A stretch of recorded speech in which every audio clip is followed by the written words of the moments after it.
right here.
Previously on Shadowverse Open.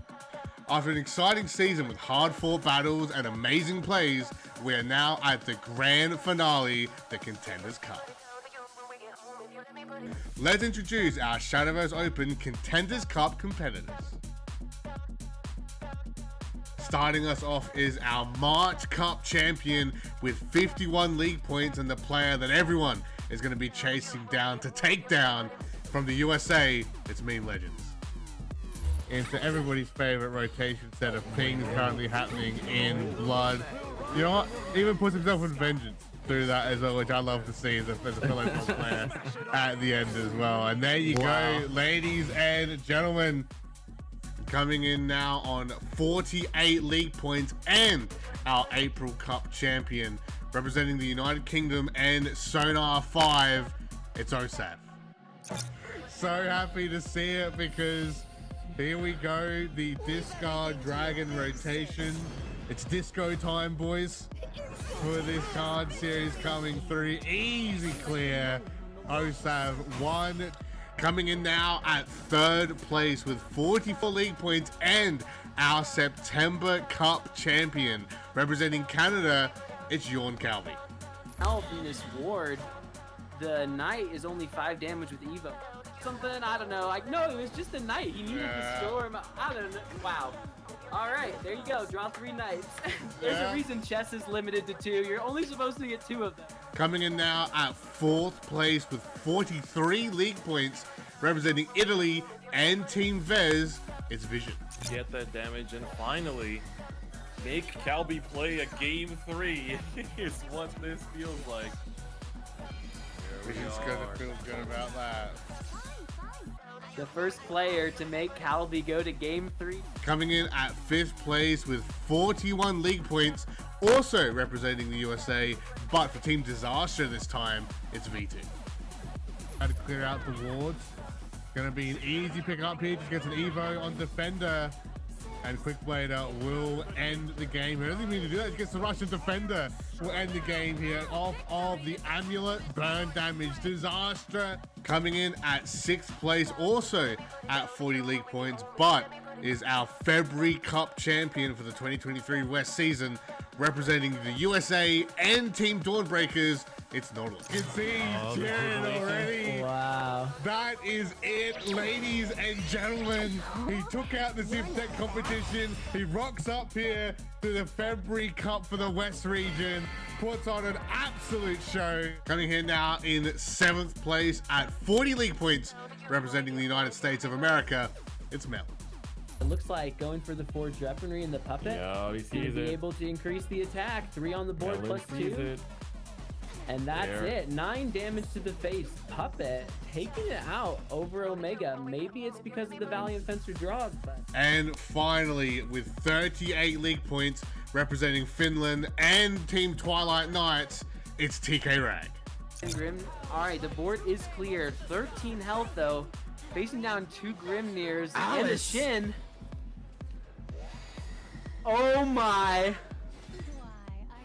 And that's it.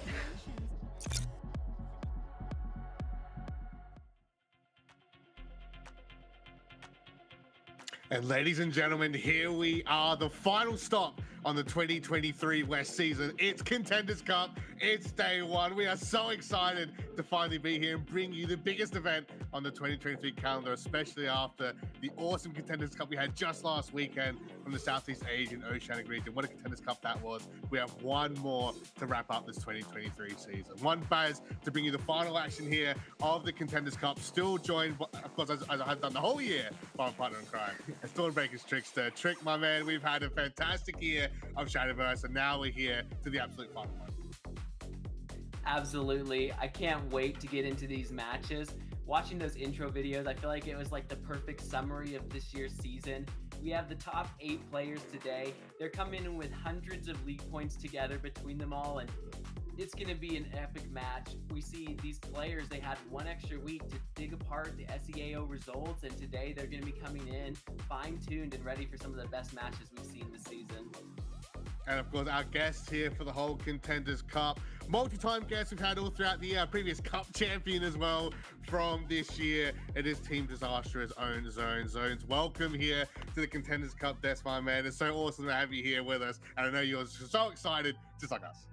Oh, absolutely. It's been a great journey this year. A lot of these players in this event, I've had the fortune or misfortune of playing against over the course of the year. Misfortune for them sometimes. And there's a little but yeah, it'll be great to see them playing in against just a highly competitive stage, the best of the best in the region.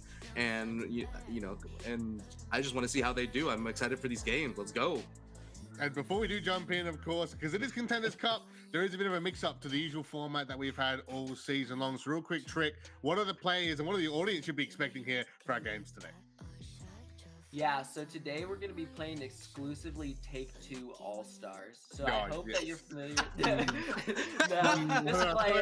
this. Some things have changed, but it's still rotation. Sticking to what we know, just the 5 most recent expansions and their mini expansions. These players, they're each bringing 3 decks like normal, but this time there's no bans. So they're going to be playing up to 5 matches, first to 3 wins. Once you win with the deck, you can't play it again. So eventually, if you want to take the match, you have to win with all 3 of the decks that you bring. Also, it's double elimination now, so these players, even if they lose 1 round, they're going to go to the loser's bracket where they still have a chance to come back and take it all. It's going to be played over 2 days. Today is the first day, and we're going to be jumping into these matches. We actually already played all of the top 8 matches, and we'll be able to give you some highlights soon. And when we come back tomorrow, we're going to be going all the way until we have our champion. And of course, with that, we have some big prize money on the line, don't we, Zones? Oh, absolutely. And I believe, if I've done my math correctly, which I was doing in my head a few minutes ago, this comprises an over $13,000 US dollar prize pool. So the 7th and 5th places are respectively $600 and $800 each. Those are the players who unfortunately will be going home, or staying home, I guess, today. And then the top 4 each kind of get eliminated one by one because of the double elimination format. So they kind of pick up a little more money the farther you place, and there's a nice $5,000 US dollar purse for the person who takes it all at the end. So that's quite the money match that each match becomes as you get through day 2. Only a $2,000 difference, right? Money match difference. I know it can be quite a bit for a lot of people, right? Especially in the world we live in today. Awesome prizing up for grabs here for the Contenders Cup. But Trick Hunting done it before. Of course, we had our round 1 matches played previously, just like last weekend, the Southeast Asian Oceanic region. We've got some highlights here to show you guys how some of those matches started and where some of our players will be lined up in the winners and losers side of things. So, lads, take us through some of the matches we've seen here so far. All right. Yeah, so the first one's Meme Legends versus Rag. You see here the timer counting down. Meme Legends having that rune, switching over now to Nautilus and Calby.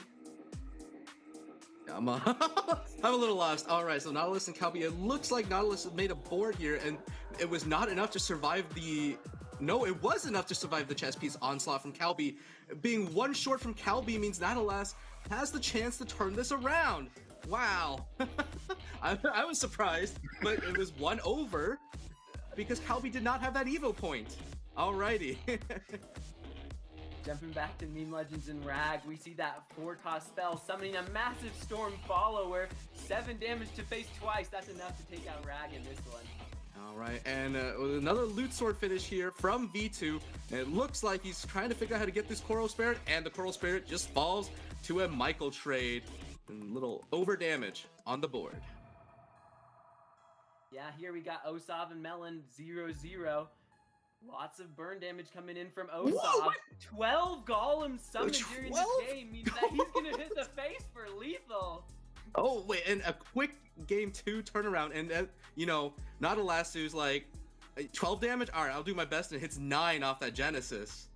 A lot of big followers here, and John making this strong board, but switching over now, V2, Golem Lord again. We're going to be seeing him all day today. This is a huge board for Modelo, but Vision, he's going to have a chance to respond. He did not have a chance to respond, unfortunately, as we jump to Meme Legends and Rag.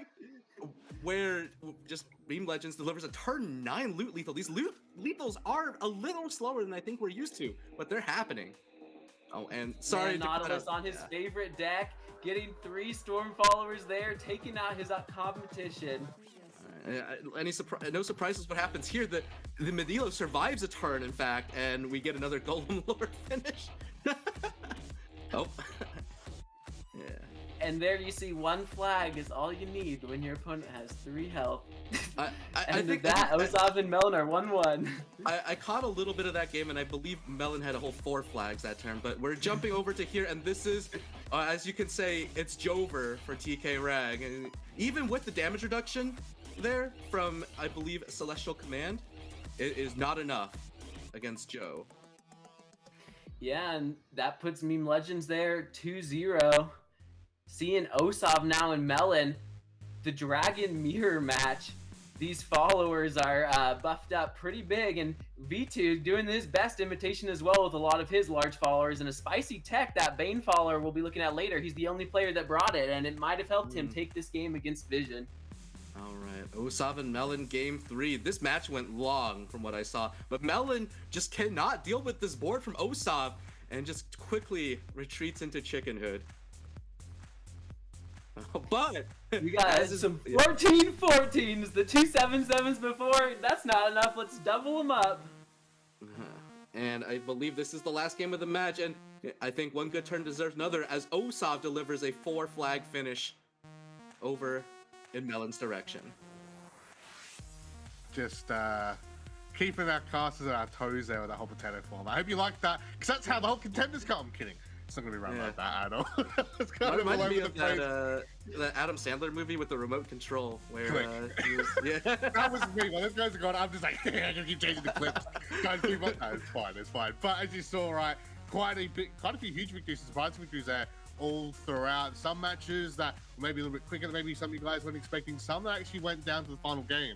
In the case of Osof and Melon's matchup. You'll see that now here with the bracket coming up. We have the winners bracket and the losers bracket to show you guys exactly what happened there after just some random footage of Shadowverse flying around here, there, and everywhere. Meme Legends taking out Twilight Knight's Rag 3-0. Same with Disastrous V2 taking out Vision from Team Vez. We see Meme Legends against V2. That'll be our first matchup of the day. That'll be followed up by Sonar 5's Osof against Dawnbreaker's Norlisu. Of course, Osof going 3-2 against Melon. A huge series there. Kind of wish you had a chance to watch that one. That would have been a fantastic series to catch. While Nautilus took down Calby, our previous September most recent Cup champion, 3-0 there as well. So they're going to be your first 2 matches of the day. And it's just swap over now to the losers bracket side of things, as they'll be covering the action for there now here in day 1 as well. Our first match will be Twilight Knight's Rag taking on Vez Vision here. And of course, Melon taking on Calby. And we should bring up as well in those 2 particular matches, whoever loses that will be our first eliminations of the Contenders Cup. So no pressure, lads, to try and make sure you get that big 3 next to your name and are able to move forward. And of course, those guys will take on the losers from our winners semi-final matches that we'll be covering here first. But some awesome matches coming up here. Hope you guys are excited and have been voting, using your votes wisely, I should say, because we do have our predictions coming up here as well. And I do want to say, I think some of them might have been predicted, while others maybe not so much, lads. Yeah, looking at these, Osof, a strong 20%, taking the largest share. He's the most anticipated player, and it worked out. He made it forward, still undefeated. V2 the same, moving forward undefeated, but a lot of these TK Rag voters, they're going to have to be shaking in their boots as they watch the losers bracket final now. Rag 1 loss away from being out, but a lot of the fans out there still believe he can take it all. Yeah, and what I think kind of jumps out to me for the rest of the polls here is I'm assuming that's not a typing error, but rather a dead tie between Meme Legends and Nautilus, and a lot of voters rather, not sure who is stronger between those 2. And if you ask me, I would not have a clue either. So, but you know, every player here has a chance, even the one starting in the lower bracket. So it is going to be a heck of a day going forward. For sure. Exactly right. You know, the West region's kind of the home of the upset, right? That we've seen time and time again. I mean, again, it's got to see this year's Contender have a good mixture of new players. I mean, again, we look at Norlus, right? His first ever season of SVO, his first ever cup in the February Cup, winning it, making it here, and of course, versing guys like V2, one of the OG originals from either the Western SVO region, multi-time WGP player, right? Contenders Cup player, making it here as well. The mixture is fantastic, and it's going to make this one very, very spicy indeed. But lads, we're getting ready now to move on to our first semi-final. As we said, it's going to be Meme Legends taking on Disastrous V2. We're joined by myself and Trickster for that one, so we get to see Zones a little bit later on for our next final. So we'll see you later, Zones, as we get ready now I'll just for be out there our rooting for my interviews. Get ready now for our interviews coming through now for Meme Legends and V2. Trick had a chance to chat with them a little bit early on and see what their thought process is going into this year's Contenders Cup. In first place for the West leaderboards with a whopping 51 league points coming from the USA is Meme Legends. So Meme Legends, how long have you been playing Shadowverse? So I've been playing since Ultrasphere. I haven't started playing competitively since Fortune's Hand, and throughout that period I've been playing on and off, mostly on. Yeah, I liked Ultrasphere. I feel like it was like a little bit of a low power expansion, but a lot of like good memorable cards. So how did you get into Shadowverse? A friend introduced it to me. I've been pretty into card games, strategy games, and also the anime aesthetic really appealed to me. I started out the game playing exclusively Havencraft, which might be a little surprising. It's one of my least played today, but there was this deck at the time called Tenko Shrine, and you know that's the origin of my name. I was like, hey, that's a pretty funny meme.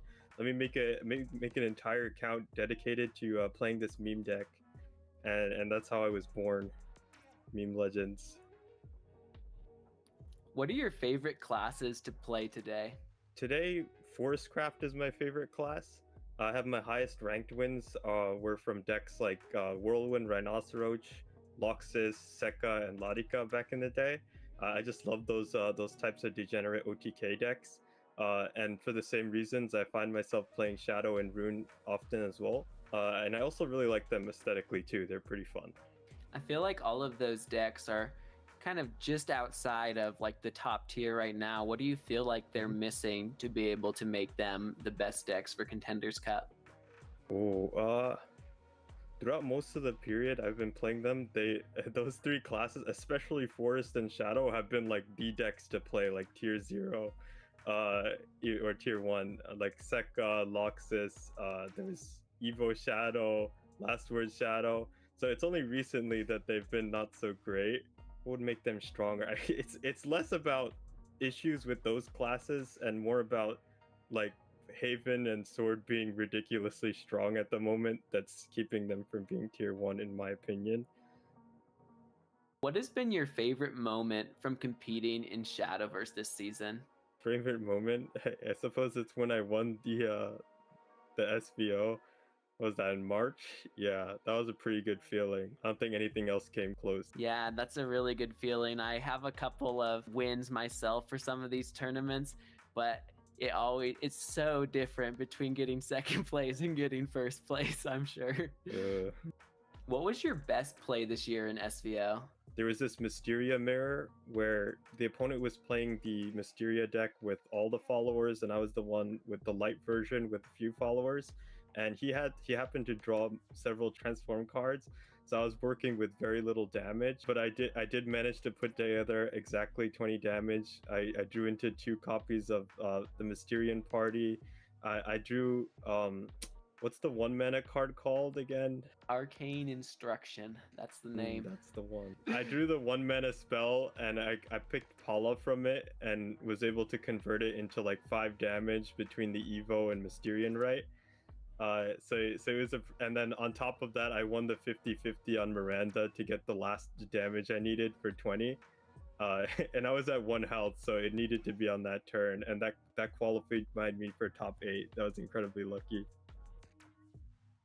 Are there any opponents that you're excited to play against in the Contenders Cup? I am excited to get my revenge on Melon after losing to the playoffs to him a few months back. In that match, it was 1-1. I left his Crystallized Haven up. I do not feel good about that. I felt like I had to though because he was running Chess Rune. Yeah, that didn't go well. So I'm hoping to get the run back against him. Who do you think is going to be your toughest competition? I actually haven't run into Osof the entire year in a best of 3. I would say that that's a disappointment, but he's one of the strongest players, and he has like an affinity for these off meta decks, and they'll throw off your preparation. So I'm kind of happy I didn't run into him. There's one more. Well, also another shout out to V2, who's another World Grand Prix player. I'm pretty scared of him as well. And then my first round opponent, I believe, is Rag. I don't have a good track record against Rag and SVO, so he's a little bit intimidating. Any advice for new players trying to pick up Shadowverse? Well, for people who are just playing Shadowverse, I don't know if it's good advice. My personal experience with playing one class for the first year was pretty good. You don't have to worry about resources. Once you have enough resources, branching out could be a lot of fun. You unlock like a ton of new possible strategy. As for SVO, I said it before, but make sure that the decks you're bringing to SVO, whatever they are, as long as you're comfortable winning against the decks that you think people are going to bring, then I think it's a good lineup. Would you like to give any shout outs? Just shout out to anyone who's helped me prepare for SVO and to anyone who is rooting for me throughout the season, as well as shout out to my opponents as usual for good games.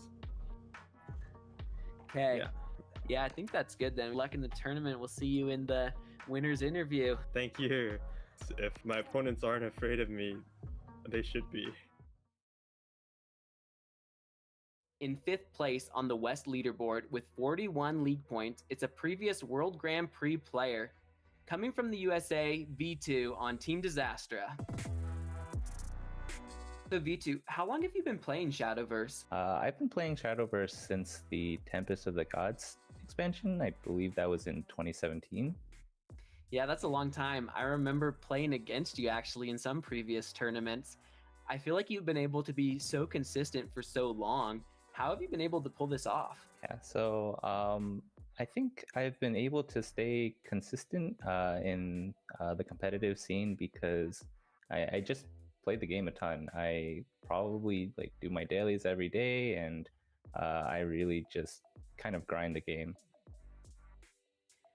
Are there any play styles or win conditions that you like? I seem to prefer the playstyles that revolve around board-centric gameplay, I guess. So just making strong boards and having them either stick or just in general contribute to whatever next step in the game plan. How would you describe your playstyle with 3 words? If I had to use 3 words to describe my playstyle, I would probably say makes annoying boards, because I tend to try to think about what the opponent wants to do in the following turns and say, okay, maybe what will leave 1 HP on my minions, or what will be the most annoying thing for me to do into their next turn. Yeah, that makes a lot of sense. I heard another player talking about setting up for the Deus turn because you know exactly what they're going to be doing. Yeah. Gotta make those annoying boards. How do you figure out the meta? So to figure out the meta, I mostly look at other tournament results. I play a bunch on ladder, and I just kind of see, okay, what am I most likely to find in a tournament? And if I can approach it, if I can think of decks that can fight that, then I'll do that. But if I can't think of, 3 things that can beat it, then I'll just think about what can I do if I'm banning this deck. What's one of your most memorable moments from competing in SVO? One of my most memorable moments from competing in SVO probably has to be, there was one tournament where in the final match I was in a really bad position, but somehow I managed to stick a legendary fighter and activate all of its effects, and I ended up winning that game from what seemed to be a really terrible spot. Is there anyone that's competing in Contenders Cup that you're excited to face? Yeah, so in this Contenders Cup, there's a couple of players I'm kind of interested in playing against. I think there's actually, I've been knocked out of the top 8 of SVOs this year by 2 of the players, Osof and Vision, so I'd like to get a little bit of revenge against them. What was your strategy for qualifying for Contenders Cup? So to qualify for Contenders Cup, I got in through the point system. So just the entire year, I've kind of been grinding my way.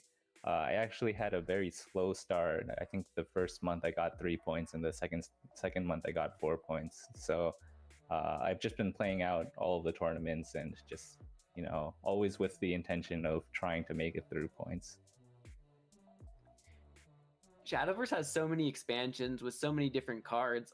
Is there one that's your favorite? My favorite card in terms of card art would probably be Israfil. It's a card all the way from Tempest of the Gods, but I've always used that as my emblem. If you could go back to a particular rotation or meta, what would it be? If I could go back to a particular meta or rotation, it would probably be all the way back kind of near where I started, when Ramp Dragon and Mid-Range Shadow were kind of the kings of the format.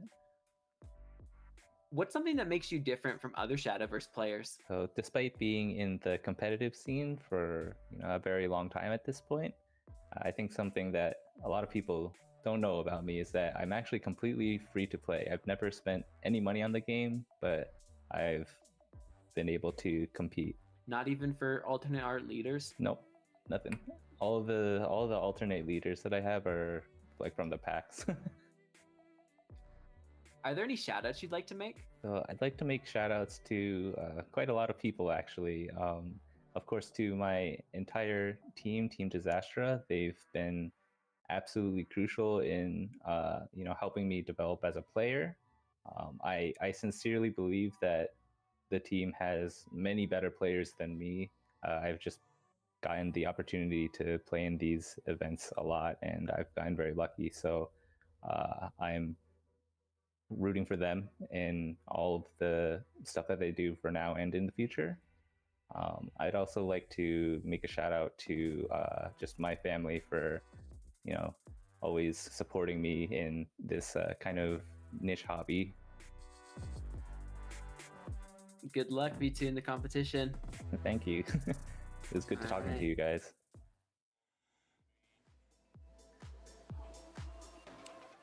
That was Meme Legends and V2's interviews there with our very own Trick, which, by the way, very fantastic job, Trick. Thank you very much for interviewing our awesome players for a start. And they had some awesome comments there and some funny comments. One in particular I do want to highlight real quick with V2 is he said he wanted revenge right against 2 key players here in Osof and Vision. Well, remember, if you're looking at the brackets earlier, to get here, he beat Vision 3-0. So that's one mark on the checklist already checked there for him. So he's going to be fighting hard now to see if he can take out Osof. Yeah, absolutely. And there's a possibility if both of them win their next matches, they'll be up against each other very soon. So maybe the fans are going to get what they want. Always love talking with the players and getting to know them a little bit.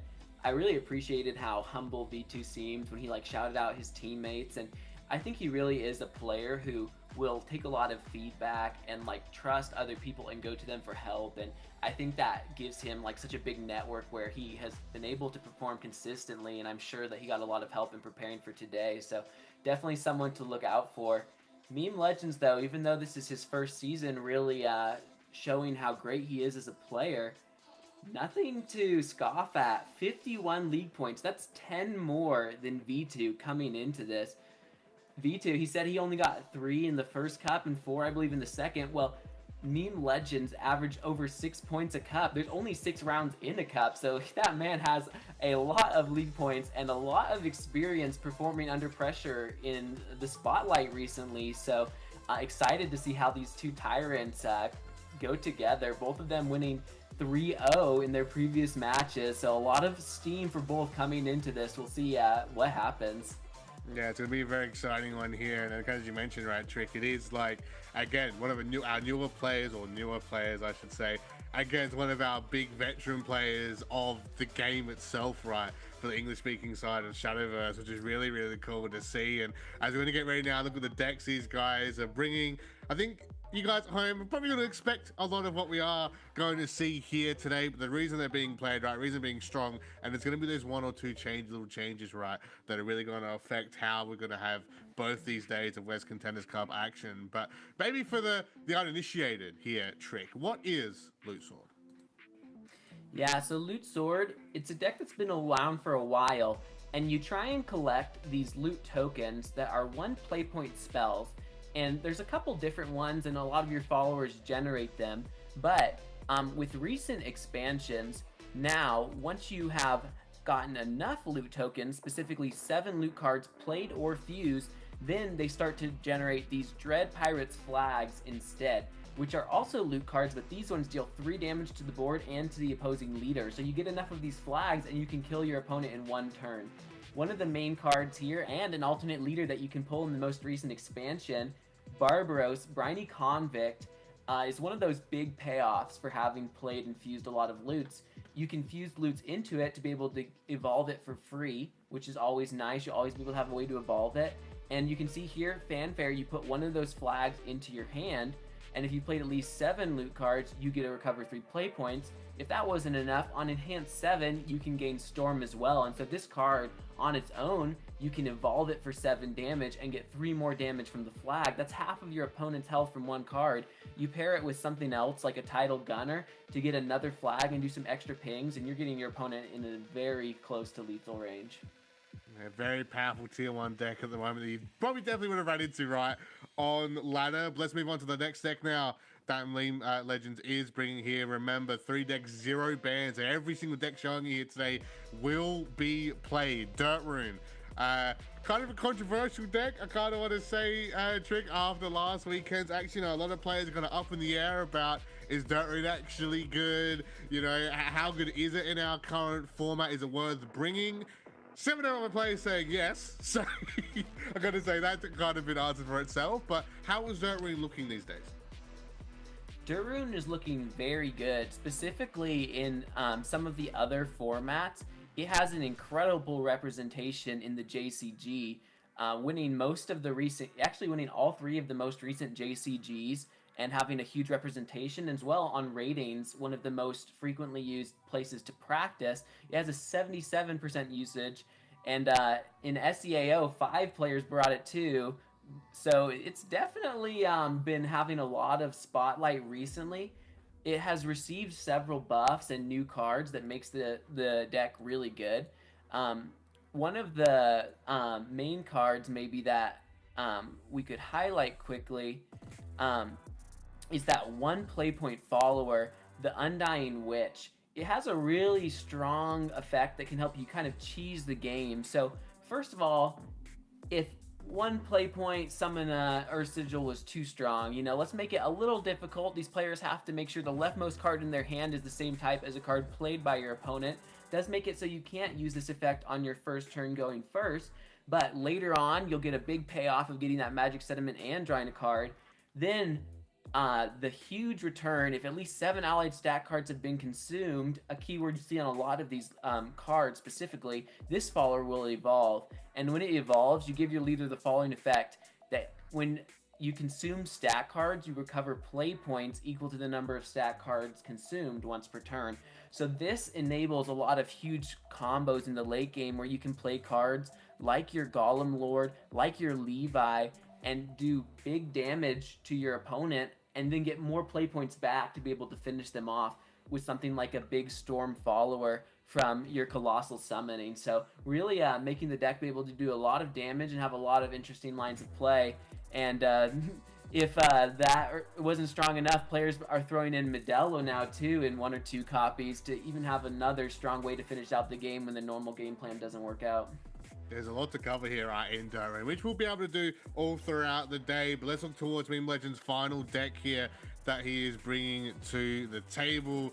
And it's going to be that Buff Dragon out to play here at the moment. More of the more recent one, right? We are seeing Sandstorm being here, Drazel not being an option at the moment. But Buff Dragon, of course, after our little mini patch that we had right just before the mini expansion that we get to see more of course, in a couple of days' time. Buff Dragon, why is it being played here? Yeah, Buff Dragon has been performing really well recently. It's one of those unpredictable decks, though, where it's really hard to know what's going to happen depending on how many times you've buffed your deck. Each scenario of the game of playing this deck is completely different from the last.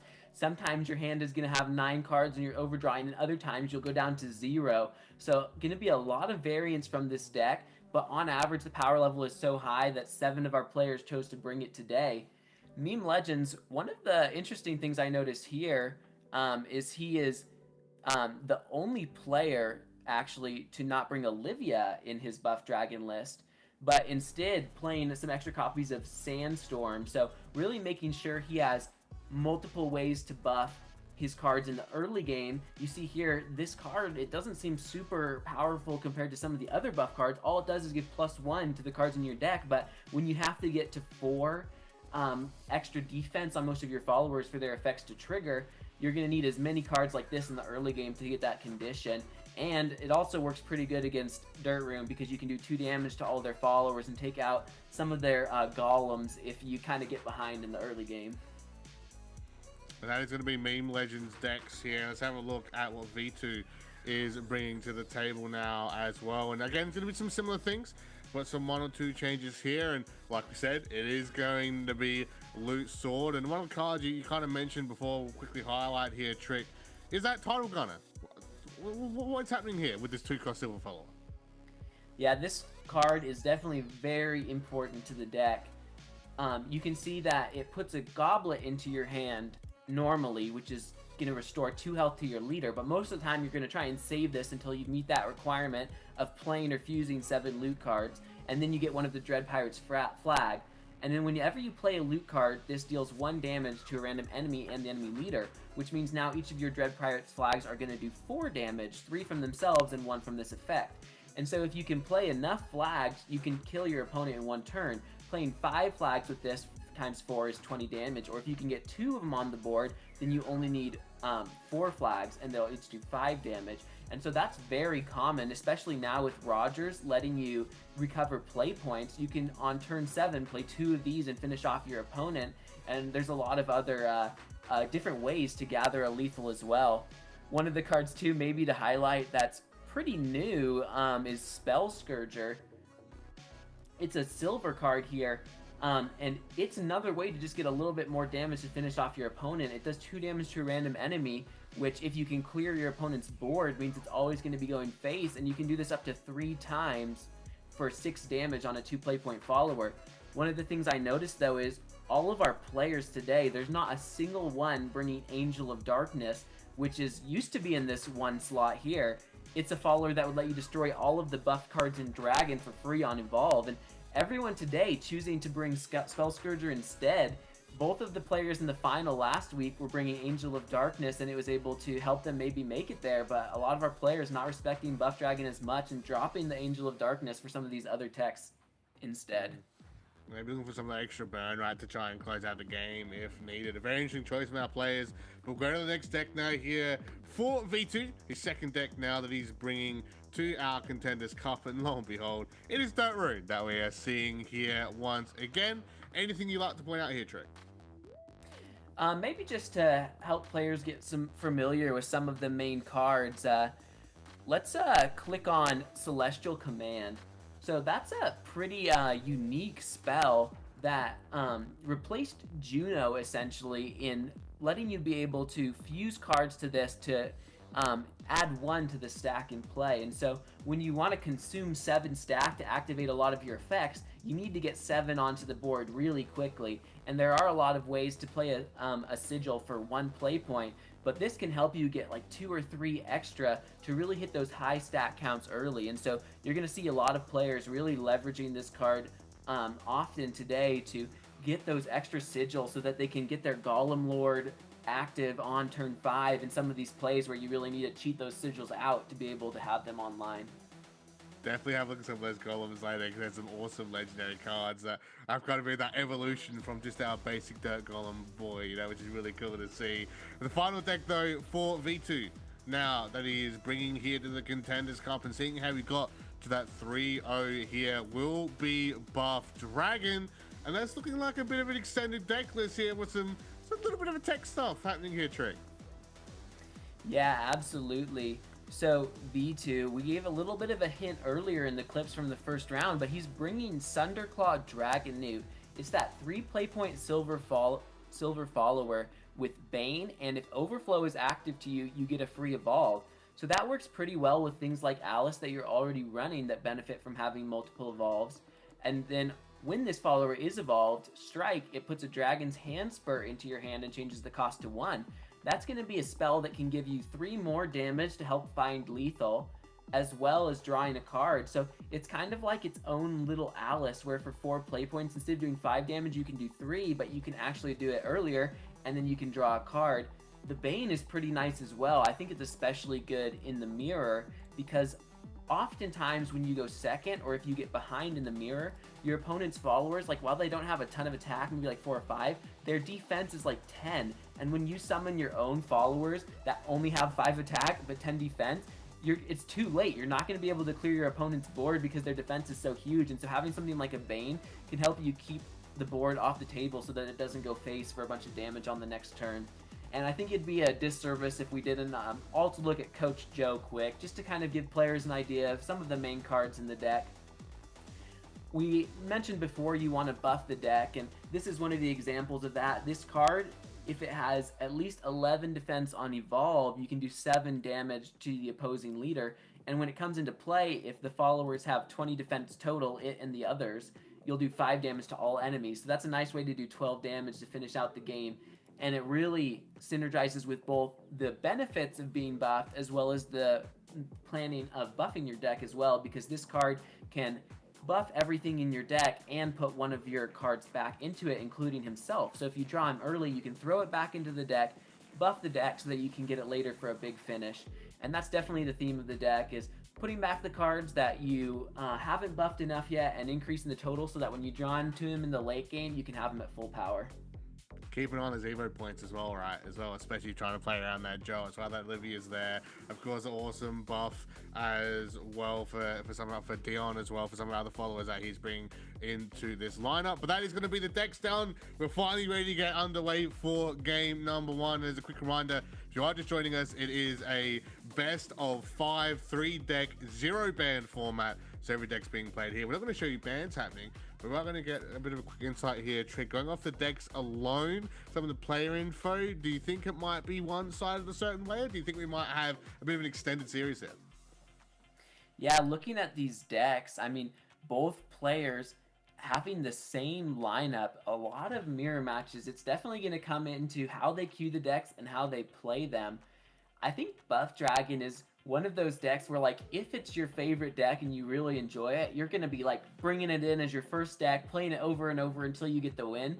But if it's a deck that you don't trust, which is very fair because it doesn't always draw well, maybe you save that for last and try and get a win with the decks that you feel like you have more control over.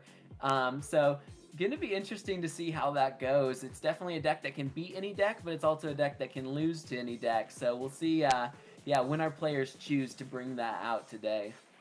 Yeah, of course, it's all, again, as I mentioned before, the small little tech changes as well that we're seeing, right, between the decks. And as you mentioned, right, there's no Angel, right, that we're going to have, that we saw a lot of last weekend to kind of deal with.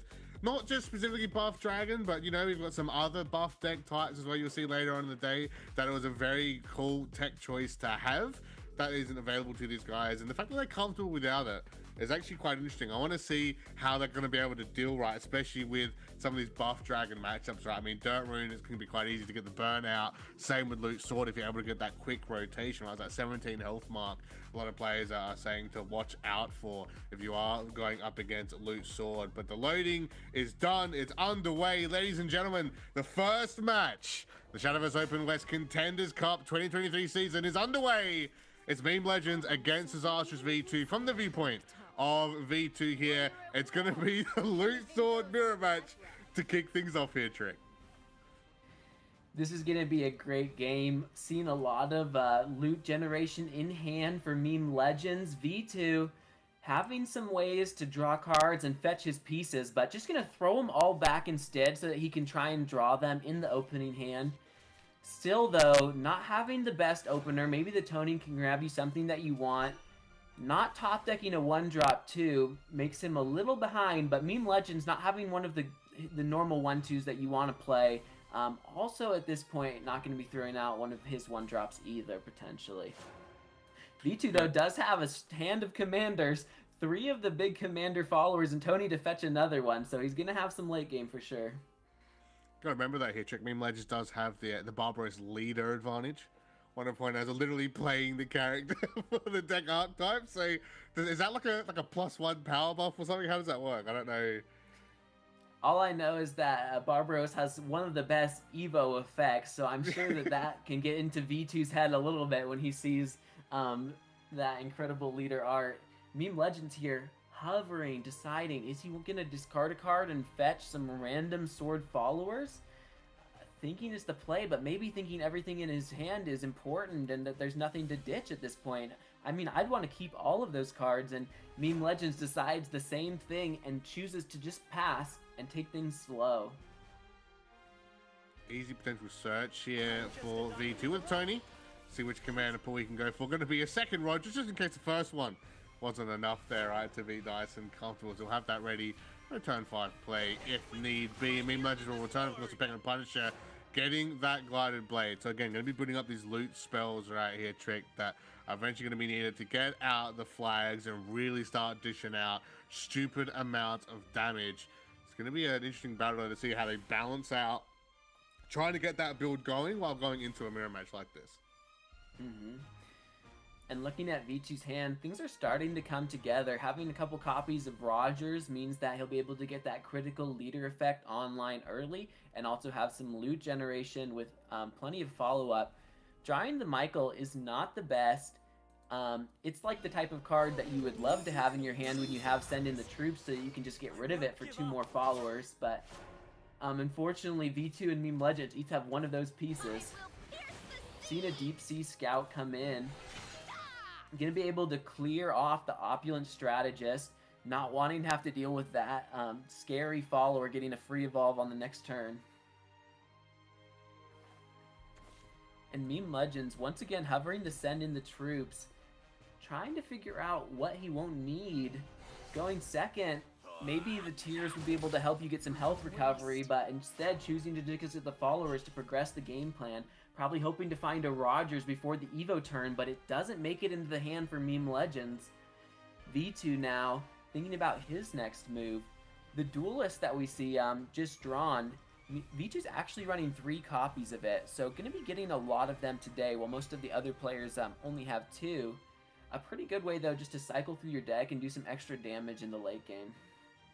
And that's something I wanted to ask you about here, Trick, as well, because I know there's some players are kind of debating at the moment, right? What's better with some of our tier 1 decks at the moment, right? Is it that turn 1 start, or is it obviously that turn 2 start, right? Having that extra Evo point, being able to evolve a lot of these followers that have leader-based effects, right? Or evolve-based effects, they're really strong at the moment. What camp are you kind of sitting in at the moment? What do you think players should be looking towards? Well, obviously they can't really decide, but what do you think is better in the long run? Yeah, I think that for Sword, there definitely is advantages to going first and having like that higher play point ceiling, but I think it really comes down in the end to how fast you can get your Rogers and loot game plan online, because it's really just a race to that 20 damage OTK. If you do go first, sometimes you can get some extra chip damage that will let you win from less than 20 damage, but either way, until you can get several flags in a Rogers, it could definitely go either way depending on which player can get that set up first, regardless of the turn order. But I think if everything's going perfectly, I'd want to be in the first position, but I'd trade first position any day to make sure I have Rogers on my first Evo turn, and that I get my loot generation going early so that I can have like flags and gunner to finish it out. I mean, you can see kind of in a way V2 does have that slight advantage, right? We're already chipping down Meme Legends a tad bit here down to 18, and so Meme Legends will have to keep an eye on. Of course, there's plenty of goblets though that Meme Legends have. Of course, a loot spell that does heal up to 2 health that will be available here for Meme Legends soon. It's going to take his time to think about what to do next here, and this is something we'll kind of should be expecting to see, different play styles coming out from the top 8 here in Contenders Cup today, and see how long they do think out certain turns. You'll see probably some of the interviews later today, a lot of the players actually bring that up. Maybe some newer players to watch out for. Just to spend an extra bit of time, make sure you can maximize your play. And you can see Meme Legends here going for an early Evo on Penguin Punisher to get that guided blade, get the necklace as well.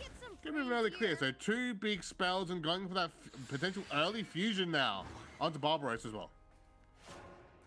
Yeah, the fusion's good to keep the hand size down. Wouldn't want to overdraw one of the key cards, and so that's definitely a mistake you don't want to make. Getting the fusion in is correct. Penguin Punisher, not the best evolved target. I feel like you can always tell how a Loot Sword deck is doing by what they're evolving. Rogers is definitely first priority, and then a lot of times second would be Stormrack First Mate, but the best option there is just the Penguin Punisher to get 2 loots, hopefully trying to progress the game plan in one direction. V2 though, showing us what Sword wants to be doing. We see Rogers get that Evo here. He gains 2 play points when you play him, and if that's not enough, now the leader effect says once per turn when you play a loot, you can regain a play point. Gonna let you cheese in some extra flags in the late game, and it gets especially strong when you can combo it with Stormrack First Mate to discount the cost of a loot, because then you can actually regain a play point above that. V2 trying to figure out the trades here. Oftentimes, you want to remove most of your board so that a Stormrack First Mate doesn't have as many targets to trade into. That can be a good way to prevent your opponent from progressing their game plan, but with the stats, it's looking a little messy, and V2's not going to want to waste his extra play points, so we'll see what he does to progress his game plan with those.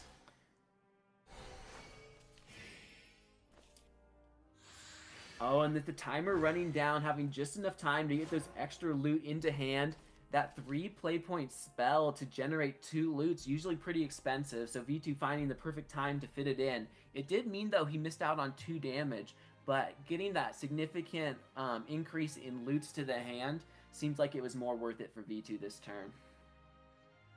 And now Meme Legend's going to have to try and decide what to do over this one here himself. I mean, he still needs to go for that Rogers Evo himself and set up the leader effect again. You mentioned right trick, very, very important. Get an extra play point back, the extra damage coming through. Could be that little bit of damage and play point could be the deciding factor between winning that Loot Sword matchup or seeing that gray screen, seeing that defeat and having to run that one back in again. And he's considering the options to go for here again. Reminder, he did fuse that Barbaro's previous turn, but it will be the Rogers coming out. Kind of expected, I think, to see here with that evolve and try and match V2 now. Of course, Meme Legends already has a great loot build up so far, and you can see now he's going to be able to start spamming out quite a few of the loot cards, quite a few of more of the 1 costs as well, to help deal with this board and build towards that 7 cost. You can see already still 4 away. Going to be able to fuse 2 extra now to keep that hand space, get that board control, and getting very, very close to be able to start getting that spam out against V2. And V2's going to have to look towards to respond in kind in the following turn. Yeah, and Meme Legends is all in now. Very lucky to top deck the Rogers that turn. One of the last turns where you can really afford to evolve it. Now, with 2 Tidal Gunner in hand, just racing to those 7 loots, gonna be able to kill his opponent as early as turn 7. V2 getting his own game plan going. Having a Tidal Gunner means he's got a way to close out the game as well with Barbaros. It's definitely a race at this point, and these players are gonna have to try and keep as healthy as possible with the damage potential definitely increasing for both players. V2 gonna go back up to 20. Looking like he might be able to meet the condition and get to turn 7 just before Meme Legends. Even setting up the evolve here to decrease one of his flags to 0 play points. There's huge. A lot of power in the hand for V2 for next turn. Hope you guys like seeing flags, because that's what we're about to get. Just a pirate battle on the seas right now. We're going to see Meme Legends going to meet that total now and maybe start this combo sooner rather than later. Barbaros 1 of the day will come down, followed by a second one here. Going to start building up those flags of Tears of Tribulation. coming down as well to get that extra health back, making sure that he won't end up falling to V2 just yet. And those all important wards, even if they're destruction targets by Barbarossa, still important to have down alongside that dashing duelist. Gonna use up all play points there. 3 wards to get through and max health. Even potentially looking for an Evo on to the dashing duelist now. Just again, get some of that burn damage in. Is gonna be 2 now without the rally 20. And just gonna poke V2 down. To Meme Legends himself is also ready. Can V2 complete this duel puzzle and find the right targets to win game number 1? An incredible play from Meme Legends, getting so many followers on the board. It's going to make some of these flag hits possibly important to clear the way. One of the things, though, having that Dread Pirates flag at 0 means you can cheat the play points that you can normally play. There's going to be extra damage coming in this turn that you normally can't do with 7 play points. V2 taking the first one.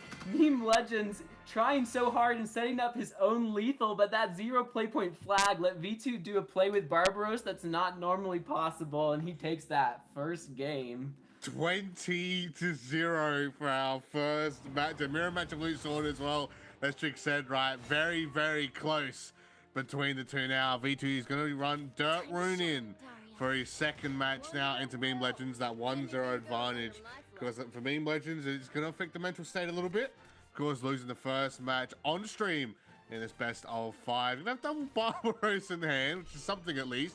The Deep Sea Scout is nice to see for turn 1. This V2 side, however, is going to have that Familiar's Pact. So can go for the Magic Sediment straight away. An easy search. Find Levi. Double Golem Lord is something. But so we're going to have to try and dig deep for more of these Earth Sigil generators. Wow, V2 pretty happy to have the early Golem Lord. Gonna let him set up a lot of damage later, and he actually has 2, so he can play the first one and do like a significant amount of damage. But when that second Golem Lord comes down with the extra golems being summoned on the previous turn, that's really going to add up. Going first as well is nice. It's going to make it hard for Sword to even respond to these 2-2s and 1-1s, so there's going to be some extra chip damage for V2. Meme Legends having a lot of his key flag generators in late game, but right now on 2, is he just going to play the Deep Sea Scout and give it rush to trade into the 1-1? It could potentially be an option, right? I mean, some of the loot stuff already, and the fact there's already like 3 damage worth of followers on board, knowing that he's already got a Golem Lord in hand, and that, I guess the hand set that Meme Legends has is so have to be careful how he does deal with this. Of course, at least he's got Rogers for turn 4 or 5 if he wants to drag it out extra turn for some strange reason there. Could go for the Evo there, start building that one up, because the Barbaros in hand is already nice to have. But what do you think Meme Legends might have to try and dig else for here, Trick? Because I feel like obviously there's 2 Storm Raptors, nice, but need some more of those lower cost followers, right, to start rotating through these loot spells a lot more quicker, or even just to get them in the first place. Yeah, I feel like without even a good play for next term, you can just play Stormracked and pass, but it might be good just to play the Deep Sea Scout here so you can possibly draw into something for your turn 3. It would stop the 1 damage as well. It's going to be the play for Meme Legends. Let's see if he can draw something to help him keep in this. Tony's at least a follower for the early game. Things like Opulent are going to be very important for Meme Legends to be able to heal out of like a lethal range for V2, especially with this strong of an early start. We see him ramping up the sigils and going to be able to play the Golem Lord yet again. Already having the 2 sigils needed for a Golem Lord on turn 5. Possibly though going to put more into play and more golems on the next turn as well. V2 is definitely in a good position. When you don't draw Golem Lord, this deck is completely different, but now he has them both in hand. It's just to play as many golems as you can, keep the sigil count up. Meme Legends drawing into that Opulent, it means that in the late game you'd be able to heal, but he's hovering it now, maybe gonna have to play it early just to be able to kind of contest these 2-2s that are gonna be hit in the face. Yes, he's considering if that is the right play to go for here, because again, it's kind of a tough spot. V2's had a fantastic start with his Dirt Rune here in the early game. Very, very nice setup for him, especially after winning that game number 1, and is already going to have to go for that opulent strategist play coming through. But a reminder, he's not going to get the low-cost spell. He hasn't met the rally count. And now she's only not going to get nuked. But Meme Legends is about to take another 4 damage minimum to face here through the golems. And there's even a potential Witch Hover here coming through for V2. I mean, it's quite a whiles away from getting to the end of the hand here. Might just want to hold off though, because there's a lot of high cost followers in the hand. Maybe a couple golems he might be able to chuck out if need be. He's got 2 of the Sweet Defender. V2 hovering his cards. He needs to get at least 2 sigils in play for his ability to play a Golem Lord next turn. So there they are. Now looking at Meme Legends, it's not the place you want to be in. 14 health isn't great. He doesn't necessarily, I don't think that V2 ever saw him in 2 golems on a turn yet, so I don't know if he knows that there's 2 Golem Lords in hand, but either way, there's not very many loots played. I think we're at 1 loot for Meme Legends, so he's very far off from his win condition. His health is significantly depleted. He's going second, so it's going to give V2 the option to play some of his finishers 1 turn before Meme Legends. Not a great spot to be in. At least the Rogers effect is going to be online now. That's going to also give a Goblet that can restore 2 health, deal with the board as well. But you're going to have to just be afraid of a possible pre-Evo on a Golem Lord next turn behind the ward. It's going to be tough to clear something like that.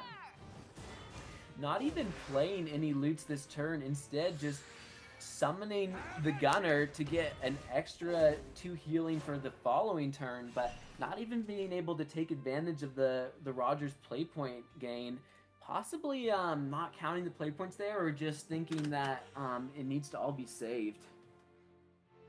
It's still a rough situation for Meme Legends here, isn't it, Trick? I mean, as you mentioned, didn't even play any loots. Luckily, he's able to fuse with the Barbaro, so he's going to be 2 out of 7 so far here.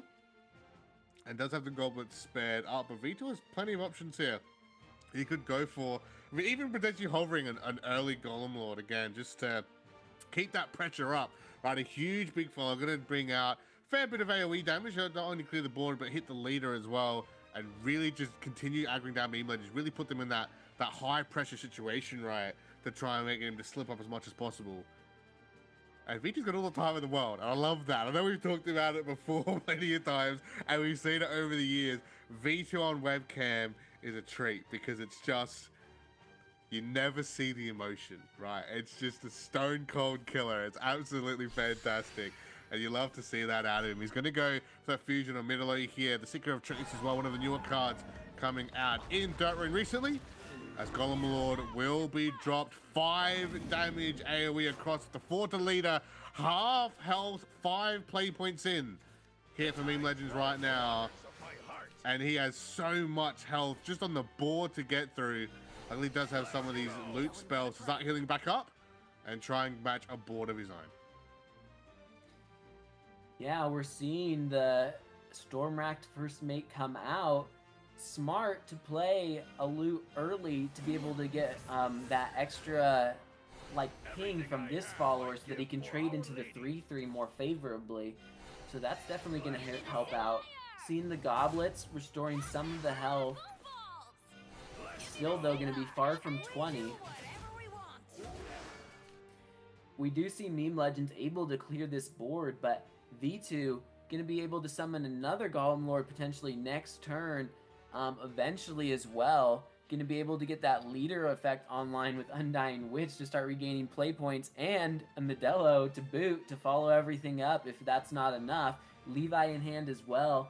V2 definitely happy, just going to have to make sure he has enough sigils for all of the effects. Specifically next turn, there's 0 sigils in play, so Golem Lord not going to be active without the lucky top deck of something like Celestial Command. Meme Legends now getting a significant amount of loot, probably at the 7 generated, or if not, he can just fuse something next turn. So the win condition is there. If V2 can't set up a lethal between this turn and the next, maybe Meme Legends can steal this back from him. because EV2's already setting up, and luckily Meme Legends has been able to just to balance this match out right and keep himself in that right mindset. I mentioned before, maybe getting caught in that high pressure situation, but looking to hold on for now and be able to play his turns out calmly, even being one match down and going up against, like, of all players, V2, right? And one of the players that Meme Legends has said himself, between V2 and Osof, they're the two toughest competitors he feels are going to be here in the Contenders Cup. So being able to go up against one of them right now, potentially even take one out, would be a huge win for him. But Genesis Dragon, Evo 9 damage to face straight away. One of the good OG classic Dragon cards. You and your player might not have seen the OG Genesis Dragon. Great introduction to it, by the way. It's a Dragon card, not a Rune card, even though you're going to see it in Rune for quite some time. And now Meme Legends has to try and find some way to not only survive, but get ready for his own win condition, as you mentioned, right, Trick, having the 7 loots already ready to go. The Barbaros is there in hand, but there's no title gunner. There's no dread flags either to go for this big spam. And Meme Legends really need to dig deep here in this turn to try and make it a 1-1 situation before V2 forces that 2-0. Yeah, being on the back foot in this game and having incredible pressure from V2, Meme Legends had to play a title gunner early just to get 2 extra health. We see Rogers being able to do 2 extra restoration on this turn, but looking at V2's hand, there's a lot of damage potential in there with cards like Levi.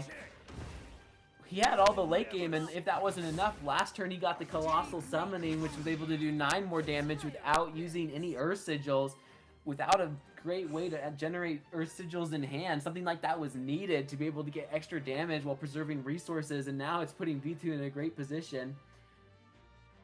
The 16 health for V2, it does mean Meme Legends getting closer to his win condition, but with the potential to heal or do incredible damage on the next turn, I think this might be all but V2's game. Yeah, this might be it, done and dusted. Levi, Wizard of Ages, like the 8th iteration of Levi that you love to see, coming back out here with that Evo to burn off the sigil. 6 damage with the Crimson Sorcery is going to be exactly lethal. V2 now 2-0 against Meme Legends, and noticing in the chat, Trick, there's a lot of V2 fans, which is not really too surprising to see, of course, being one of the veterans of the region, veterans of the game. So, you know, the Meme Legends fans out there, you guys need to rise up. You need to give that spirit bomb energy to Meme Legends right now, because he's absolutely going to need it. He's going to have to do the full run back, loot sword again. Gonna try for the 3rd and potentially final time here. Well, it's not even potentially, it is the final time, because if he wins, he can't use it. If he loses, he goes to losers. And V2 now will be going for that buff dragon. Joe, Worm Crafting, and Grand Slam Tamer. You hate to see Tamer that early, but can easily chuck it away with Joe, if need be. And Meme Legends is looking to have a slightly better question mark start. I don't know 100% on that one. To this one, but again, it is going to be a tough uphill climb for him to try and come back. I really like the way V2's navigate his decks. Both of these players, I feel like, going from the deck they have the most control over first to the one they have the least control over, and especially when things are all about momentum. Between the previous match and this one, V2 now won 5 games in a row. Meme Legends went from being 3-0 to 3-2. Looking at that redraw for V2, he got a Grand Slam Tamer for turn 3. You like to see that. When things work out, you can buff the deck and make a follower that's going to be really hard to deal with. The buff originally, you were saying having Barbaros Binding Convict as the leader was going to be a strength to Meme Legends. I don't know if that's been true. We're seeing Meme Legends now trying to navigate this early game. Do you just throw out a Juliet? The 1/4 is kind of hard to trade into. You could throw everything into it. You can ignore it. You could also just cycle for some of the key cards that you need with sending the troops. That's going to be the play. Juliet, the 3-cost version, it's not too great, easy to pitch, but Seeker of Love in the late game getting you it for 1 play point, love to see that.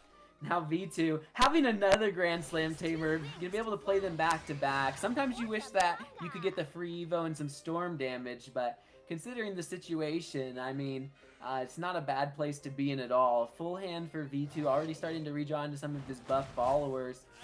Things are looking pretty good. You know, there's a couple there in his hand, right, that maybe he might not like to see, of course. You know, the Dragonborn Striker.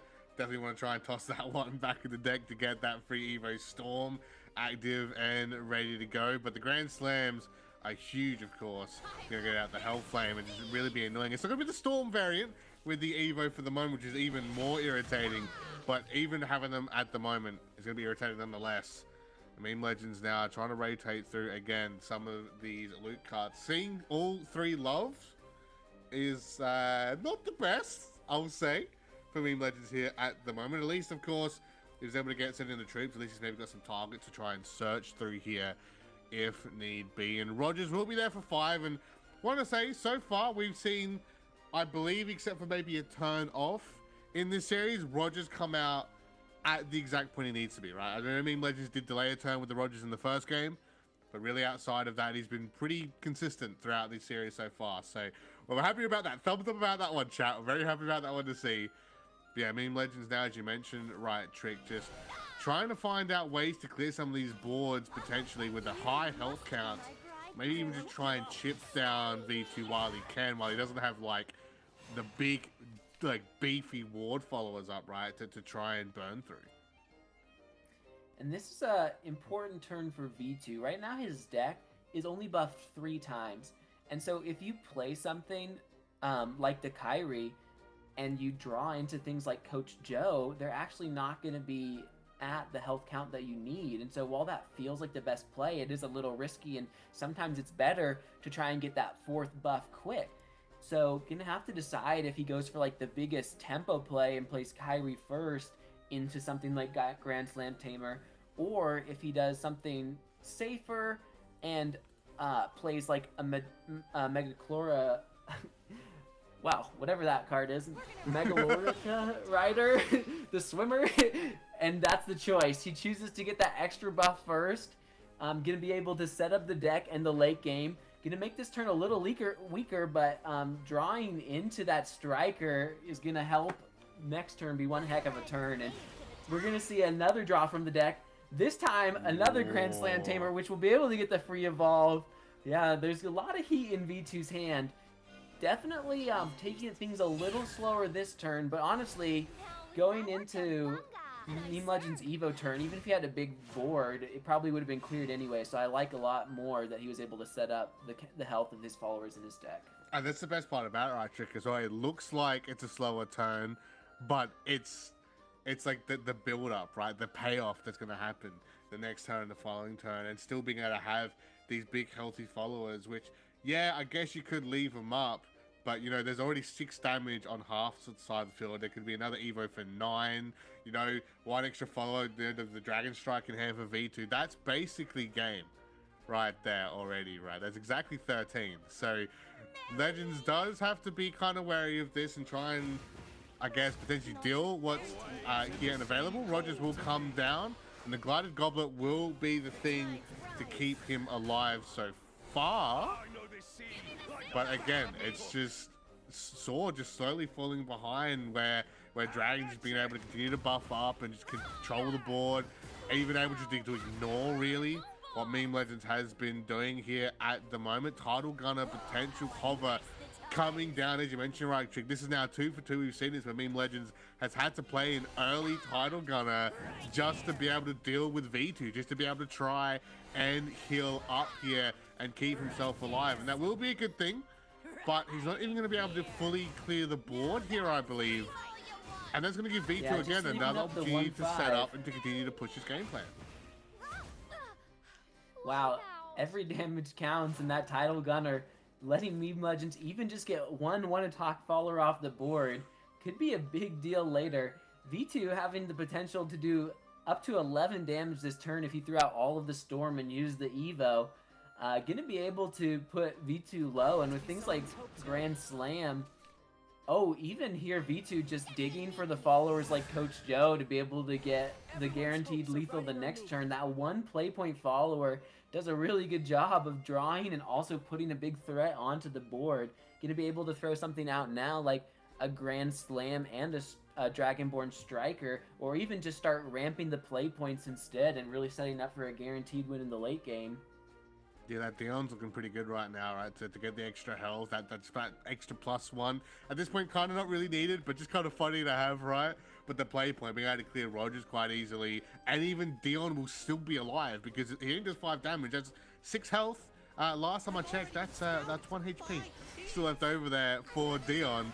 Even with the Blooming Dancer evo as well, he's about even the Coral Spirit potentially being an option now for V2 at this point. I'd say he's very comfortable and in the driver's seat now to potentially take this one away, just slowly setting up, dealing with the board, pushing Meme Legends into tougher and tougher spots as the Deep Sea will be discarded there. Of course, the full hand there by Meme Legends, unable to add 1 extra. V2 now, again, what a board he's got there set up. We know he's got some huge power waiting to go in hand. And of course, if Joe comes up, and the words of the wise zones, it's Jova, right? That's which I know is obviously a community thing, but it's definitely will be Jova. And Meme Legends now, again, considering the option Stormrack First Mate coming out now, again, probably to start spamming out these followers, get through some of these loot spells, and try and keep himself alive. Yeah, keeping the Deep Sea Goblet in hand next turn, knowing that the 2 restoration is more important than the card draw. Gonna put Meme Legends up to 16, trying to clear this board, looking like it's definitely gonna be possible. And gonna be able to reach a lethal setup for the following turn as well. So V2 been taking his time to set up, but by bringing the pressure back, now it's really on V2 to try and win this game now, or at least set up some restoration and things to prevent Barbaros just from coming down next turn and ending the day. Finally able to fully clear, right? With the Storm Racked and Barbaros set up 10 out of 7. He's extra 3, but there is the Coach Joe! Oh no! There is no way. We're not with the Dragonborn Striker, just those 2 cards is 20 health. Gonna have 2 Strikers though. For an incredible amount of damage. 12 from Joe, 6 from the Strikers. Meme Legends absolutely wrecked. You wanted V2 to win, and he's come through 3-0 against Meme Legends. That sword game down to the wire, that dirt rune game absolutely perfect, and even that game was going down to the wire in the end. But Coach Joe off the top, just to win that one. Holy moly, Trick. That, I've got no words. That was absolutely insane out of V2 there. You just always have to believe that you're gonna draw Coach Joe when you're playing Dragon. Just play the deck like he's gonna come to your hand. V2, not even worried, not trying to get some extra chip damage in the beginning or like hope that his opponent can't clear. Just playing it safe, buffing his deck, drawing cards. And what do you know, the pieces came together, an incredible finish for that last game, leaving V2 6-0 in games right now. That man is tearing up the competition. You were saying in the chat, there's a lot of fans of V2. Possibly helps too, you know, being on the team, he has a lot of support. The second choice for the first place winner in the poll. Meme Legends, we still wish you luck in the losers bracket. You're gonna have a second chance, but wow, yeah, that's a rough shock after going 3-0 and then 0-3. Gonna have to really pick things up and just come back in the next match. And remember, not just 3-0, but Meme Legends is our #1 seed here, right, in the West region. In terms of league points, of course, being on top, a previous cup champion as well, and going down the V2. It does gonna sting a little bit, but I said right, Trick. He does have that 1 extra life. It is double elim. He will drop down to losers. And he will be taking on, let me double check this, I believe the winner out of Twilight Knight's Rag and Vision from Team Vez. So that'll be quite interesting to see, of course, later in the day, which of those two players will be coming through. And we get the back now. There we go. It's really cool. Production love me. They don't want to do what I want to talk about. As you can see, he's going to drop down. Actually, no, sorry, he's going to go on against Melon against Calby. So I just got pranked. You saw that live on Twitch. That's a thing. But either way, it is going to be a very awesome match between these players coming through. A very exciting one here, nonetheless. But that is going to wrap up this one. Real quick, before we do get Zones back on here, Trick, I want your quick thoughts about our next matchup here coming through. It's going to be Osof against Nautilus. Two of the favorites to potentially take this one out. Osof, of course, a huge fan favorite, veteran player of the scene. And Nautilus, right? Basically the ultimate underdog that we have here in this Contenders Cup. Yeah, I mean, the completely unbiased take on this from Team Nautilus is the Dawnbreakers. I mean, definitely excited for this match. Nautilus is very strong on Haven, and so bringing that today, I think it's kind of like Calby on chess. Like, this is a deck that this player has played consistently and knows in and out in all the matchups. We did see in the last match Sword losing 3 times in a row, so the Sword mirror matches can be very important, especially on the stream in the finals of SEAO. We saw both players win with their dragon into the opposing Sword, and so especially maybe when that matchup often can go towards dragon, the Sword deck getting an early win or being able to win in the mirror could really decide a lot of how the rest of the match plays out. But yeah, I'm excited for these players to go together, and totally unbiased, just hoping that the Haven deck just wrecks people tonight. I want to see the turn 7 lethal. I want to see the Jean come down. Get him out. Get Zones back in. He's taken over. The Dawnbreaker's taken over. Get him out. Get Zones in. Let's go. I know we are going from one biased group. Yeah, get me out of here before I rip off my shirt and have the Dawnbreakers team underneath. But I mean, no, yeah, both of these players are great. Yeah. Osof is the favorite, and he has the most support for the leader poll. So a lot of people are going to be voting for him. This Zones coming in now. Get out of here, Chick. It's break time for you. And then I say that, but we've gone from the guy who was is upping Nautilus to the guy who will be upping the guy who just went 3-0. So go out with the Zones, have your moment. I'm gonna have your moment. I mean, huge props to V2. Honestly, that last turn, that Joe Tot deck was insane. I think the odds of him losing, if he doesn't have Joe Joe there, are extremely high. Just because I'm not experienced with that deck, but I think it's actually a masterclass in how you navigate that matchup going second, because you're very likely to lose to all sorts of combos from hand and chip damage from the Sword side once they hit turn 7. So unless you have even with one big Coral Spirit, a combination of Opulent and Barbaros can get through that. So V2 kind of just tried to get into damage whenever he could, and there was 18 damage that he managed to wrestle together, which clearly is definitely a bit lucky, but I would be lying if I weren't chanting Joe throughout, because once he's had the second striker, that's 3 + 3 + 12. That's his win condition there. So I think, obviously I'm biased, but and Buff Dragon has a reputation for being a very straight, decision light in terms of what you can do with sculpting your hand, but I think that is still a good game in terms of how you leverage your decisions on board to play out the game. So it's still a lot to take away there, and I think it just shows how comfortable V2 is on the deck, that he's going face when he left up a deep sea scout, right? That's almost crazy. Instinct for almost everyone is to get rid of deep sea scout, right? She's basically a pseudo taunt, but V2 is just nah, I gotta get in every point of damage I can. So yeah, really proud of him there. Just leave it. Who cares? 1 damage. I can deal with it. It's fine. It's not the damage. It's the number of cards this where players gonna see. It's terrifying. But it is funny as well, because again, we're talking about obviously the biases and stuff, and I'm like, okay, let me just check Twitch chat real quick, and the V2 copy passes there. So again, Osaf's at that 20-something%, but I'm feeling like tonight there might be over V2 fans who might have just joined in last second who might want to top that a little bit. The sad thing for the V2 fans is I don't think they're going to see any more of them today, right? Because I have to wait till day 2. Is there?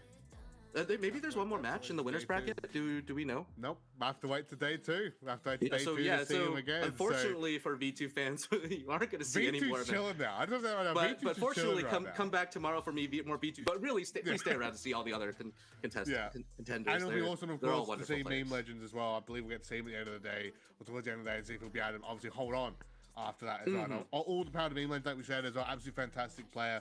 All jokes aside, I know we're hyping up V2 a lot, but Meme Legends as well absolutely did an amazing showing against V2 there. But we're getting ready now for our second match. Just finally move on now here. It is going to be Osof taking on the likes of Nautilus. And like we kind of mentioned before, right, Zones, it is going to be like the fan favorite. I know V2 kind of is the moment, but the fan favorite, at least going off of predictions. And I know talking to a lot of people in the past few days, is the main player.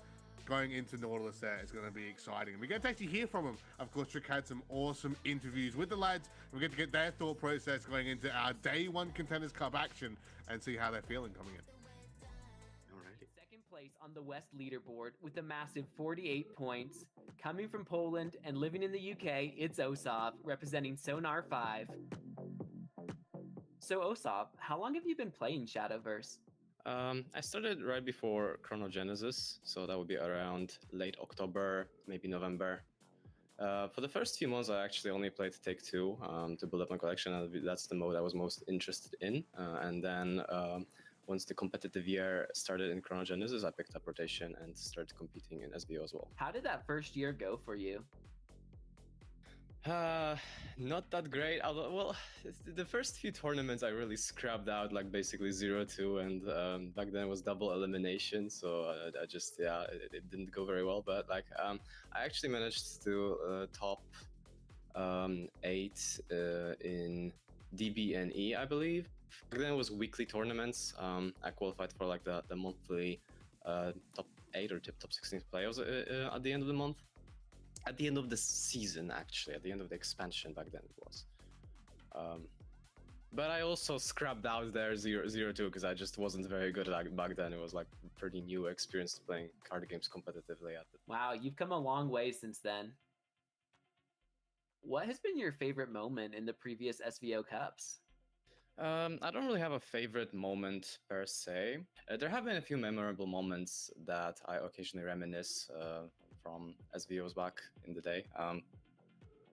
For example, like there was this one funny game I had against DB Lovebringer where I was playing Terraform a Forest, and I didn't draw Terraform it, and I didn't draw Wolf Rats, which were like the 2 win conditions of the deck, and I still managed to win just by playing Control Game and then dropping a Primal Giant on turn 9. That was pretty funny. Wow, I'm gonna have to go complain to Lawbringer, one of my previous team leaders. Not even able to win when you didn't get either of your win conditions. What was he up to? Oftentimes it seems you bring decks to tournaments that no one else will play. Do you try and bring uncommon decks, or is it just that you test so many decks that you think you're able to find better ones than other people are bringing? Yeah, that's a good question. So normally how I approach tournaments is I look at what the most popular decks are, and I obviously play them a lot to learn how they function, and then I think how to beat those decks. And I try to come up with unique decks that might be able to have advantageous matchups into those decks, and I essentially don't pay as much attention to what's popular at that point anymore, except like I'm trying to just beat the popular decks. So I just come up with my own ideas how to do that. What's your favorite win condition in Shadowverse? I like math-intense combo decks. Like some of my favorite decks in the history of Shadowverse have been OG Roach OTK, like back in the classic days, as well as Ladika OTK with 12 combo cards. Like I like those heavy calculative combo decks that have like some control tools and just requires a lot of planning, resource management, that kind of stuff. So you like to work hard for your wins? Yeah, I like racking my brain. A lot of the other players are afraid to go against you in Contenders Cup. Why do you think that is? I think the other players might be afraid of me because of, well, I think there are 2 reasons for that. One of them is obviously like I had a pretty good performance over the last 4 years. When you look at the leaderboard and as well as my World Grand Prix performance in 2021. The other reason is I bring very unconventional decks and techs into my decks, which means it's very difficult to predict the kind of lineup that I would bring, and it's going to be a lot harder to play against things that you are obviously not used to playing against. So it puts people in uncomfortable positions. Do you have a favorite card in Shadowverse? There are a lot of cards I like and dislike in Shadowverse, but one of the most memorable and let's say favorites of mine is Odile on Odette as like a pair of symmetrical cards. I really like symmetry in card games in general, and I think the design on Odile in particular was very nice. There was a lot of play around it in a sense, like if you board lock yourself, then Odette doesn't get spawned, and that's like a good counterplay to leave that last spot on the board so that Odile doesn't get full value. But on the other hand, it's also AoE, so you don't want to go as wide. It was a really cool card. Wow, that's actually the card that I told people for a long time was my favorite, specifically Odile, not Odette. Yeah, but Odile was yeah, just for a so long fun. time. I really like that card. Yeah, I was running one copy of that in my Shadow deck in Yeah, me tournaments for a too, long me too. time. Yeah, me too. Dang. Yeah, I feel like if someone asked me today, I'd actually still probably say Odile, because I was thinking about it earlier during another interview, and I was like, that's the last card I've ever said was my favorite card, so it probably still would be. So, a man of good taste. There we go. Okay. Playing in a tournament can be very mentally demanding. How do you maintain your focus under pressure to make sure you make the best decisions? I don't. Admittedly, I'm pretty bad at maintaining my focus, and like I'm not very good at high pressure situations in tournaments, which is why I actually misplay on streams a lot. Sometimes people see it, sometimes people miss it, but I actually am a little bit of a choker, as it turns out. Well, good luck in the competition. I hope you enjoy the new expansion. Yeah, thanks. Thanks for the interview. I'm the kind of player who I don't keep track of my achievements, I earn them.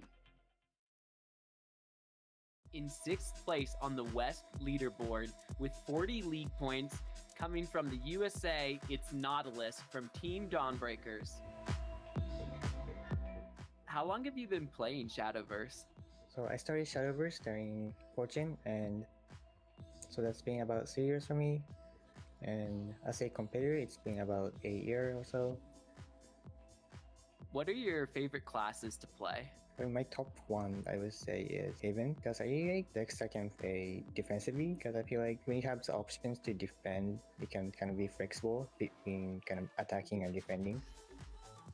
If you had to simplify your playstyle down to 3 words, what would they be? I would describe my playstyle, first of all, analyze, because I like to look into the data from competitive scenes and kind of try to find out more about the decks in the meta and kind of try to decide for myself which ones are the ones I want to play. And the second word would be flexible, because as I mentioned earlier, I really like having the option to defend as well as attack. So I really like decks that can be flexible. And the last word would be enjoy, because I bring decks that I enjoy using. Like for me in the February Cup, I bought Puppet Portal because I just like using it and I did well with it, and they just finding it more successful when I'm using decks that I really like. I like that a lot. Using the word enjoy to describe Shadowverse, it's so wonderful because it is a game at the end of the day, and even in competitions, as you said, if we're having fun, we'll be doing the best. How do you approach analyzing a meta? So to approach the meta, I always just start out with trying out the decks for myself, because there are always things that I can find out about the deck by just using it myself. Like I can know about what the deck is good at, what the deck is not so good at, and like how much damage it can do. And there are little little tricks that I can only find out by using it myself too. So I always just start out by using decks myself and kind of trying all the decks that I can use. During the season, you joined Team Dawnbreakers. What are some of the benefits from being on a team as you prepare for SVO? I joined Team Dawnbreakers after winning the February Cup, and it's been really helpful to be on team because it gives me a quality practice. Because on ladder, I get matched against a bunch of random decks like Bahamut Dragon, and so it's really hard to get practice against meta decks. So having teammates to kind of scrim against, go against actual meta decks is really helpful. And it's also nice to have more insights and perspectives on the meta, because I can analyze the meta myself, but different people have different opinions on things like matchups and how strong the decks are.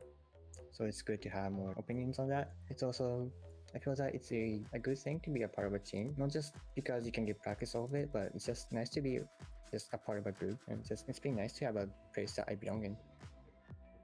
So Nautilus, what would your best play this year in SVO? I would say my best play in SVO so far would definitely be in the grand final in February Cup against Melon when I put down 5 ammets on the board and just ignored his board. I think I had options to clear the board, but I couldn't full clear, so I just ignored it because I knew he couldn't do enough damage. But actually, kind of looking at it, I actually found that putting down the spear was actually a mistake, because if the random damage hit Yukishima, I would actually die because he could use the evolve evasion effect from Gilneris on Yukishima to get him out of the board, and then he would have enough space for Seppi to do enough damage. So I should have just actually used shield instead, but I found it better to just getting 5 ammets on the board instead of trying to put stuff on the board. Are there any players that you're afraid of? Okay, so the player that I'm the most afraid of would be Osof, because so I know that he brings kind of weird decks in his lineup, and so I mentioned earlier that I find it better to kind of you accept the top tier decks and you practice against them. But my strategy kind of fails when my opponent is bringing you like the tier 2 and tier 3 decks in their lineup. And in the September Cup, I lost to Ramiel, who brought Dirt Room, Vengeance, and Mech Portal, I think. So my strategy kind of fails against someone who brings the off meta decks. Yeah, Osaf is very scary because of his lineups. What's your favorite play style or win condition in Shadowverse? My favorite win condition would just be big damage from board. Like, that's one of the reasons I like using Heal Haven in the current meta, and just like creating a big board on the, and it feels good when you hit your opponent with like 10 damage or like maybe like 20 from your board, and just feels nice. Yeah, having the big followers buffed up, like triple their normal attack going at your leader, definitely a good feeling. Do you have any advice for new players picking up Shadowverse today? Okay, so for new players, the advice I'd have would be to just join tournaments, honestly. It's really free to join an SBO, and you get to kind of show out your skills, and even if you're not good, you can just try. Kind of, it's really good for the experience, because the competitive meta is really different from what you experience in the other. So I think it would be really fun if you join tournaments. You've had incredible performance this season, and it seems like you've grown a lot. Are there any shoutouts that you want to give to people who have helped you along the way? Okay, so I would like to give a shout out to my team Dawnbreakers, because it's been nice having practice against my team members, and I'm really glad that they picked me up and I found a place to belong. I would like to give another shout out to actually Jeff, because in terms of tournaments I started in the February Cup, but I feel that my journey as a competitor in Shadowverse started with the deck ride contest in Asphalt, where I got first place, and I feel that that's really where I started, and Jeff really cheered me on when I first made top 8 in February, so I really appreciate that. Thanks, Nautilus. In the winner's interview, right? Yeah. Other competitors in Contenders Cup should be afraid of me, because no one knows the meta better than I do. We'll see Nautilus in the winner's interview, is what Trick said. And there's a possibility. I mean, let's be honest here. This man has been, again, like I said, the biggest underdog of the season. If you didn't know the history of Nautilus, this is his first year of competitive play. His first month ever, SVO, was the February Cup that he won in the end as well. So he's definitely been rocking up. He joined Dawnbreakers a bit later on in this year, and of course, if Trick has it his way, he will win the Contenders Cup. But this is going to be one of his ultimate challenges right here. So he's going up against arguably one of the best ever in the West region, I want to say in the entire world of the English-speaking side of Shadowverse. Yes, that is a statement, but this man has proven it with his track record in Osof here from Sonar 5. How are we feeling with his chances before we have a look at the decks real quick here? Norl, again, it's fantastic season, but it is Osof. Yeah, I mean, it's one of the storylines you love to see, right? If we had a Rookie of the Year kind of title, it would indisputably go to Nautilus, right? It's his rookie season. He's in the Contenders Cup. There's no competition on that front. But Osof is, of the recent years, probably one of the most consistent players over the last couple of years in terms of standings in the SVO season league standings, like for the last 3 years, and in terms of tournament results. He's had a lot of wins, and like I think Nautilus said that he is kind of afraid that Osof plays a bit out of the meta, and so you even have that acknowledgement from players. But I'll give Nautilus one more boost. My personal record against Nautilus is probably one of the worst in terms of against other tournament players. I have not managed to beat him in Swiss rounds, and even on ladder, I think I haven't taken a game off of. I've run into him once, and I got aggroed down pretty quickly. So I think he's got potential. So it could be anyone's game, which obviously an undecisive answer, but I'll give you the runaround. No, that's there, the right answer. That's the commentator's answer. That's what we want. That's a pass on the test. Which they get to see the decks right that these guys are bringing in, and this is the best part. I know Zones, you've been looking forward to this as well, especially with both these players, because like we said, Osof is that guy that we are known to kind of mix things up and bring things that players aren't expecting. And you see that with that final card in the list of Blue Sword in Goddess of Compassion. Yeah, I mean, it's the card that jumps out at you, right? At the highest cost in the curve as well. In both of her modes, Goddess of Compassion is a shrewd replacement for the Metatron that has rotated out of the format. And while Rest in peace, Metatron, by the way, absolute legend.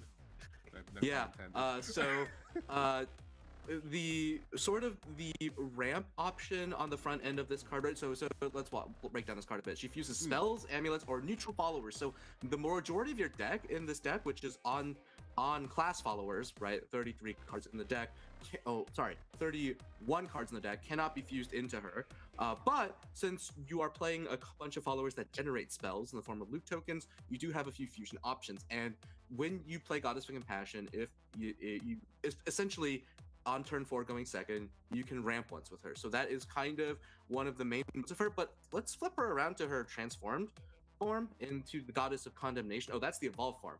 The Goddess of Condemnation. Unfortunately, I can't bring up the fusion version. But what that does is give you, so that requires 3 cards to fuse, to transform into her, a 6 play point follower, and increases your maximum health defense to 25.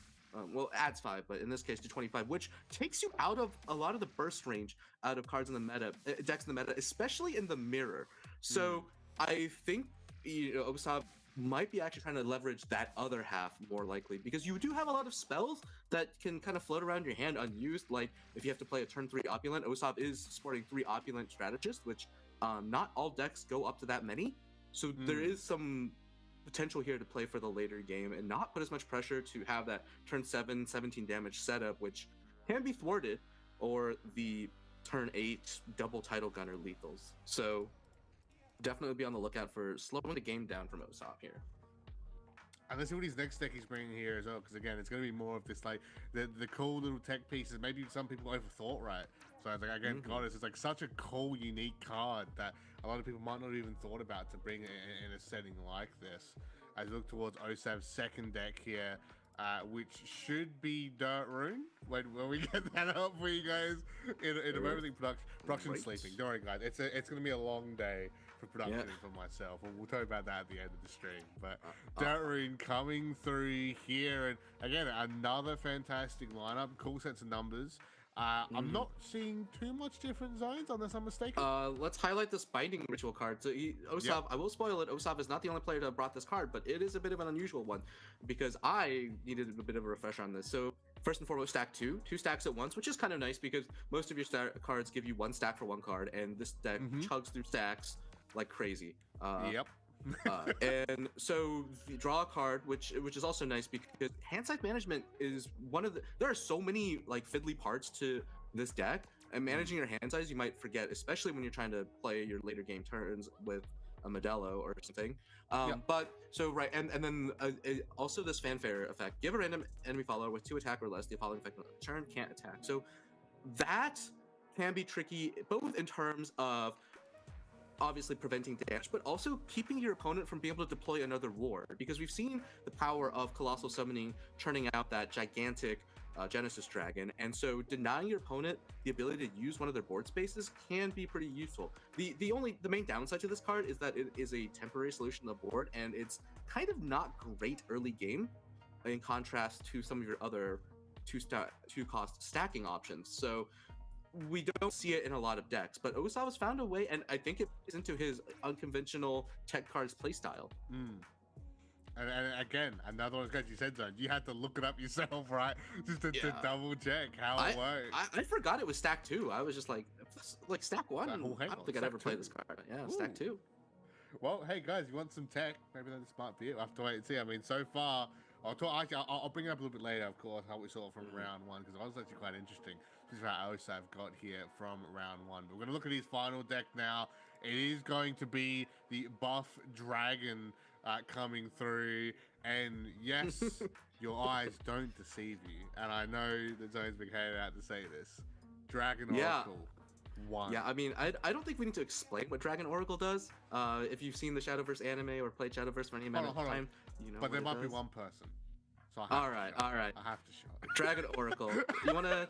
It deserves its spotlight, I think. It gains me 1 extra play point. Yes, and you get to draw a card. Yeah.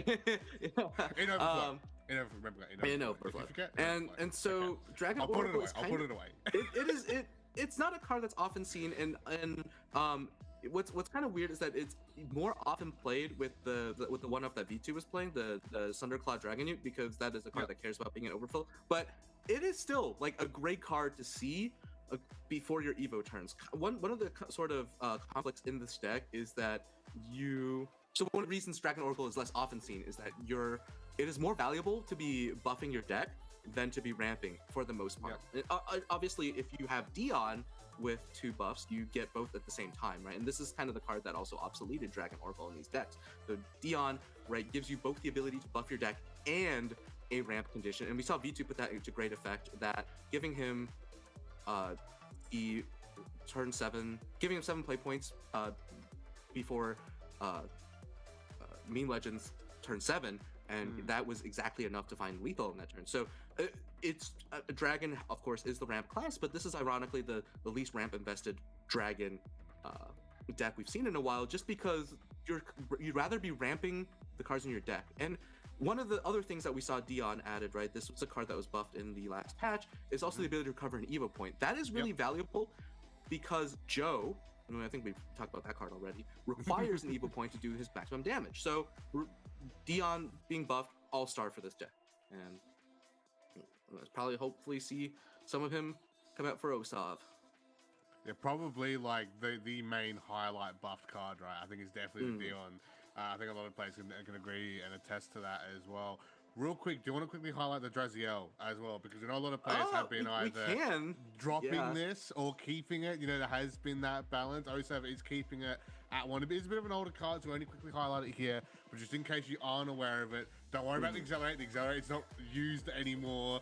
Actually, you know, I'm gonna have to contradict you there. I think the Accelerate might be the more often used mode than the main body on Draziel. So Draziel, obviously just a boogie woman of the meta game for anyone playing against Dragon decks. You sit there, you develop a board, you hit the Dragon player, they do nothing but ramp, which once again, Dragon isn't doing as much of that anymore. They do nothing but ramp, and then 7 play points, you look at your board, nothing's over 5 defense, you start sweating, you're like, oh no, please, I just want to have a board. Draziel comes down, and in the buff deck, she can't be destroyed by effects, so she is just extra difficult to get through. But the thing is, because you can't ramp up to her, it is actually really hard to get her out, and her role as like a healing card that gets in the way of your opponent has been superseded by Coral Spirit. So between those two things, Draziel has been dropping in popularity. So her Accelerate is actually quite useful, because what you want to do is you have a lot of cards that put cards back in your deck and buff them. What do you want to do? You want to see more of those cards. So if you have an early Drizzle in hand, you just accelerate her and you see an extra buff card, and that helps you see your Grand Slam Tamer, your Dion, all the other nice things that you want to be seeing. Let's move on now to Norlis's decks here, and he's bringing some cool stuff as well. As Zone just hit me with the dunk there. Thanks for that.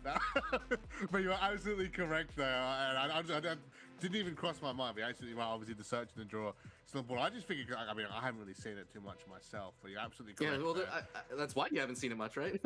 Yeah, because again, it's not being played or it's hardly being played. But Loot Sword is coming out here for Nautilus, and again, it is more of the same. Again, this is one of the ones out of the trick brought up earlier. That's the Spell Scourger being played instead of Angel, right? We're not seeing anything Spell Scourger come through as more of that filler piece here. But is there anything in particular that you would like to highlight here, Zones?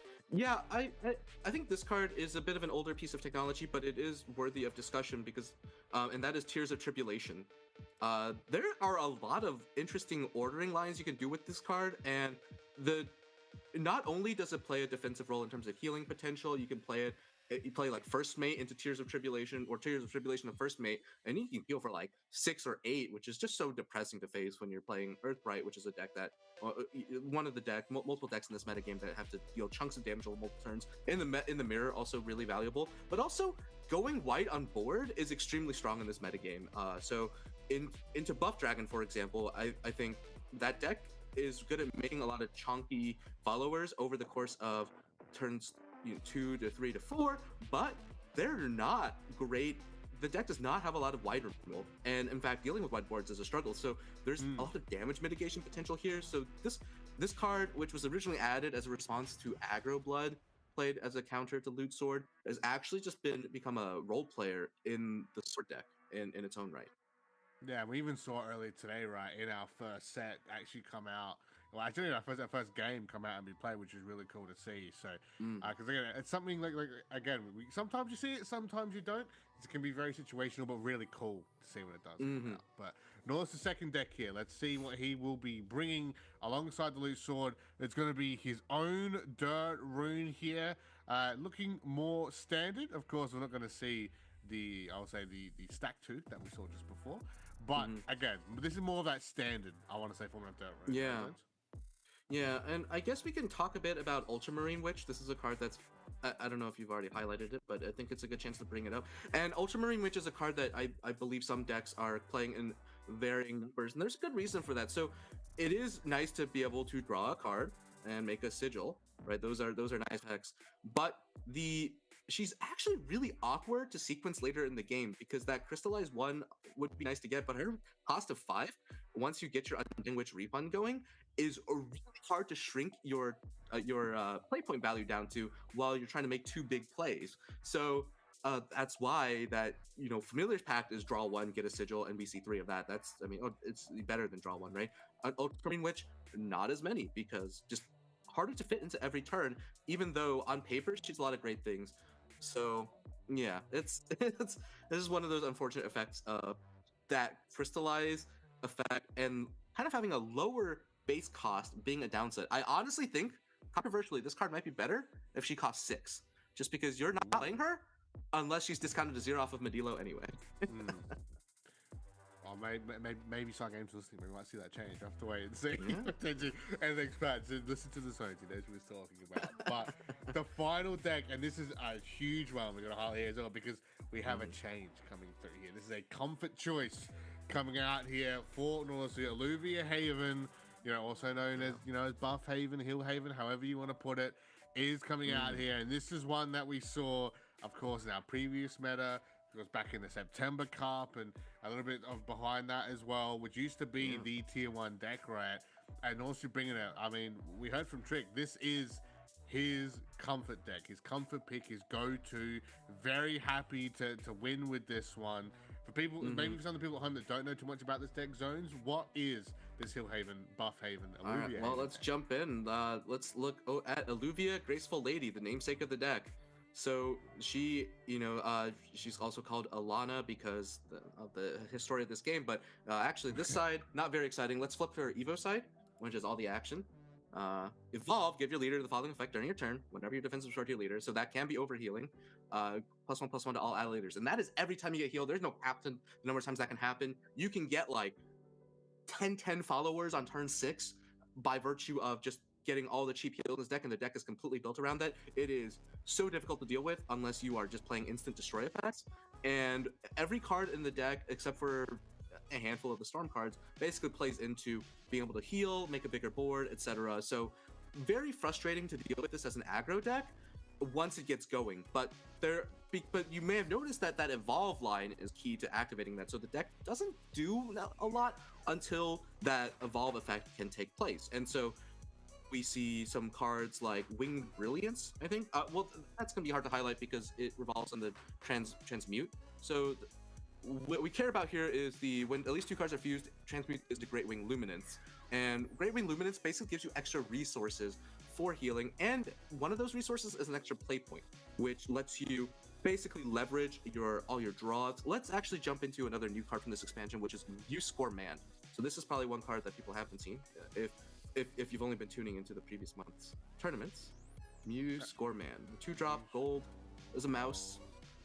I'm trying to find. Oh, here we go. Mouse. Yeah, gotcha. Yeah, so this card is out. This card is out of pocket. Deal 1 damage to enemy follower, restore 1 defense to your leader. So that you already see that interacting really well with the Alluvia effect. If allied followers have evolved at least 3 times, evolve this follower. And guess what happens when you evolve her? Whoop. When you evolve her, you get another ping and another heal. So this is one of the cards. So one of the weaknesses to Heal Haven previously was that you could get board locked because your followers were so large on board. Just a couple of like thin small wards could keep you from getting full damage, or like 6 defense wards because Jean, some of the math there. But Muse Score Man opens up the line to get 2 heals in 1 board slot and also eliminate maybe 1 or 2 followers while you're at it.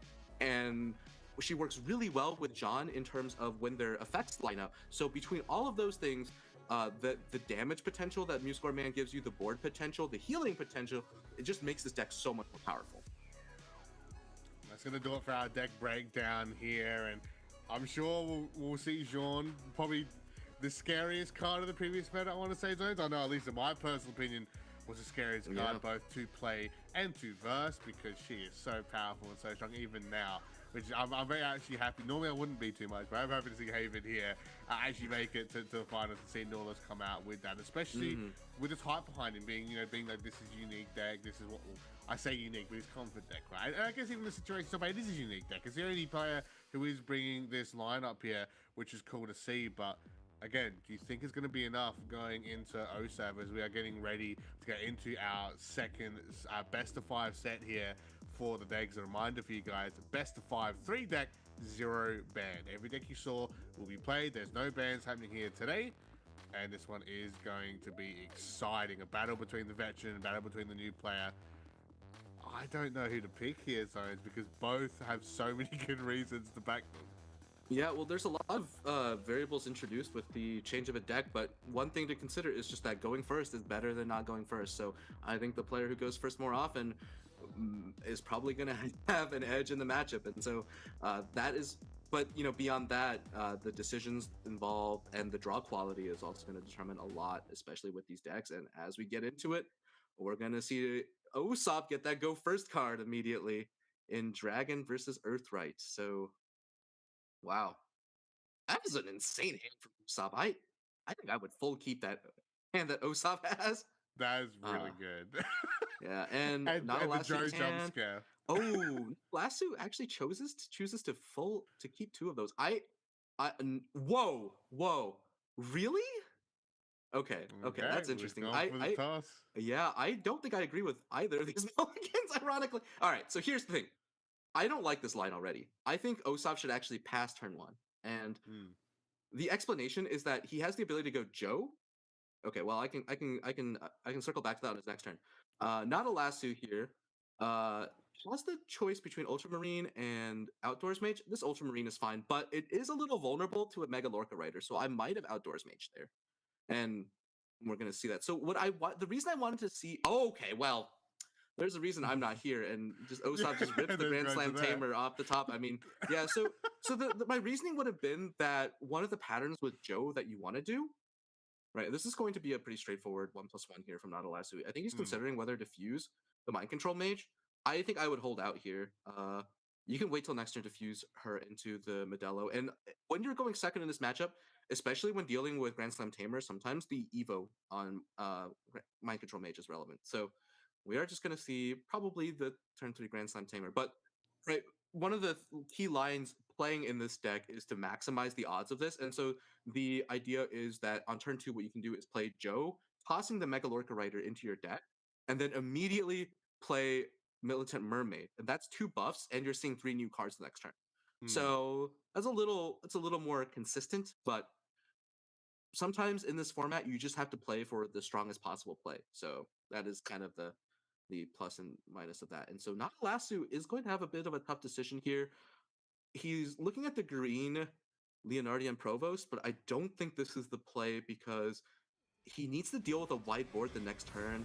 He is going to get the Verdict Ritual off of her effect, but that feels really losing, and just because I mean, that's one of just the 8 things damage to face, right? Already, yeah, so he's for taking a one lot of thing. damage. Well, he's trying to deploy green as a pseudocont, which there's not a lot that because green does threaten to Evo on board and negate a lot of the damage that Osof has. But that's the thing, is that if Osof just trades over with the Grand Slam here, that's still 5 damage to face, and Nadalasu is going to lose one of his best answers. So, but like I just said, right? That is such a good answer from Osof, though. We can't see his health currently either, right? So we don't know. I mean, to be fair, he's only played a couple buffs. Probably fair more to play him as a spell, right? Than to play him as a You spell, almost never play Gunbane for the body. Yeah. Sometimes I've seen my man come out and be a tanky. Yeah, he he can be good in some situations, but in this matchup, like the first half, he's pretty cleanly answered by Levi. Yeah. If there's enough stacks, and Gunbane is such a clean answer. The only thing to consider here, from Osof's perspective, I think, is whether to play the Gunbane or to toss the Gunbane back into the deck with Joe. And I think this is good. Like at this point, Osof can just hold on to this Joe to try to just get the 5 damage effect. They're not going to get the 7 damage out of the Joe. And yeah, we're seeing a really bad spot here for Nadalasu already. Does not have a lot of ways to deal with this board. And the green wouldn't have answered this board on her own. But would have been something. And the Mind Control Mage also, right? The loss of that is another kind of like in this situation, right? If Nadalasu had the Mind Control Mage, he could evolve the Mind Control Mage, take the Hellflame Dragon, and clear out 2 followers, leaving Osof with only the Mega Lorca Rider. But yeah, see, this is rough. There's 4 damage on board. Dion off the top. Oh my goodness, Nadalasu, you are in so much danger. Is Dion into Kyrie Evo. It looks really good. Oh, yeah, I think that's slightly inaccurate just because Osof is currently at 4 buffs in his deck, so it doesn't matter.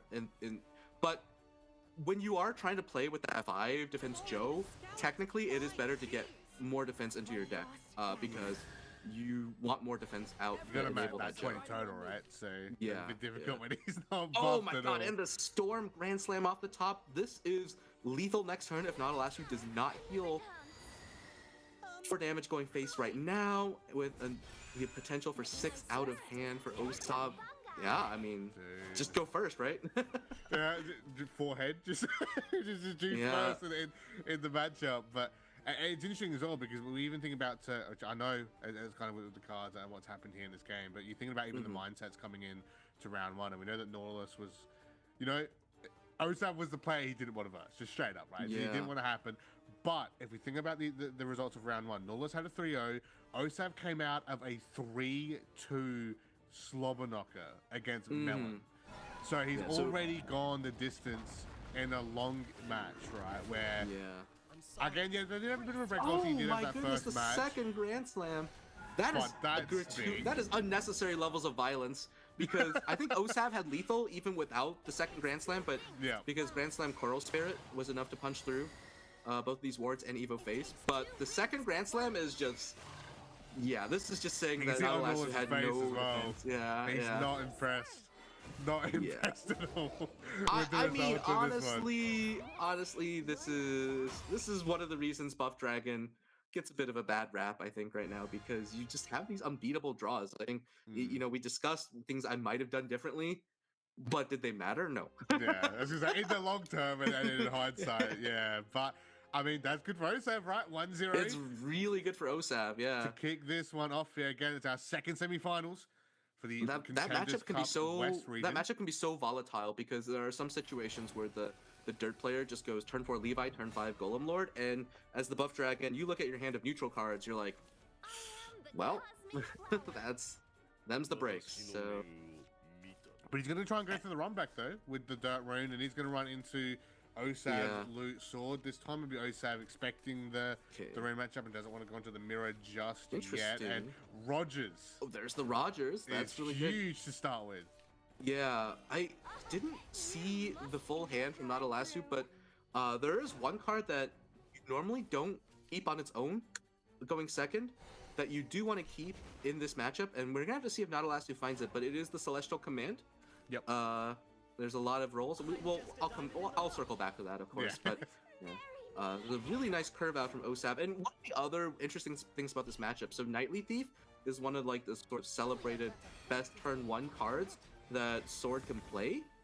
Not exactly safe to run out in this matchup because of Outdoors Mage. So, all right, Osof has a decision here in terms of what he wants to get out. Most likely should be getting rid of green here because the threat from Nadalasu is to get the 3rd sigil out.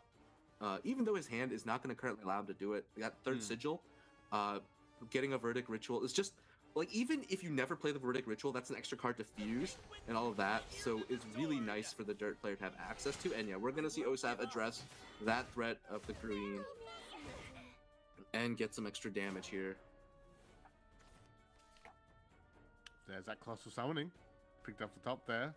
Finalists that you mentioned before, their zones as well. The middle are going to have a fusion come through. And actually, I believe it's our first Secret of Truths we've actually seen today so far. So the only one that is going to be, of course, the transformed one, because we had quite a few of those cards that we'll talk about all throughout the day. If you are unaware of that. And Osof now going to hover through what he has. Of course, Rogers won't be an option until turn 5. So looking for a set of the troops, maybe onto the Juliet. Gets himself the Barbaros, which is great to have having 2 in hand. We've seen a couple times already double Barbaros has been absolutely fantastic. And Osof just able to just slam out those rally numbers there, get some poke damage in, and I think Osof's feeling pretty good right now. Yeah. Okay, the second green in hand for Nadalasu, not bad here. Definitely a bit of a slow start for him, but he is going to be able to recover, right? Denying the loot from the Nightly Thief. Okay, and I'm going to play the green here. And draws the Celestial Command, right? So this card, right, is nice for the resource generation. Green Evo here is going to get the 3rd staff, which means another Verdict Ritual in hand. Or actually, the first Verdict Ritual in hand. Sorry, I was remembering the previous game. The first Verdict Ritual in hand here, this game for Nadalasu. And he kind of basically manages to negate the board. This is not, Sword is not a deck where you can easily buff out. Oh my god, the 3rd Barbaros here from Osof, though. I'm actually just seeing all of his commanders. Yeah, though the one thing I think his loot count here might be awkward for Osof. I believe he is currently at 2 loots, which means he plays the extra Rogers in hand after Excel. That's 1, 2, 3. So that puts him to 4 loots total, right? Because he had the Penguin, was denied a loot off the Nightly Thief. Yep. Which means currently he is going to have to commit to a full cost Barbaros in order to try to hit that 7 loot target. And to play a flag into the potent healing available for Earthright is really risky. So Osof kind of really leaning on seeing a Deep Sea Scout and or First Mate here to bail out this hand. Even though it has a lot of the end game finishing potential, it is lacking in terms of loots to get there. And so gonna have to see how he navigates that. I do want to see him. He actually might be considering holding on to the second Rogers rather than accelerating him, because Rogers, when accelerated, is worth 1 loot, and when played for full cost, is worth 2. Actually, going to choose to use one of the Tidal Gunners here, so that that is a way to get the loot count up. I think this is okay in terms of the tempo potential. I would like to see Osof get rid of these 0-1s on board, because that is potentially bad to have stuck, but not likely to be stuck on board. So maybe not too fussed about it for the moment. I'm thinking they might just get AoE cleared or by Golem Lord or something similar too. But again, this is a third, fourth time I've seen an early title gunner come out, kind of be forced out even. And again, there you go. There is the Golem Lord with the Evil and the Guardian Golem as well. So just gonna have 13 health on board. I always have to try and get. Oh my goodness! But the title gunner coming back, that's gunner. really cool actually to see that come back, because the other one he played previous turn, right? He doesn't feel too bad about having to burn that one out early. Yeah. I mean, I think Osof has been doing the right thing in terms of finding ways to make this hand playable, because while you would like to greed out these cards to the 7 loots, you need to get to the 7 loots, and so definitely nice to see the title gunner, because I think a lot of the times you see a second title gunner draw and you're like, oh man, I could have saved up for the double title gunner lethal. Not reliable in this matchup though, to be honest. So but Osof needs to clear this board or face immediate destruction, and that Evo from Nadalasu was really it was really nice in terms of trying to deny an elegant clear here. Actually, against the Barbaros, it does nothing. But as Nadalasu, you're pretty happy to see a full cost Barbaros used here, especially if it involves fusing a goblet, because Osof is going to have to evolve this Barbaros into the Golem Lord with the destroy effect, trade into the 5/5. Yeah, and this actually leaves Osof with a worse board than if Nadalasu had pre-evolved the Golem Lord. So works out quite well for Nadalasu here. But he is at a precarious life total, so I think I'm trying to count the sigils used though. I believe he is currently at 5, so he is going to be able to get the Witch active this turn. Likely going to want to Pascal to heal for 5 as well. There we see the Pascal. All right, that puts him to, and that puts him to 7 now. And I think you can go, if you're really worried about dying here to aggression, you can go Astrological Sorcerer here, because now she has the -2 attack effect. Yeah. And you can see Nautilus is actually taking his time considering that as a potential option, right? Because it's quick for the Oracle and quick for Witch, but it's hovering Astrological now just as a precaution, which of course burns some more of the sigils, able to stack some more up as well. Good for him in the long run. And noticing as well that Osof 10 is getting a bit light, which normally with Luke's sword is the exact opposite of what you want here. So I don't like this telescope fuse. I would have liked to see a fuse on a Golem Lord, because you're never going to use the second and third Golem Lords. But that telescope is actually kind of nice, because it is a 0 play point way to recover 2 play points off the Dying Witch effect. Okay, well, Osof's hand is not getting better. Draws probably one of the only cards in the deck he does not want to see there. Yeah. Again, and I believe that's a 1-of as well. I'll double check that for you guys, and I'm 99% sure that's a 1-of as well. And I know we have the going joke on Mikhail, and I know he's got 2. He's running 2. It says running 2, so he's actually one of the players running 2 here, I believe, today. But even still, it doesn't change the fact that obviously, out of all the 20-something cards he wanted to get through, Mikhail's not one of them. And now having to run out that second Barbaros as well as the Roger Dread Pirate's Flag coming through to drop him down to roughly what he was the turn previous. But now with even less cards. Osof is actually under pressure to use up the flag now, because this Celestial Command, I brought this up at the start of the game. This card is so clutch in this matchup. Oh, wait. Yeah, just fuse the Golem Lords away. You're not going to play them. Because what Celestial Convergence does is reduce effect damage to all your lads on board and yourself by 2. And that is such the big flags, like those little paper flags you get in your burgers. Yeah. Or something. That's basically what they are now. and so that makes it so that the title gunner line for lethal is just out of the question here. And Nadalasu, let's see, has 9 + 6. The only problem if you're Nadalasu, he's a little bit short of full lethal potential. Levi Evo Colossal Summoning is 9 + 7. Which is 16 damage. So, but there's if one of these golems sticks, he's got it.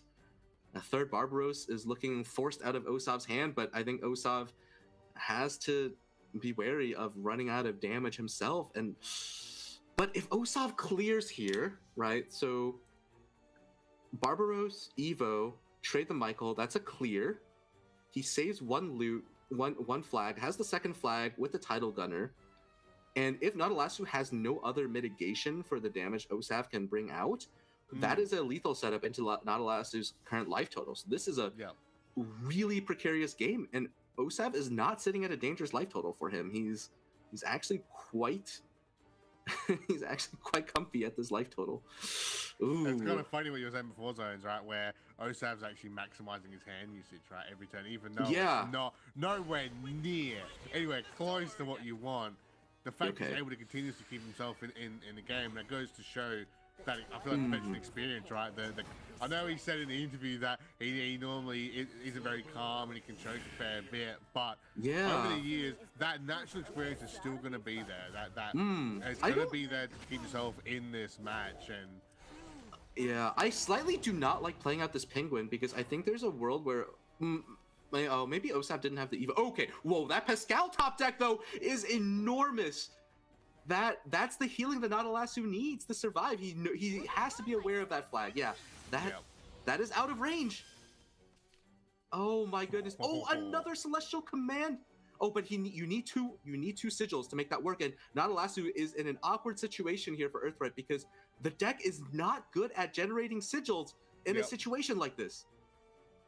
Kind of makes me think back to good old Juno, right? Where you'd be able to get that sigil with that every turn. And now obviously she's not a thing anymore, but that's the kind of thing in like this one-off situation, which would be cool to have. Levi does 0 damage here. He actually has to play the Celestial Command here.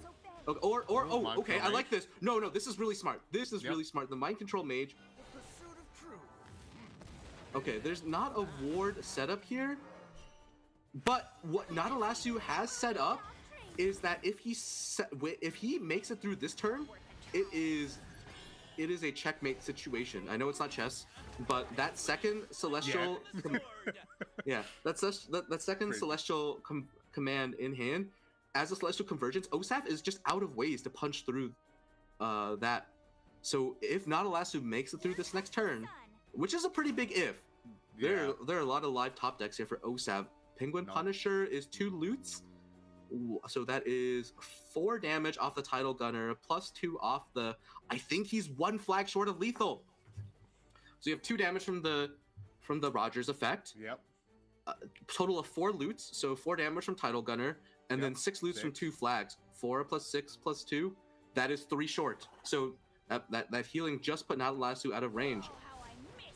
And that's what you're saying, right? That Pascal off the top might have been enough to keep him in this game. We'll have to wait and see. Now, Punisher comes down, he's going to have to flag, and of course the blade can only hit followers. So it's 1 extra less damage there. The Punisher Evo as well, just to get the necklace, just to try and clear. Obviously, we'll be going into that Levi. Yeah, I mean, you have to necklace the penguin here for any kind of board effect. Oh, really? Okay, using the blade. Okay, no, I get that.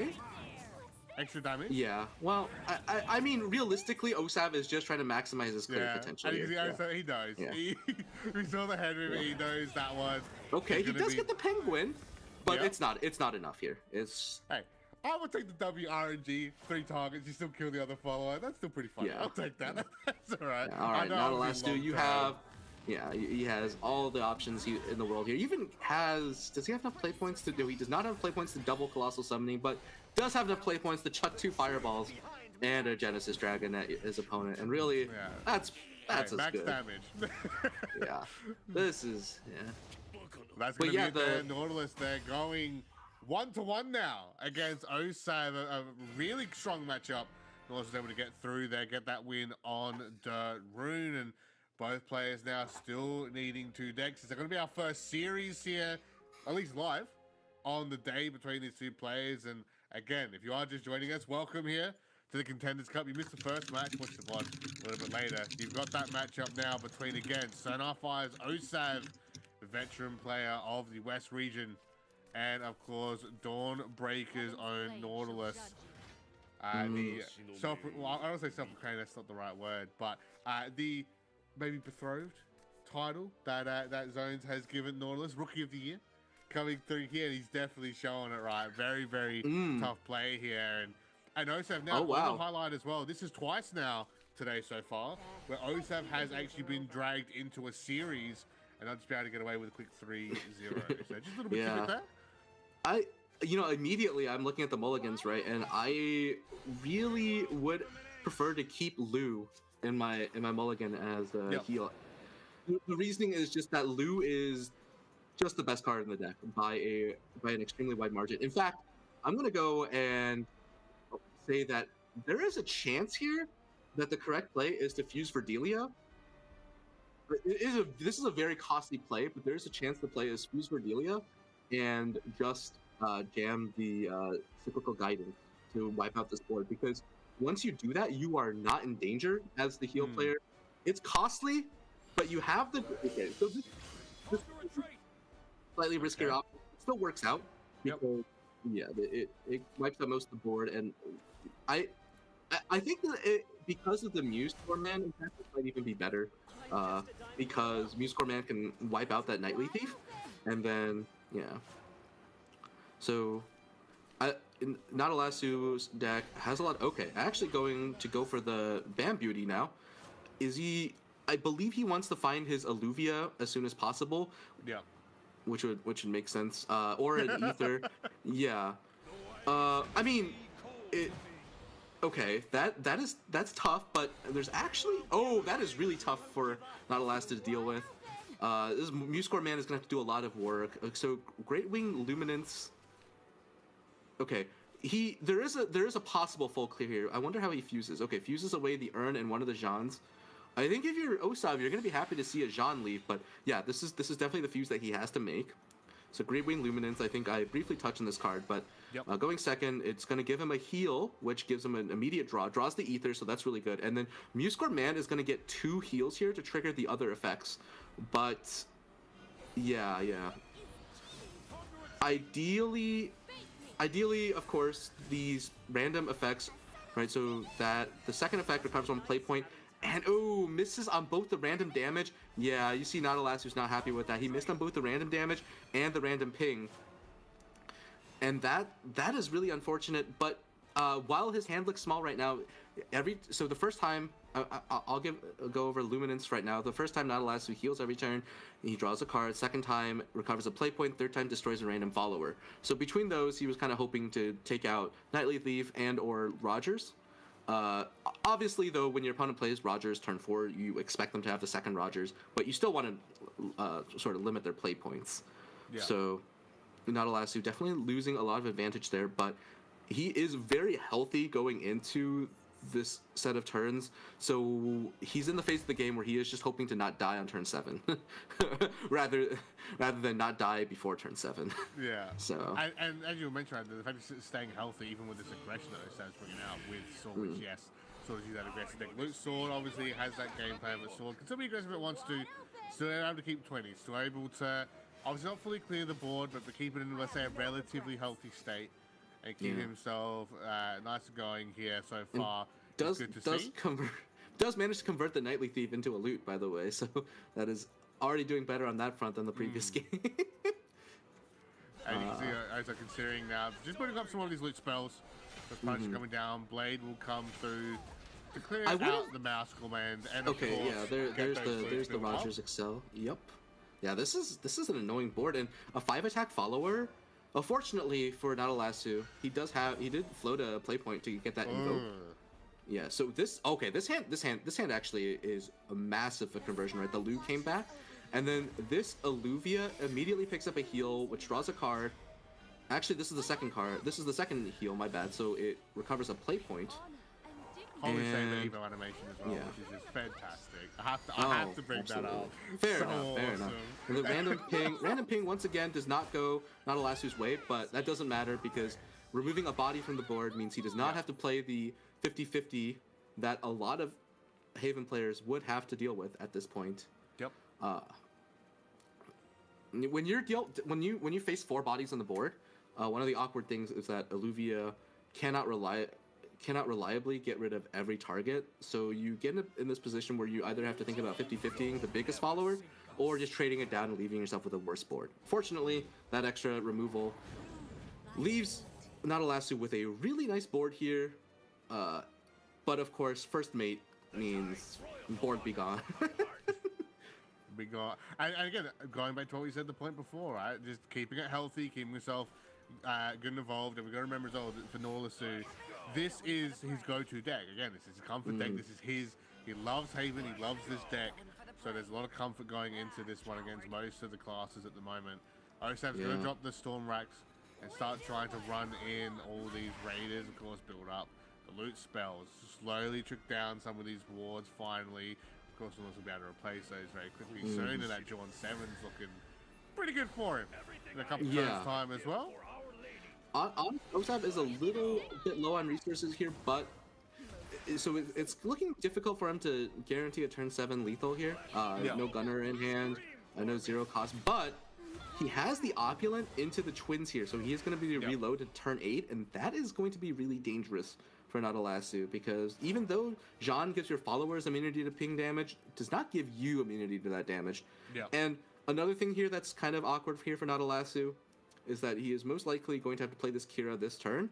Kira finding an ether, right? And then he's out of great ether targets in his deck at this point now too, because he's drawn all 3 Jeans, and he played his one of Regretful Apostle on turn 2. So between those, not a lot of ways to leverage out more powerful cards. He does get the Tanzanite, but without the Urn, which he also had to fuse away for the Great Wing Luminance, not a lot of ways to deal game-ending damage. So Nadalasu is going to have to play this for the long haul, and that is not what you want to do in this matchup. It is so dangerous.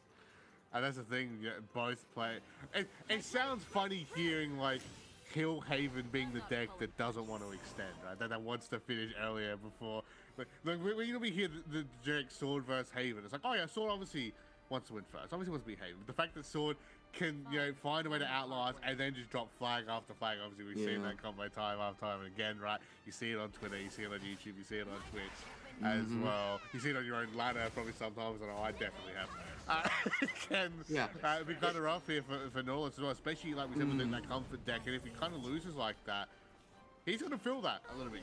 I think most people can attest to it, probably yourself as well, Zones. When you play your favorite deck and you lose, especially on stream like that, you are going to feel that bit of a sting from that. And especially when you have to try and go for that play again. There's the strategist and the twins as you mentioned as well, completely replenishing the hand here. In fact, this is where sort of the decision making. Osof said he likes these combo decks, and there's a lot of planning around this, right? So getting that 7th loot off the Barbaros fusion is a thing, but obviously doesn't have a lot of the more damage pieces. So there's some thought to like how many of these loots can you save to get more effect damage off the title gunner next turn, because you will have no embarrassment. You'll have an embarrassment of targets, rather, is what I meant. I was kind of mixing up my metaphors there. But does need to also make hand space, doesn't necessarily want to reveal the Barbaros in hand, and also the Jean board is still hard to deal with at the end of the scout off the top is really nice. That is another way for Osof to extend his resource game, and so he may even, if he has to, look to play into turn 9 with just an accumulation of loots here. What's his damage looking like here? Right, he is getting that 6 defense on his board here also, out of an immediate Jean range. Ooh, okay.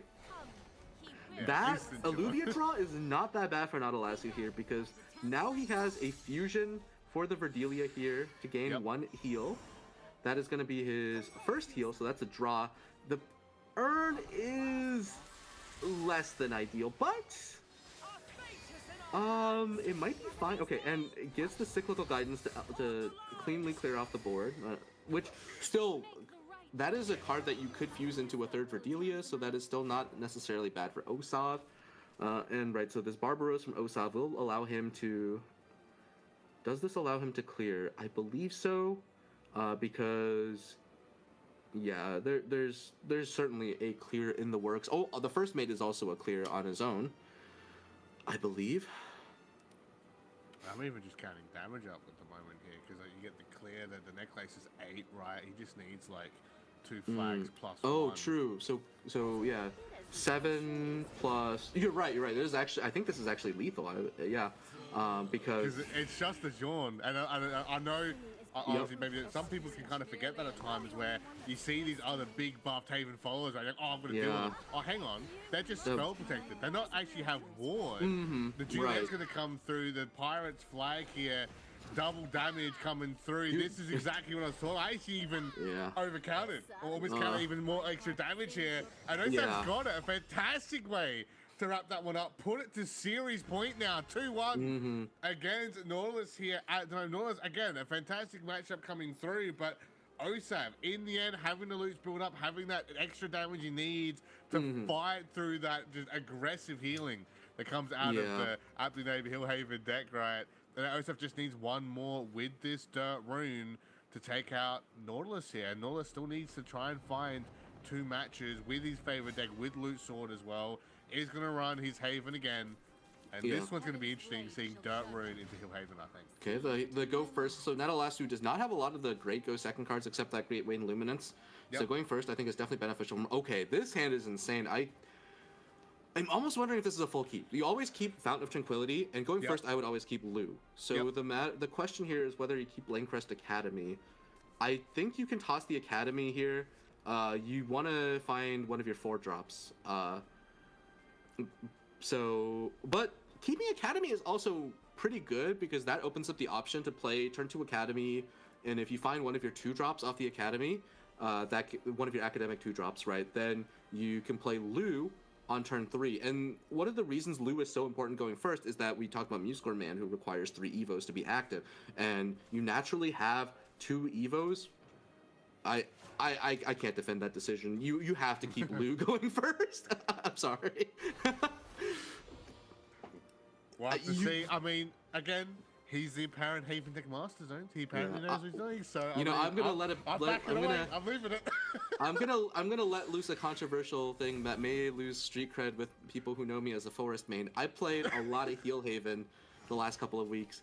He draws the Lu back. You know what? That's fine. That's actually Crisis good. averted. No, the double Lu. Crisis averted. Yeah, no. The more Lus you have, the better, because it's really the truth. Lu is just so important. But okay, getting back on track. One of the patterns that you want to make. So the long-term planning in the Heal Haven side is actually really treacherous. But here's also a good. Sorry, I'm gonna flip back to Osof though. I actually think that Osof should develop a Sweet Defender Golem here. And while that is a case of he has 2 play points, just spend the 2 play points, there's also the case of you want to chug your, process your Earth Sigils down as quickly as possible, and the Sweet Defender represents doing that faster than the Golem Lord because it's getting free Earthright activations, right? So, all right, we do see the Kira drawing an Alluvia, not as nice as drawing an Ether, and I actually do want to see one of these Lus come out here from Natalasu. You get the extra one, right? You know, you've got another one in deck as well. I think it's pretty safe to chuck this one out here, and you can tell he's definitely considering that option at the moment. The reasoning here is just that it's not guaranteed that he can activate Lu on turn 5, and what you really want to do is make your Fount. You have 3 Founts in deck. It's probably the best card in your deck, you know, because we talked about how powerful all the other cards are. Yeah. It also clears the board here, and he held it. I mean, I don't know, like it's so strong because the board is just not answerable, or rather, he gets free board answering once he plays the Lu. He builds his Evo count. His deck does require a bit more like greedy play, I think, because he is playing the Urn, playing the Great Wing Luminance. He might be trying to make sure he accumulates enough resources to kill with the Tanzanites. One of the cards that I favor is not in here. That is a card that lets you draw more cards at the cost of tempo. So you know, I just want to spend my Lus to get tempo. So, in fact, okay. So back to the present situation. Osof can't break through the 2/3 Kira, so is going to make also the rare play of playing out a Celestial Command. It's kind of funny. And okay, so we see the reason why Nautilus held onto the Lu, which is in order to play out a Great Wing Luminance on this turn. And that's fine. That is going to allow him to get the but is he? I actually think you fuse the you save the Muscore Man for sure. This is an okay way to run it out. This is a really costly turn. Yeah. And part of the thing is I don't play with Great Wing Luminance, admittedly. I think it's too much a win more, and you had to give up a full turn here in order to play it. But he's gonna have really powerful turns coming up, and using well, in a Lu for that. hindsight, do you think that the Lu definitely should have gone down turn previous then if he was going to commit chucking that amulet out? Because now there's 5 damage kind of just sitting there. And, which I know he can heal it back, but again, we're talking about like the aggro, the tempo, and even the mindset, right? Because it seems like Nautilus might be playing a little bit more safe after that last game. You know what I mean? Like he's on the final life type deal. You think about other games and that where you go on like that last bit of health, last life, and some players will kind of back off a little bit. Do you think that might be a situation? Could even be like nerves of a new player, first Contenders Cup. I don't know about that. I think the idea is that one of Heel Haven is a deck where you do have to play for some high roll outcomes. Yeah. And one of the most powerful patterns is Alluvia with a heal to buff her into a Lu. So right now, Nautilus is definitely hoping for a Verdelia there in order to. Oh, okay. He's actually. Okay, so this is okay.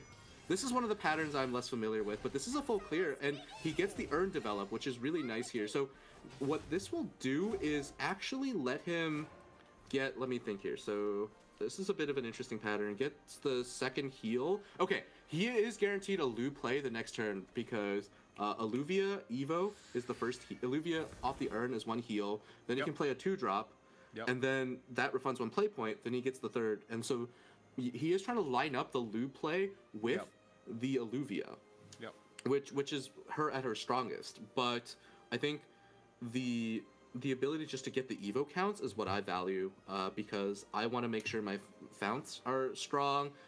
So it's tough. This matchup is really weird because you make a strong board, but then it ends up being kind of, if your opponent just Medilos it out, like you're kind of in an awkward situation as the Heel Haven player. And you also have to be constantly reacting to the kinds of boards that Osof could make, right?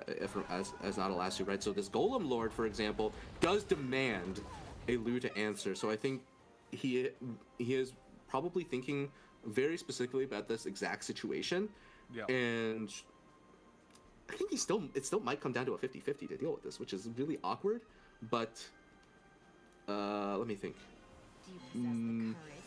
Yeah, that pre-Evo.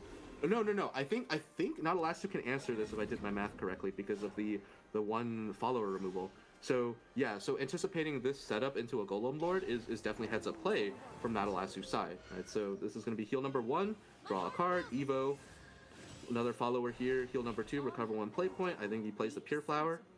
In fact, he can even afford to trade here because the random destruction as he plays the Lu. Okay, doesn't have to. We should trade here now, though. Yeah.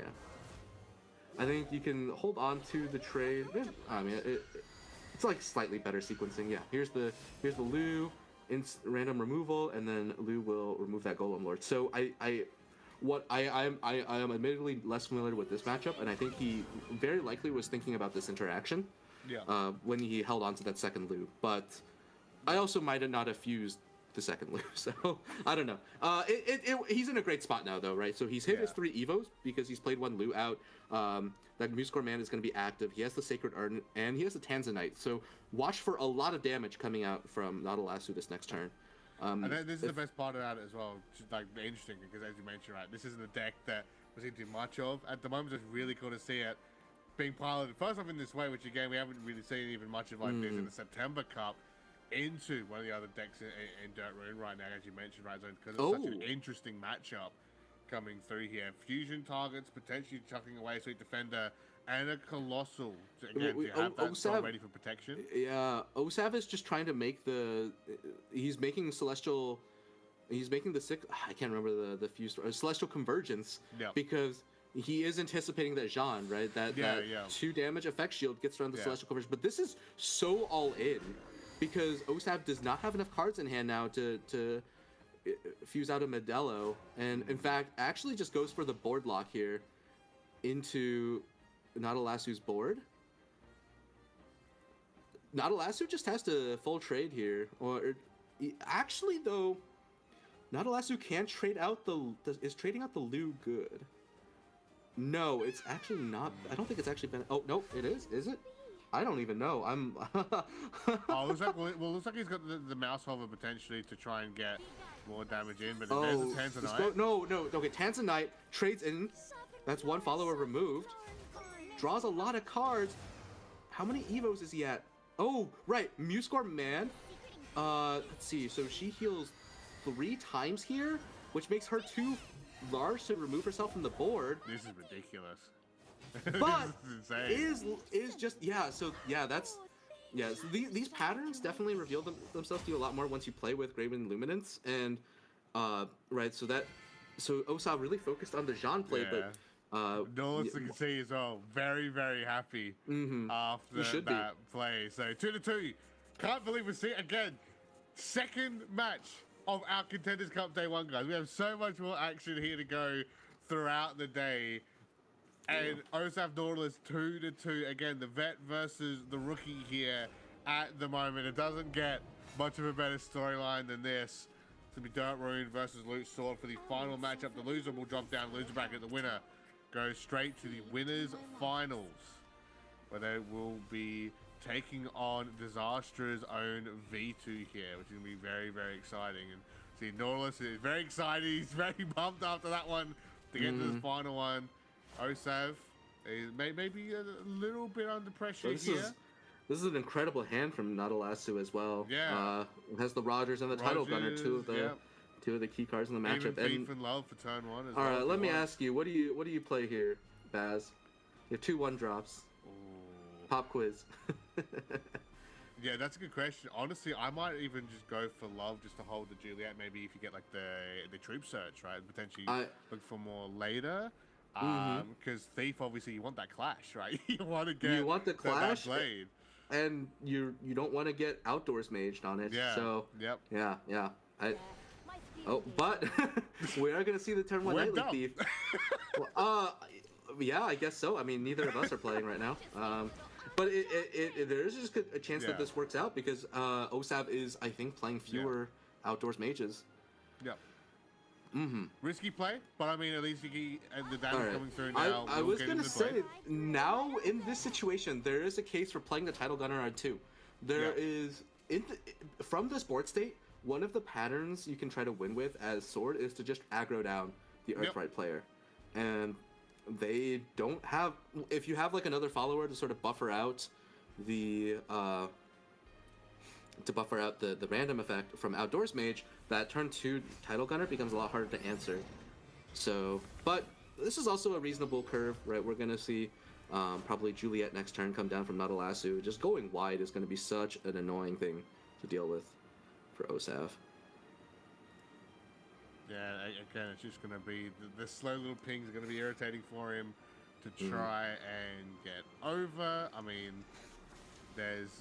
We could get the search come through. We could see Deep Sea if he wants to get some more loot spells. Title Gun is definitely going to be held on to now. I don't believe we're going to see that one come out. But is there anyone just to I was going to say just to chuck out the Juliet, just get 4 damage to face. Just I don't know. What if you play Title Gunner Scout there? It doesn't even seem that bad. Still, because how is Osof going to answer both of them? Yeah. But that's unnecessarily risky because. You can just hold on. You definitely don't want to risk losing Scout with this hand from Nautilasu. Yeah. So. I mean, he chucked out Thief early. He got away with it. Let's leave it at that. For now, let's just. I mean, technically he still hasn't converted that Thief into a loot, so it hasn't gotten away with anything. Yeah. True. But Hey, he's got some ping damage. Hey, he's got some ping damage. It's a minor W. We'll take the minor W's Yeah. where we can for now. Especially, of course, again, the caliber of player talent is going into. Yeah. Sorcerer is going to come down now to build up some of those stacks. Telescope Yep. as well to see what he can draw. okay. The Levi off the top is really nice for Osof. It's going to give him the ability to negate some of this board advantage that he's dealing with. And the Penguin Punisher off the top here for Nadalasu. Let's see. So there are a number of lines that he could play here. I think Penguin Punisher, and then it's a little awkward because he can't really play Scout along with the Punisher or the Gunner. I think what I would do here is Scout, open with Scout, hit in with the Nightly Thief, get your Dagger, then Dagger to finish clearing what Nightly Thief hit into, and then what you hope then is to draw a Rogers off of that. Then you can excel out a Rogers, and then you're really far ahead on board. Yeah. So it seems like, okay, Rush first is also okay. That's not bad. But this is definitely going to end up falling behind a bit on board. I have no regrets. Okay, definitely don't play the second Scout here, I think. Oh, second Gunner.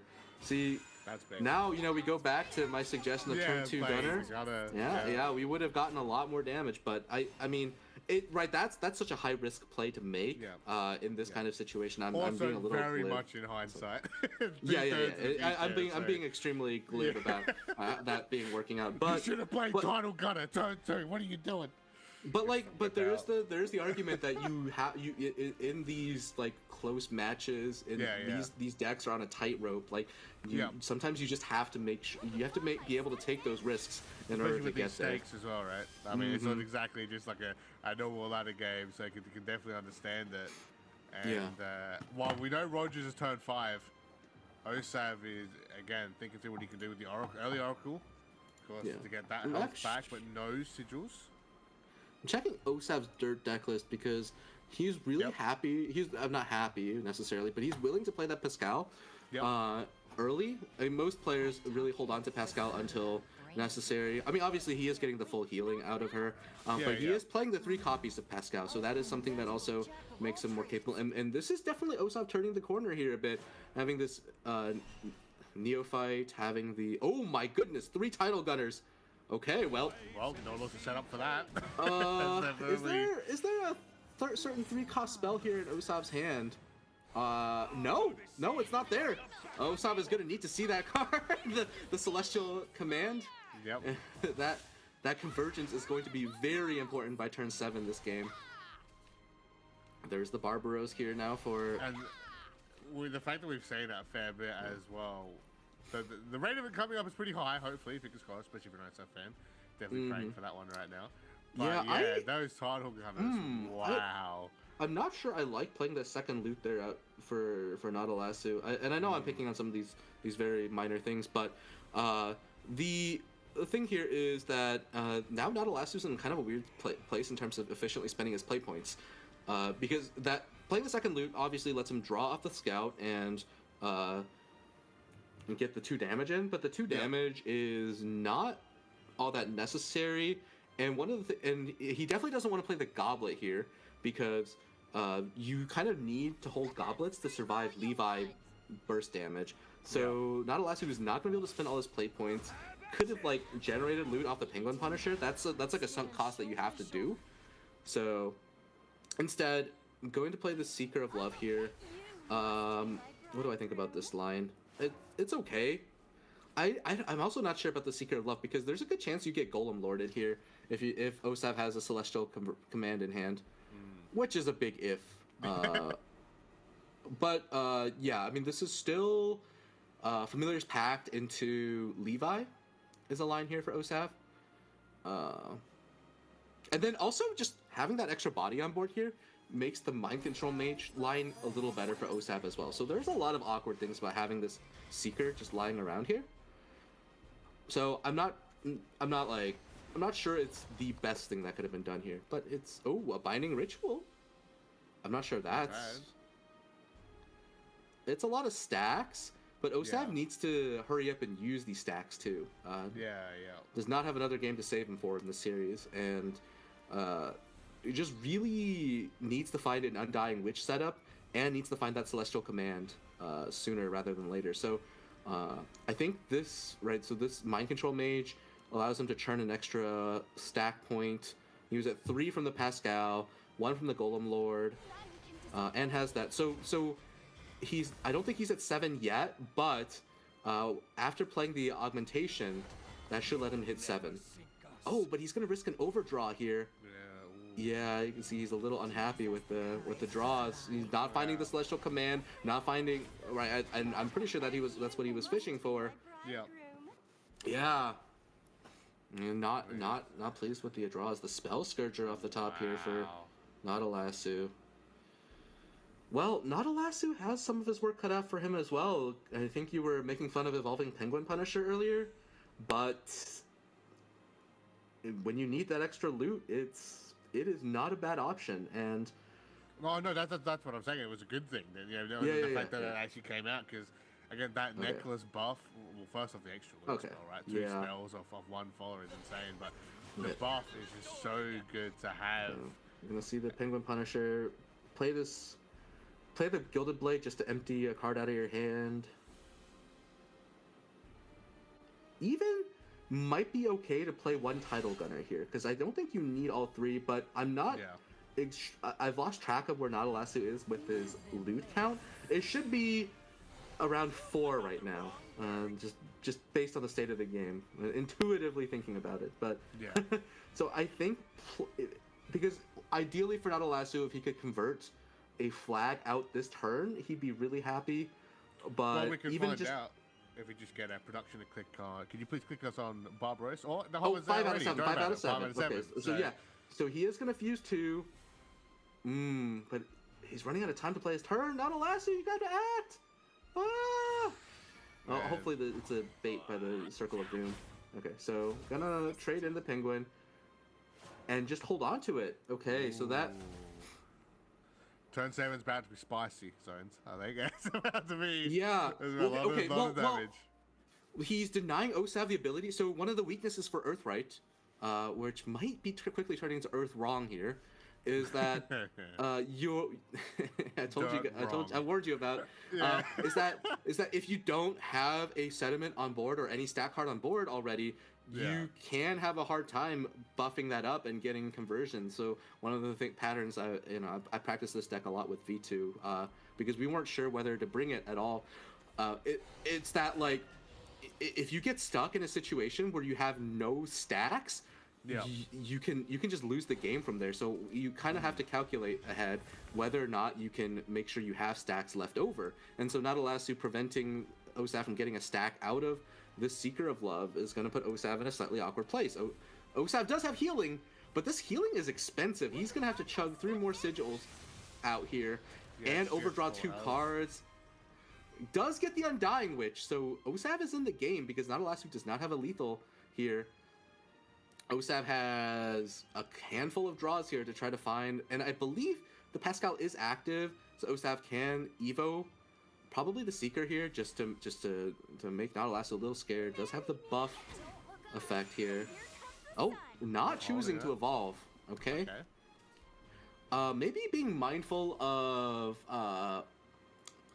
giving Sword. So Sword has the Defender and the Duelist and Opulent to recover an Evo point, right? Mindful of giving Nautilus access to Asuka and Shiori off of that.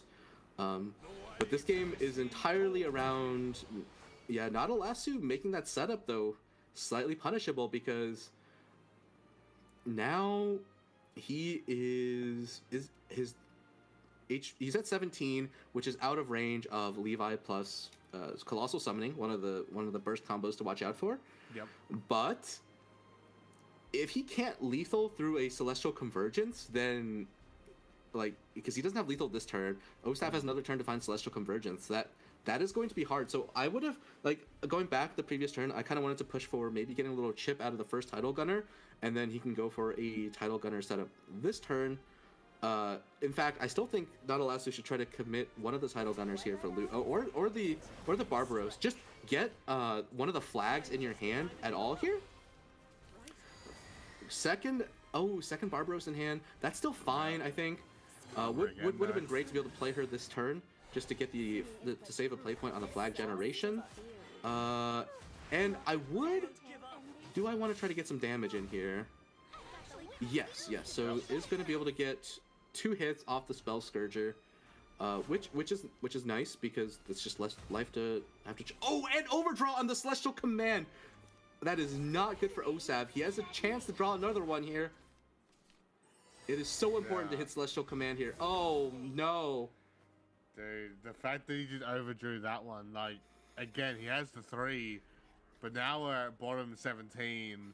Yeah. It took that long to find 1, and he still has to, again, like I said, play some of these cards, burn play points just to search, just to survive. Yeah. And at that point, where's his game plan? You know, where's the win condition coming out here? Yeah. Golem Lord is going to be hovered. That was the win condition there. He does have binding. He can heal here with binding Ritual Pascal. Yeah. But I don't know if that's winning. In fact, that looks very losing. Yeah. Because without that Celestial Command, not Alasu is pumping his fist. You can see him getting excited. He did not see the Celestial Command. He's got. I'm pretty sure this is way over 20 damage. I'm gonna be honest here. I've been on strike on this loot deck, so I don't know the exact. I'm worse at counting the numbers here, but yeah. So it's okay. The 3 of us were not sword guys. You know, we don't have Ace, we don't have Chris here. So, but yes, there's 4. I'm counting. He's cheering. He knows. I'm counting 4 loots playable out here from Natalasu though. Double Gunner plus Barbaros is going to be 5 play points to put 4 loots in hand, and then the Rogers refund is going to be lethal. So let's see. So this is it. Natalasu just has to play the 4 loots, and and that's gonna be it. And he knows as well. He cheered for us, so he knows that he has it. It's not even a matter of does he see it. He definitely does. And look how happy he is as well, ladies and gentlemen. The second series of the day. Dawnbreaker's Norl is the rookie, the guy who started this year in SVO competition, is going to take down Sonar 5's Osof, the predicted winner of the Contenders Cup here for our winners semi-finals. 3-2. Wow. Absolutely insane. Of course, Osof isn't out. He still goes down to the losers bracket, but I don't think anyone at all saw that one coming, especially in that way. Yeah. Wow. Yeah, that was just so rough for Osof there, needing that celestial convergence at the end. And we talked about Earthright looking good, looking bad. How is it? And for Osof, I guess it was a bit unfortunate. Like he could not get that deck through at the end of the day. But huge shout out to Natalasu, showing off his chops on the lethal turn on there with Heal Haven, and confidently just setting up around. He knows the Celestial Command can lose him the game, but he just has to play to it when there is, because I did not see a way for him to set up around that card either. So yeah, like playing to your outs, a great series from both these players, and Osof still has life in the second. In the lower bracket today, so we're gonna be able to see more of how he goes from there. And I think the last time he made it to, I'm trying to think, when he made it to World Grand Prix in 2020, I think he did have to make a lower bracket run as well. So definitely no stranger to that in the Contenders environment. So there's that. Definitely down but not out. Yeah, is the fan favorite so far. Is up with the predictions, and not only do yourself zones get to cheer for V2, but Trick's going to be cheering now. He's got his camera off, hiding from it. I think that's going to be the winners bracket match between the two of them tomorrow, right? So we're going to have a lot of fun with that one. Dawnbreakers and the 2 guys on, that'll be interesting. I'm hoping these 2 get to cast that one, because that'll be funny. But yeah, we are going to bring up the bracket now before we head over to our first break to show you guys how today's look so far. Now the rest of the day will look going forward. If you are just joining us, round 1 of play was played off stream. We had a couple highlights from that where you can see how things have gone so far. Meme Legends took out Twilight Knight's Rag in the first series 3-0. where Disastrous V2 took out Vision from Team Vez 3-0, and then V2 just went on an absolute tear. Our first winners semi-finals series, going through and went on to the finals bracket. Meanwhile, Osof went 3-2 against Melon, a huge matchup there that went down to the wire, while Dawnbreakers and Ulysses went 3-0 against Calby, our September Cup champion. And of course, we just had it then. Nautilus 3-2, the upset of the cup so far. Nautilus going to the finals bracket, and if we go down to losers bracket now, we'll be able to see where some of our other players have lined up. After the break, it is going to be Twilight Knight's Rag taking on Vision from Team Vez. They'll be taking on Sonar 5's Osof, so they've got a lot of work coming up for them there. And of course, later in the day, we still have Melon taking on Calby, where of course the winner from that match will be taking on Meme Legends. We will now only be focusing on the losers bracket now for day one. The winners brackets, guys, they won. They get to have a break now until tomorrow. Have fun chilling out, not only enjoying the matches, but getting, you know, some of that further ahead research as well to get the jump on some of the players getting ready for day two. But like I said, guys, we're going to have a short break. When we return, more continued action of the Shadowverse Open 2023 West Contenders Cup series here, day one, where you'll be joined by Trick and Zones for that next and first of the losers bracket final. So don't go anywhere. We're back up to this.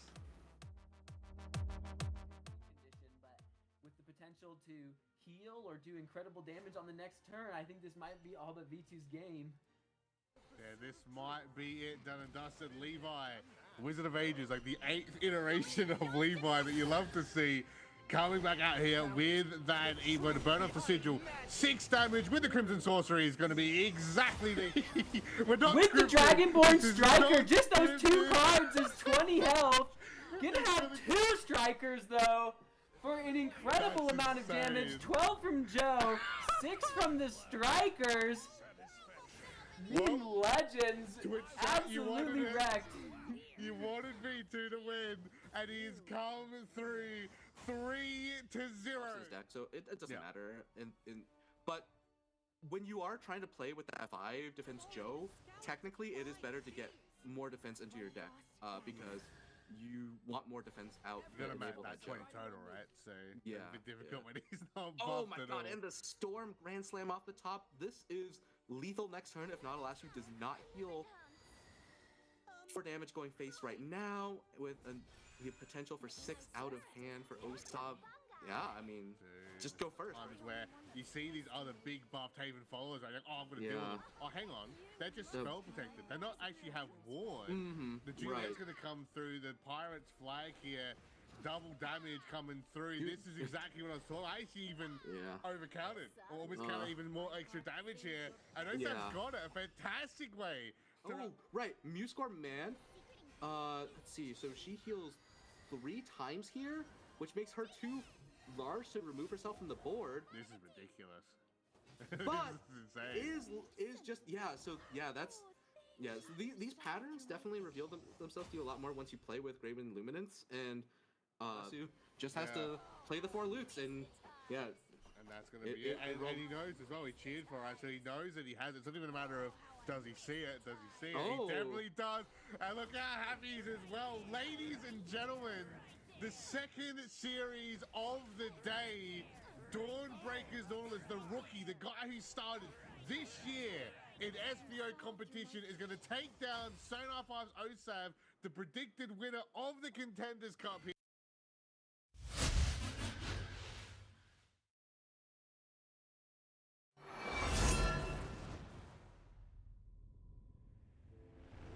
A great shift looms.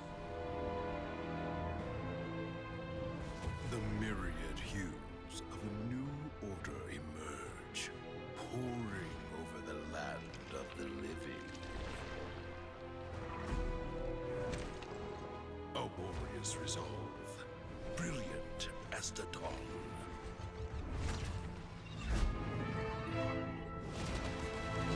The scorn of a distant paradise, promising vivid but hollow miracles.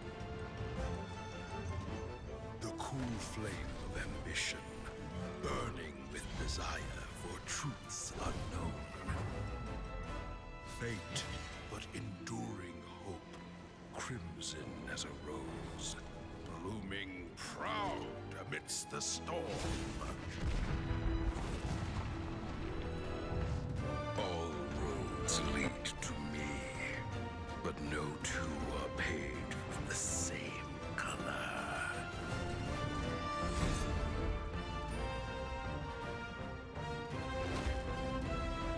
Order shift. Change is our constant companion.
Welcome back here, ladies and gentlemen, to the Shadowverse Open 2023 Contenders Cup here for the West region. And we've just come off of a huge upset victory, which, if you didn't see it, I'm not going to spoil it. Too bad. You have to go watch it for yourself or wait 5 seconds for the brackets to come up when you get spoiled anyway, but it is what it is. Bad Strick to bring you the returning action here for the short moment so far. We're getting ready for the losers bracket side of things. We'll be joined by Trick and Zones to cover that first action there between Twilight Knight's Rag and Vision from Team Vez. Two players where they haven't won a cup in the 2023 season, but they've been very consistent all throughout. We've seen Vision a fair few times actually throughout our 2023 season, and kind of leading more on Vision side, Trick, because, you know, he is running that blood deck. I'm very keen for that. Very keen to see how that one is. But again, it's also a deck where a lot of people kind of giving that question marks going in as well. Yeah, definitely excited for these players. The blood deck really is like a homebrewed Vision specialty. We've seen in the past, in the September Cup, Vision got second place with a rally deck, and it was kind of his own homebrew there too. And he said in his interviews and things he really likes making his own deck. So I'm excited for this blood deck. It's definitely nothing we've ever seen before in this exact combination, and so really interested to see how that performs. But up against him, Rag, third place choice for winning the tournament. Lots of people voting for Rag, and at this point we're finally going to have players being eliminated, and so this is going to be a big match for both of them. Yeah, a lot of pressure for these guys coming through going forward, especially against going up against Osof if they win this one as well. So either way, a lot of pressure for these guys at the end of it. But like I said, going to be heading over now to Trick and Zones to give you all the action in the beginning action here of the losers bracket. So lads, have fun with this one. I'm going to go take a break finally and enjoy this one for myself. All right. Yeah. It's a good break. I gotta readjust. Okay, there we go. Yeah, thanks for bringing me back in. And I'm looking forward to this match. I think, you know, people have been voting up Rag, and I want to see what that's about. I think he's a dark horse in terms of my predictions. But you know, that's what we like to see is. And then Vision with the blood deck, right? We didn't get a chance to see that yet. I missed the. I think his match against V2 in the first round was just extremely short. I don't even know if he had a chance to play the blood deck, and so maybe seeing that in action, it's kind of an interesting construction, right? There's a lot of questions about it combining a lot of decks, and Vision I think is someone who has said that he likes to kind of homebrew, so get to see that in action. So. Yeah, absolutely. We'll be getting those decks up here shortly. Thinking about Rag, you were saying like a lot of people are rooting for him. Last week in SEAO, his team Twilight Knights, we mentioned this, there was 3 of them in the top 4, and then 2 of them made it to the finals. So a lot of support and probably practicing against those players who were able to do so well. So now, yeah, gonna just be, it's kind of sad, like the first player to be out of the tournament in this match. at this point, all of these players are going to have one loss already today. And so if they get another one, they'll be out of the tournament. Still going to be taking home a chunk of change, but not going to be competing tomorrow on the stream. So, yeah, we'll be jumping into that match shortly. Our first losers bracket match going to have Rag up against Vision. So how do you feel like these decks are going to play into the outcome of the match? Yeah, well, I really don't know because the Wrath Evo Blood deck is really pretty crazy. Because giving up on some of the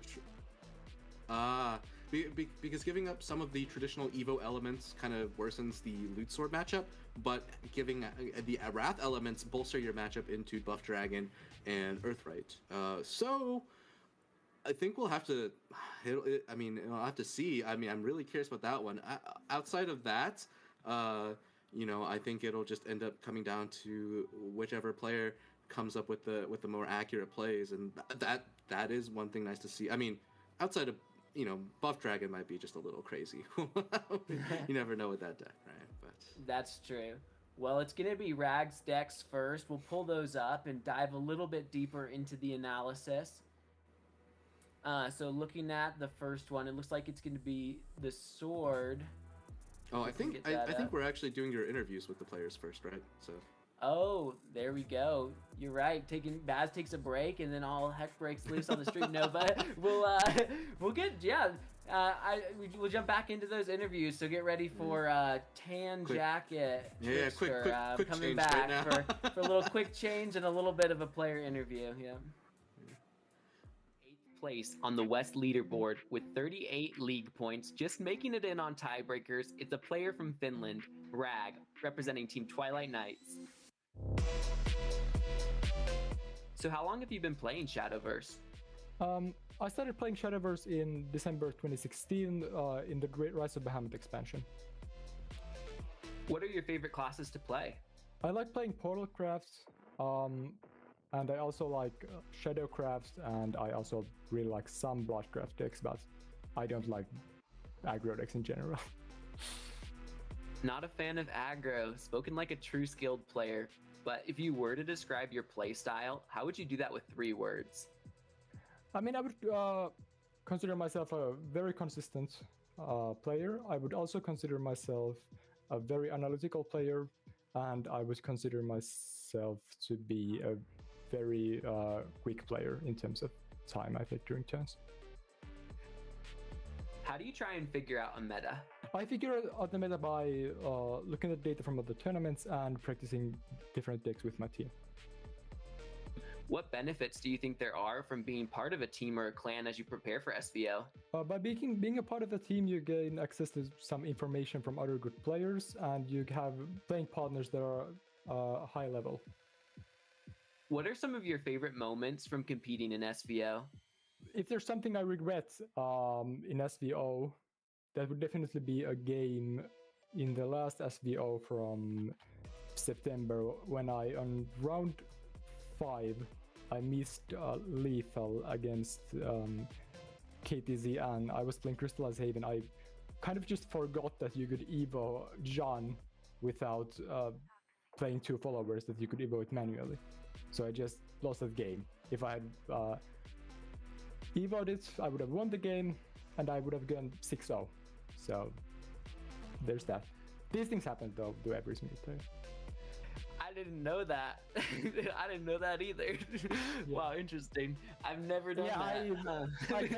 I kind of like I posted my hand after the game to like the CK group chat to say that this hand is absolutely awful. None of these cards do anything at all.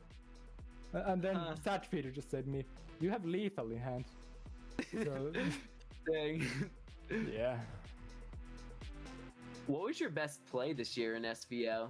One game that really reminds me of like this, probably the best play I did this year was a Wrath Blood against Control Portal matchup earlier this year, where I think I calculated like my odds of winning the game, and I essentially the only way I thought that I could win the game was by board locking them on like turn 5 and passing like three turns in a row to get the lethal from my hand. and I ended up winning this game on like turn 9. And they were board for like over half the game, and that was a really fun game in my opinion. Probably not for the opponent though. As this is your first time in Contenders Cup, I'm curious, what was your journey like getting here? In 2021, I first started playing the game competitively. I didn't get much results that year. In 2022, I missed the Contenders Cup by 1 point. I managed to top that year once. I also topped the wildcard tournament, but I ended up missing out just barely on the Contenders Cup position. And this year, I barely got in by points with a tiebreaker against KSLVD. Wow, that's amazing. What a difference a single point makes. What's your favorite card or character from the game? My favorite card in the game is Deus Ex Machina. I like the classic artifact playstyle a lot, and I think it allows for lots of options, and it's generally just a really interesting card design in my opinion, and it is not as blatantly broken as something like Augmentation Bestowal, for example. If you could go back to a particular rotation or meta, what would it be? If I could go back to a particular expansion or meta, it would probably be post-mini expansion Darkness over Velsar. I personally really liked the meta. I think that both of the top decks in the meta back then, Lasso Shadow and Artifact Blower, were both really interesting and complex decks that required lots of different options, different piloting decisions, and generally speaking, were just interesting decks to play. Sweet. Yeah, thanks for joining us. I'm glad you got in this year, close last year, and now you finally get to enjoy the Contenders Cup, so good luck. Yeah, thank you. I think I'm the best Shadowverse player in Finland. I don't think that's debatable by any means. In 4th place on the West leaderboard with 43 league points coming from Italy, it's Vision representing Team Vess. How long have you been playing Shadowverse? I'm not sure exactly when I started play Shadowverse, but 4 or 5 years ago with Brigade of the Sky. But I started play SVO during COVID period, May 2020, because my friend asked me to try to participate. What are your favorite classes to play? My favorite is Rune, because spell boost is my favorite game style, and Dragon discard also is a good. Other is okay to play when it's possible, but not the best for me. Spell boost is one of my favorites too. Let's hope that they get some support in the new expansion. How would you describe the way you play Shadowverse with 3 words? The 3 words I use to describe is control, imagine, and create. How do you figure out a meta? I normally start play on ladder. I try learn new cards, try new decks. I think it's nothing special, but usually it works. What is the benefit of being on a team when you prepare for SVO? For me, getting a team is really useful because help you to have a different point of view of the game. For example, see an error or understand what someone else who have done. Plus, have someone to learn matchup and decks is very important. What is one of your favorite moments from competing in SVO? My favorite moment for sure was getting grand final last week. Was my first time and I was very excited. Calby and I were also fighting for 3rd place in the league point. I think it was a good match. Yeah, that was a lot of fun to watch.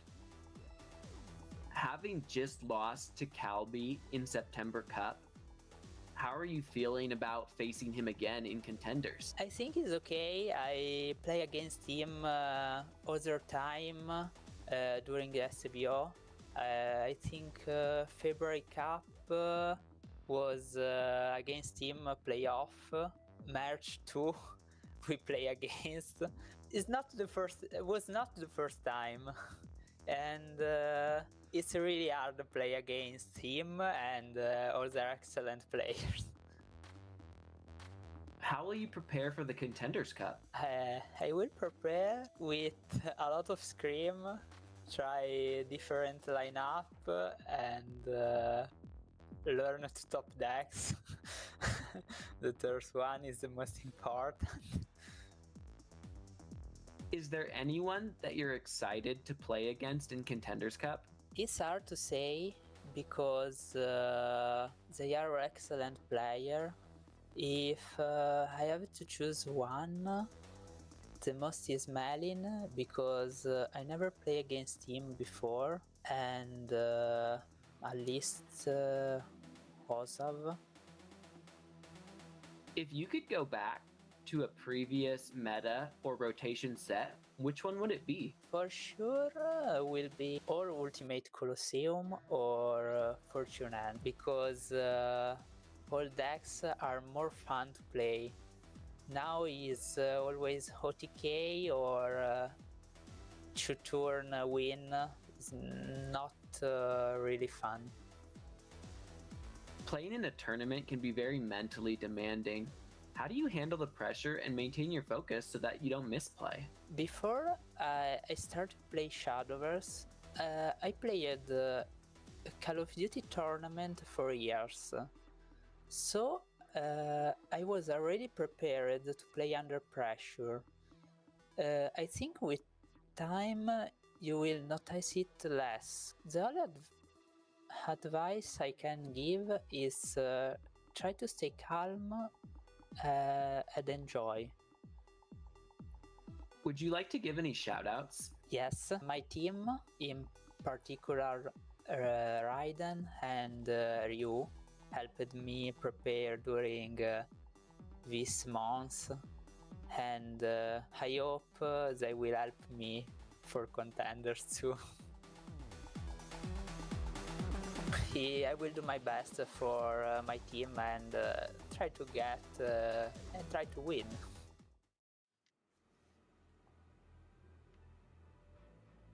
Cool opportunity there to get to hear from our players directly.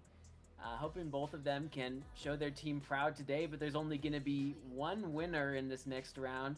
How are you feeling about everything, Zones? I think after hearing about their favorite metagames, I might have to base my opinions on that, you know, because I was a huge fan of Fortune's Hand, although I'm gonna have to specify after they gutted Terraformer. That card is not cool. I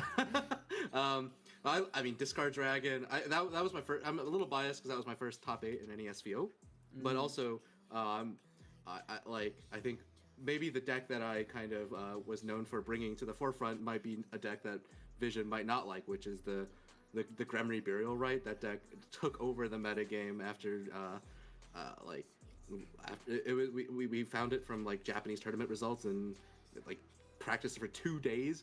But yeah, anyway, not to make it about me, but yeah, like both of these players seem to like favor kind of a methodical playstyle, and I'm just hoping we see that in action. But you know, like Vision says he prefers the slow controlling type, but he brought a deck that just has absurd damage from hand in terms of the Wrath Evo Blood. So I don't know. That's a little suspicious to me too. You know, sometimes like when your opponents, they know who they're going to be facing because the top 8 is based off of the seeding. Maybe he's like, they know what I do. I have to flip it over and I'll just take the aggro deck instead or something, so they won't be ready for it. Yeah, true. That's a good point. Yeah. Playing against your style. It works really well in poker, you know, so playing against the style you're known for. But sadly, it didn't work well enough, losing out to V2 0-3 in that first round brings both of these players here now. So we're going to be jumping into these decks and breaking them down. We'll get to that Wrath Evo deck eventually, but first we're going to be starting out with Rag's list with the Sword deck. All right. I think I'm trying to look at. I guess this is actually the most standard sword deck. Although with no tech cards at all that I can see. I guess a card that is. I don't know. Where do you want to jump in with this deck list? I guess we can take a look at perhaps the Stormrack First Mate. This is of course one of the mainstays of the loot archetype, and just he puts in a lot of work. I think one of the coolest things he does is his Evo effect, which we flip around, we'll see, right? So his main thing is that he turns loots into followers that will then turn back into loot. There's some patterns with Stormrack First Mate in the Earthright matchup that involve saving a necklace or a Gilded Blade in order to clear a Golem Lord on time. So that's something to watch out for if we get to that situation. And then this Evolve Subtract, this has been a mainstay of what the deck can do in terms of turn 7 OTK, but you know, if you can subtract a necklace, if you can subtract a flag, a lot of lethal potential that the First Mate enables and really feeds into the play point refund and combo nature of Rogers. So definitely First Mate's a card that's been around for a while, but the play patterns for him keep on changing. Yeah, absolutely. And looking at, like you're saying, there's no text. I think the only real change I can see in here is just running 3 of the Duelist, just maximizing on all of the standard cards instead of running some alternatives. And Duelist even draws, so hopefully just keeping that core game plan intact. Yeah. Alright, let's jump into the next deck. Rag is bringing the standard 3. He's going to have that Loot Sword, Dirt Rune, and Buff Dragon. Here we see 2 Modelo again, pretty common throughout the day, but that's going to be actually a difference from his opponent Vision, so we'll have to touch on that a little bit later. Yeah, looking at this list again, though, it looks about as standard as the Dirt Rune could be, but maybe we can just pull up some of the... Oh, yeah, what is it? Do you have something? I think the only thing that jumps out to me is I do believe 3 Colossal Summoning is sometimes used. And 3 Ultramarine is... So, Colossal Summoning, right? We've seen this card in effect. V2 used it for 9 damage to pair up the next turn. So, summon an Ultimate Clay Golem. That mode, you really don't want to see... You really don't want to be using that because that is 4 play points used to not do any damage, not process any sigils, and just... It doesn't... It makes a board and that's it. But if at least 7 allied stat cards have been consumed this match, summon a Geminus Dragon instead. And this card has a couple of combos, right? Levi, Evo, Refund, Genesis, play the Levi Crimson Sorcery. That is 9 plus 7, 16 damage. So that's a number to watch out for. And you can draw 3 of these off of Modelo and just throw out 20 amount damage from there. So really important card. That's often why you see 3 of that card. And if you have extra copies, you know you don't feel too bad about fusing them away. So that's generally a card that I think is not uncommon to see 3 of at the cost of other slots in the deck. Yeah, I think it's got to be like the most debated card right now in the deck because so many decks, you see people go like plus or minus 1 copy, but today we have multiple players bringing 3, multiple players bringing 2, and I think we even have multiple players bringing 1. And so that's just, so interesting to me. They are all running it, but at 1, 2, and 3, like totally inconsistently across the board. So I think it's definitely necessary, especially if you're running Modelo. You want to be able to draw into it to close out the game, and it's just extra damage that you sometimes need. So I'm definitely leaning towards the more copies. But yeah, we'll see some discrepancies in our other lists. Yeah. And then the next deck, it's going to be the Buff Dragon. Looking at this list, it does have the Olivia that most of the players are running. We do see a small change of 2 Gunbane. A lot of players are cutting that for more Sandstorm instead. Just kind of the trade-off there of when you like do your academic follower pulls from the deck, you have a couple less Gunbane. But sometimes, Sandstorm for me, with the enhanced 3, it's sometimes more awkward to play it out on like turn 4 and things like that than Gunbane. But yeah, it's just some small changes here. Anything that you'd like to highlight?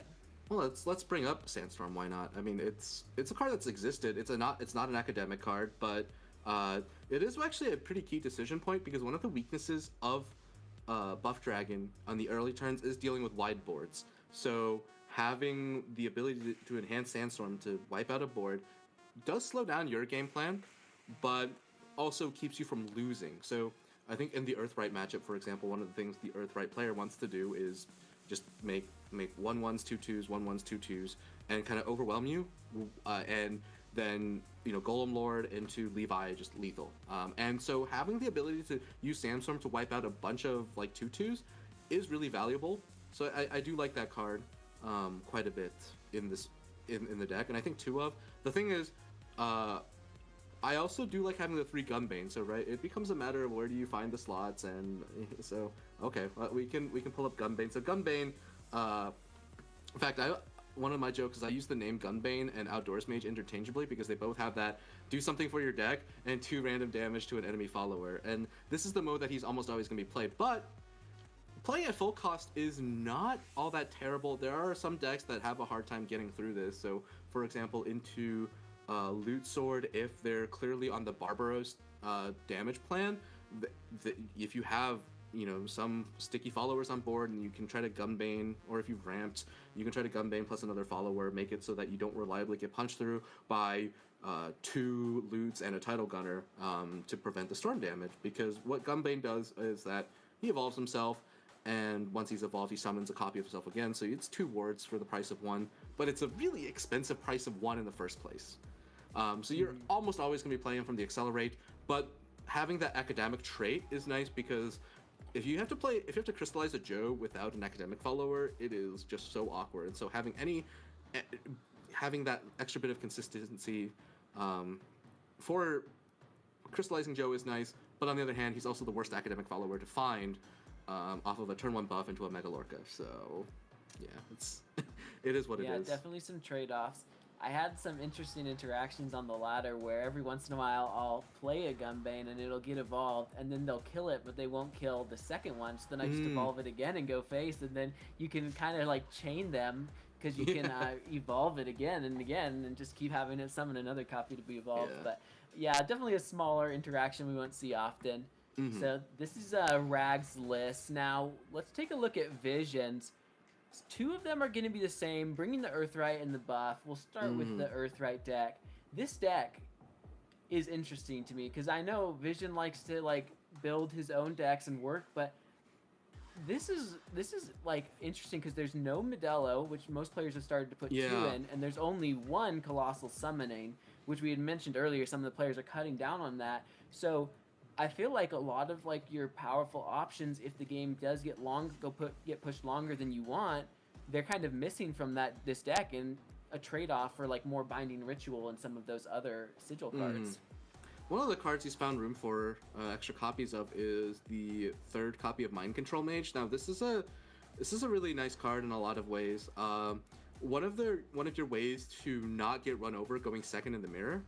So that might be something worth considering for Vision. In the mirror, often if you're going second, you may not even get a chance. You might not even get a chance to play your Modelo. The game can be decided by turn 6. Your opponent just goes turn 5 Golem Lord, turn 6 Golem Lord, and that's enough damage to win. Or turn 5 Golem Lord into Levi, stuff like that. So I do like this heads up idea of playing the extra Mind Control Mage, but I would also argue that hedging against going second is maybe already losing in this meta game, unfortunately. But yeah, so this Evo effect, right? Destroy an enemy follower that costs 2 player points or less, and then if you have the Earthright, which you almost always will because she comes with her own sigil, you perform an Earthright, so that helps get your consumed stacks up, and then that summons a copy, bolstering your own board, and then also that copy ends up making another magic settlement. So it's kind of just another 0 play point way, quote unquote 0 play point way to get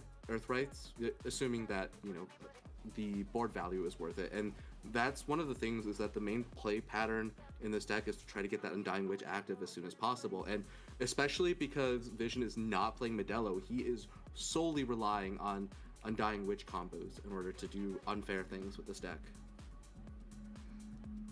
Yeah, and it's been doing a lot of unfair things on the stream throughout today, so I'm sure that trend's going to continue. Speaking of unfair, let's jump into the buff dragon list, which is actually pretty interesting to me. We see Gunbane being cut even lower to 1 copy with the Sandstorms again, and an interesting addition of Let's Feast in Style. So this 1 playpoint spell, it's definitely not been a common card in Dragon. What it does is it gives +1/+1 to an allied follower, and then it gives another allied follower last words draw a card. You definitely throw out a lot of bodies in the early game and things, but one of the special interactions, which is pretty uncommon though, is if you get to 10 play points and you play Grand Slam Tamer, Coach Joe, and Dragonborn Striker, that's actually only 19 damage. So I guess with 9 play points, so I guess this is a way to get an OTK in this deck, which it kind of, that is maybe one of the small downsides of playing Dragon, is it's often hard to OTK from 20, and so that kind of brings that back into here. But I'm just curious, because it seems so hard to like piece together a buff dragon combo as is. You just draw what you can, and having less Gunbane means you'll pull the right academic followers more often, but it seems like a little bit of a, I don't know, like it's not like you're always going to be having that 19 damage anyway, even if you draw this. So maybe just, I don't know, a way to dig, or... I think he's also playing it for the draw effect, but the problem is in the mirror, you know, we're playing this Coral Spirit card that has a banish effect on her, and so what I'm really worried about is that your last words that draw just has a really significant chance of getting spirited away, and that would just be so unfortunate, because that you lean on the cycle so heavily. And yeah, so Coral Spirit, you know, is one of the, it's kind of weird. I mean, Igni revealed this card. It's kind of a funny card because she doesn't immediately interact with the buff engine, but there's so many Evo effects in this deck, and if she gets to a high defense count in her, and if you have enough Evos in her evolve form, she can't be targeted, which makes her really annoying to get rid of. And she'll have, like, you know, often 10, 15 defense. A lot of decks can't get through that easily. Barbaros can't Evo to destroy her, so a huge, powerful defensive mechanism. But using the banish effect on the front appropriately is also important. Sometimes you don't banish the strongest follower on the board. You banish something that gives your opponent value, because you're kind of just trying to deny resources once you're in that stage of the game. So definitely going to see that in play. Yeah, definitely going to be interesting how these players navigate the mirror match if it comes down to it, especially with like cards like Draziel and things that can be important there. The last deck, though, there's not going to be a mirror match for this one. It's the Evolve Wrath Combination Blood. Tell us a little bit more about this. I don't know what to say. I mean, I guess we can jump into the power cards. Diabolus Hedone, I think that's how you say that. This is an extremely powerful card. Front half, 3 playpoint 3/3, deal 1 damage to your leader. That's kind of just par for the course. But let's see what she does on Evolve. Yeah, so this Evolve, if Wrath is active for you, which the deck is clearly trying to do, gain Storm and destroy all enemy followers. And Storm converts to 6 damage at least. I don't see any way to buff her attack here, but yeah. So destroy all enemy followers is a really potent effect, because we talked about how Coral Spirit is hard to get through, or if you play, as you see, Heal or a Sweet Defender Golem board, these are all tough things to punch through, and Diabolus Hedone just says, nah, you're all gone. Just I'm punching, I'm getting damage in, and it is a decent chunk of it, and it does shore up one of the classic weaknesses of Evo Blood, which tends to lack direct damage. So I think, you know, in combination with, let's say, the I'm not sure what else to look at here. The Evo Blood engine, I think one of the biggest payoffs here that's still in the deck is Alice. You know, she kind of ties the deck together, right? She gives you a lot of evolves, and is going to be one of your highest damage per card outside of some.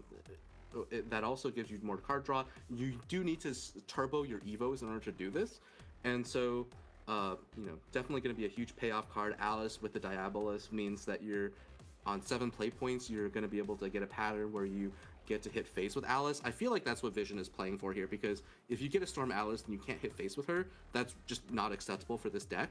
and but there are patterns where you do need to play the strike in order to follow up with some other damage. So I think Vision has found a way to cobble together OTKs in two archetypes that struggle to do them. But I think this comes at the cost of consistency. So I really want to see how this ends up playing through, because he ends up with a deck that really needs to draw his cards in the right order. The Evo deck doesn't do a lot before turn 4. The Wrath deck needs to play all the self-ping cards before turn 4. So we'll see. And I'm worried with a lot of the common self-ping cards missing. You only have one copy of How to Train Your Bat, and you're not playing any of Maestro, and these are the common ways in the past that you would like draw and ping early. And so I was looking at it, I'm like, okay, so we lose Grimnir to put in Silver Snipe and things like Hidone that can do the extra damage, but you might not even be able to play your Snipe with 7 pings, because you're probably going to need it to get to the 7. Like, there's not like a ton of extra pings to go around in this deck. So like you're saying, you'll really have to draw like exactly the 7 pings hopefully early, and then have the Evo cards on the Evo turns when you can't really be pinging yourself anymore, and then have the right finishers. But Vision, he's got a lot of like 2-ofs and 1-ofs in here, and he's been testing it, so we'll see. Maybe he's gotten like that perfect ratio to have greatness today. Yeah, I think one of the things I was discussing with some of my friends is that Wrath Blood doesn't seem that bad into this metagame. Evo Blood also can steal some games, but that's on the back of Leon and Alfie, which is also notably missing, right? I mean, Vision had to find room to play the Wrath cards. So has he found the right combination of these archetypes that have some nice matchups in the metagame to staple together and find a win? I guess I'm excited to find out, you know. Alright, so that's enough for the decks, and we'll be moving forward to the players we see here. TK Rag versus Vest Vision. We're in the losers bracket now, so each of these matches, when you lose, you're out. Got Vision, the 4th place seed, kind of going a little bit under the radar recently. Didn't do as well in the popularity poll, but really taking that 4th place and coming into this with his unique decks up against Rag, with the team that proved themselves last week. We're going to be jumping now into the game. Alrighty. And we have Rag on the top. Oh, we're going to see the blood. Alrighty. And he's got go first, which, you know, if it were standard Evo Blood, that would not be the best thing. Evo Blood does less. Oh, okay. We're going to see a lot of the Wrath cards, but I believe Vision should be... Oh, and that is an amazing hand from Rag as well, I think. So let's see. Let's break this down. Rag should probably just toss the Levi. Although with no Vengeance cards, the Levi, it can become a safe keep. Definitely Witch. Both the Witches are great keeps here. But let's see. For Vision, I think he tosses both Hedones and keeps the Howling Scream. Yeah, okay. Only running 2 Hedones in the deck as well, so definitely can redraw into them, but it's not guaranteed. I noticed that Vision has made a switch towards more of the cards, the self-ping cards that heal, running things like Temptress of the Cups, as well as Demonic Drummer, because originally when he queued up the deck here, I was like, wow, Wrath kind of can have a hard time against Dirt Rune because they can burst you, but I guess most of his self-ping cards heal as well to try and mitigate that and maybe not make that as much of a negative in this matchup. Okay, I like this line from Rag, playing the first Undying Witch immediately. Although I mean the green was a tempting play as well, but he draws into a Neophyte, which is going to, I mean, that is a huge reward. He gets to efficiently set up his turn. Undying Witch, and also, I think if I'm noting this correctly, he kept the Undying Witch on the left of his hand. So managing the left card in your hand is really important because you don't want to be stuck with a spell there. Often having a spell there makes it hard to set up to get value out of your further Undying Witches. So definitely some good execution here from Rag. Although, yeah. All right, and taking advantage of the fact that he doesn't need to push for tempo here to get a lot of value out of the early game. Seeing some of the awkwardness of the early blood turns, having to use some of your usually better late game cards like Tavalia, as well as that like potential Evo target. in the form of Goodell, and so like both of those going out now, it has been able to get 3 extra cards drawn from the deck, doing some churning, and we do see maybe some pings going to be coming out though this turn. It's the last turn without an EVA point, not the best. Maybe you can just keep playing more of those draw cards, but it does mean your game plan is not getting progressed.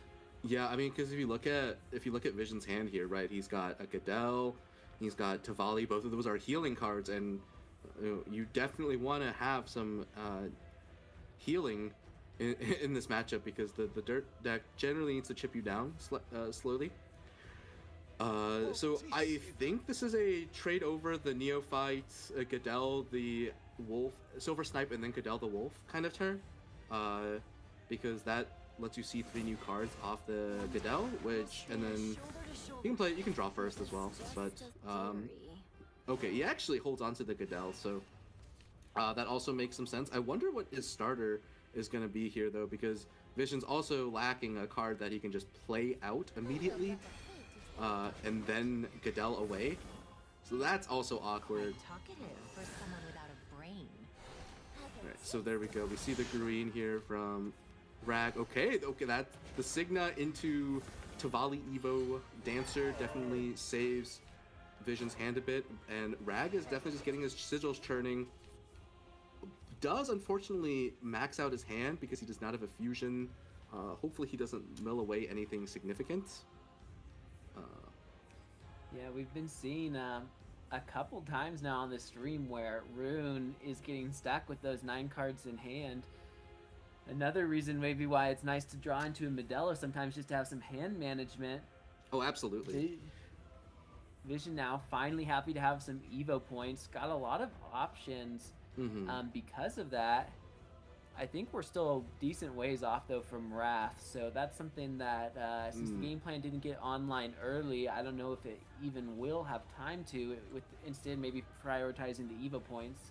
Yeah, I think this is likely Signa into Tavali Evo, and then possibly what do you do? It's Signa and then hit Signa into the Golem and then Gadel? Is that right? It doesn't look right. Maybe Signa. Oh, he's actually looking Gadel Evo because you don't need to draw off the Gadel in order to heal. So Gadel and then Signa Dancer. That might be it. And he just needs to get his Evo count up. Or he might be looking to deploy the Silver Snipe this turn. That might be it. Yeah, possibly afraid of like a Golem Lord maybe or something, and not wanting to use the Signa early when it can't get the damage to the leader. You're right, yeah. That is true, that is a concern, and because he can't rely on the Hedon to clear a board here. But that's unfortunately going to slow down his Evo count, right? And a lot of his cards rely on that, like the Alice is worse now because he's not at 3 Evos yet. And he would like to be able to play the Alice earlier in the turn. So, the Kyrie off the top. Board. So, Kyrie plus Signa, Evo the Kyrie, that allows them to play Alice, which is a clear. I believe... Yeah, the Signa holding on to it does make it a lot easier to do the AoE here needed to clear out this board. Okay, drawing some more Tavali, so... It looks like he's gonna be able to definitely get a decent amount of health recovery. The drummer's also nice here. So I want to see Vision actually not play one of the Tavalis this turn and get this drummer excelled down after the Alice. So Alice here. I wonder how he does these trades as well. Definitely has to hit with Alice. So maybe Signa into one of the 3/3s here. Oh, we're gonna Alice first. Leaving Alice on board is more threatening, I do suppose. Use the Signa here, trade Kyrie and then Drummer. This is like the last time to get the pings out of the Drummer, so. And what's his self-ping situation that he played the Wolf, he played 1 Snipe, this is 2. I think it's looking like there could be Wrath active next turn, at least, because even if he's at 4 now, he could just play the Wolf and some of his other self-ping cards like Silver Snipe and be there. So Now Yeah, pretty Wolf- much everything online. Wolf, Bat, and Hedone would do it. That takes his whole turn, and then you can play the snipe for damage. But that is playing very dangerously into. Wait, if you don't heal Yeah. after doing that. I don't know if I like that health total against Rune. Oh, I do not. I'm very curious. Yeah, this deck, maybe this isn't the matchup you're trying to queue into, but it's not seeming like the right meta pick in the moment. We'll see though, maybe in like game 2 or something. I mean, it's still in this game. It's not over yet, but I'm not sure what type of a response you even do at this point. You could get a couple of evos with Olivia and things, but you're not threatening like a lethal. I mean, Yeah, you can deal damage and heal with Tavali.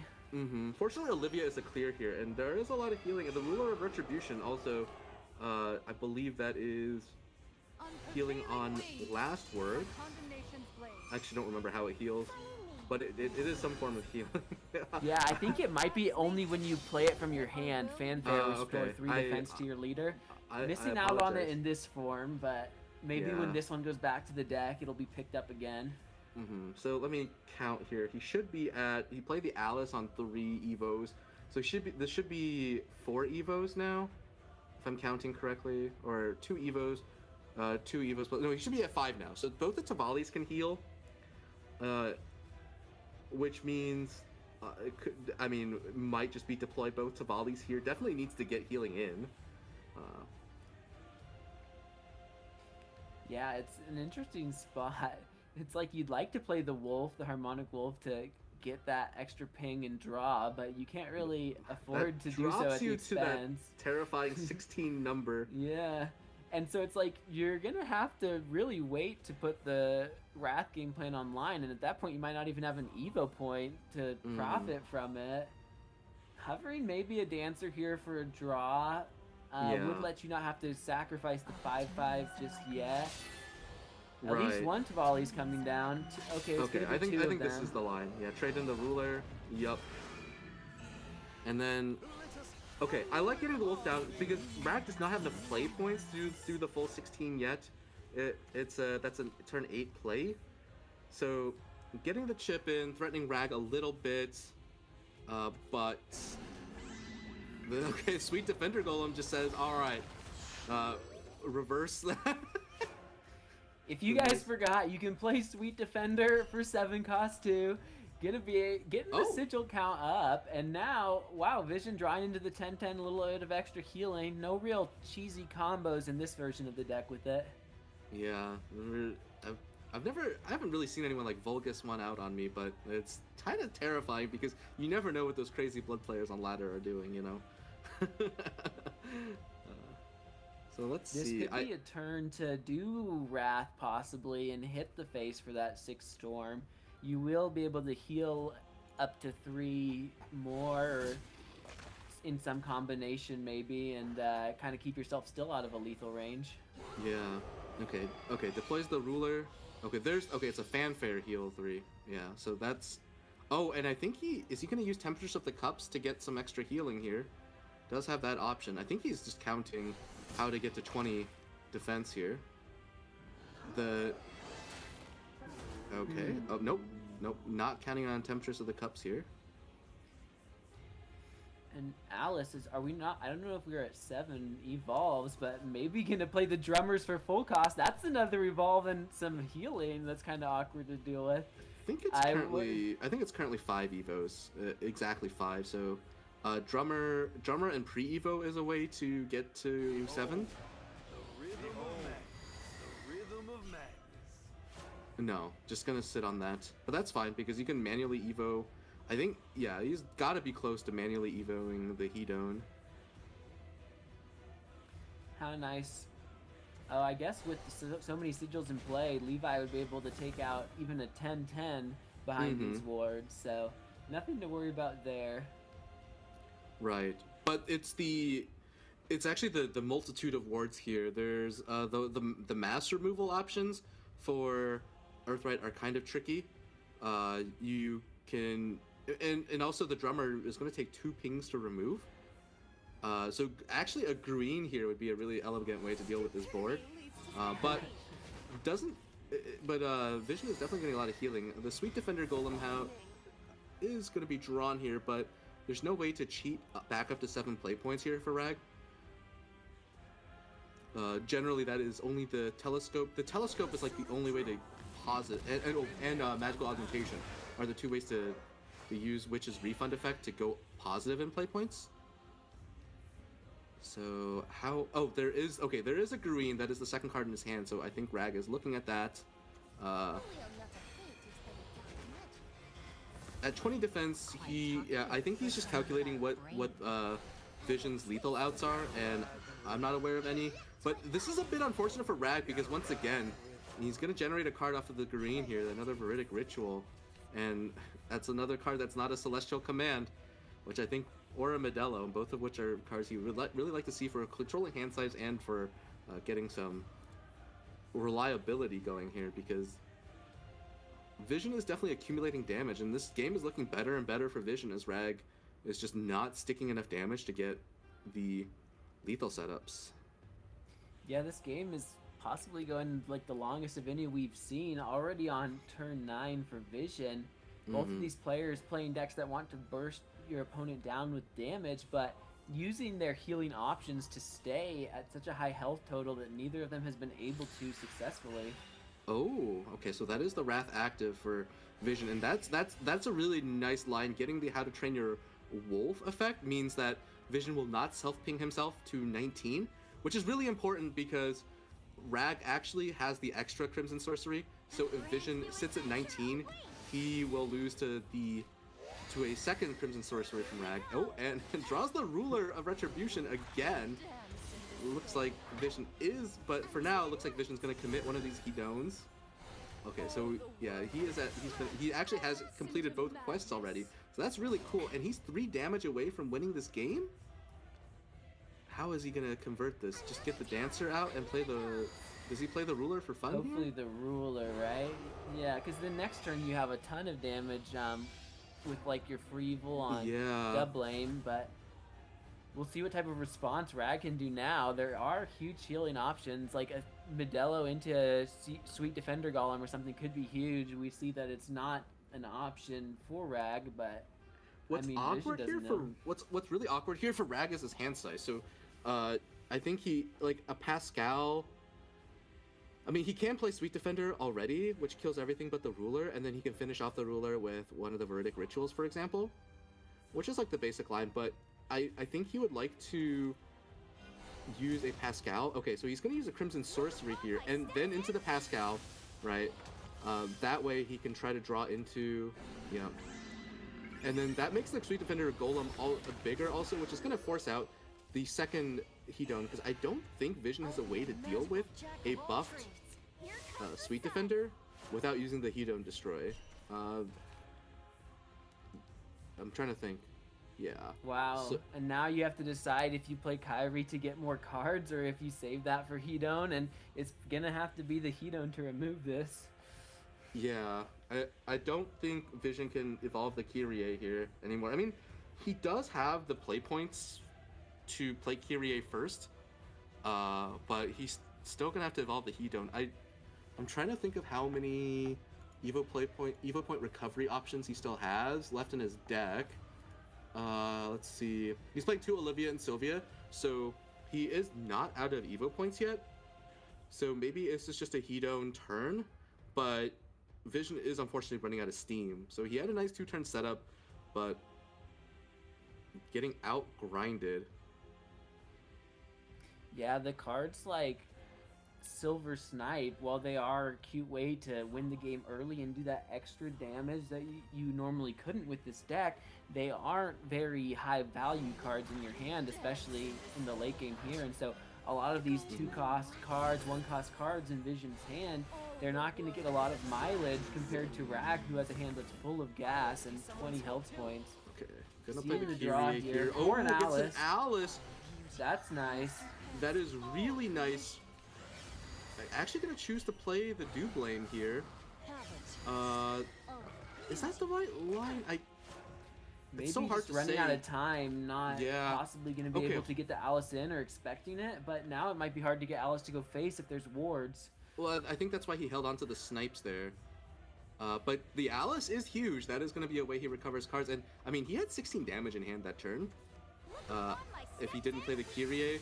So, I think... Oh, Rag draws the Medilo. And I do believe Rag still has one Sweet Defender left in his deck. Both these players are also close to decking out.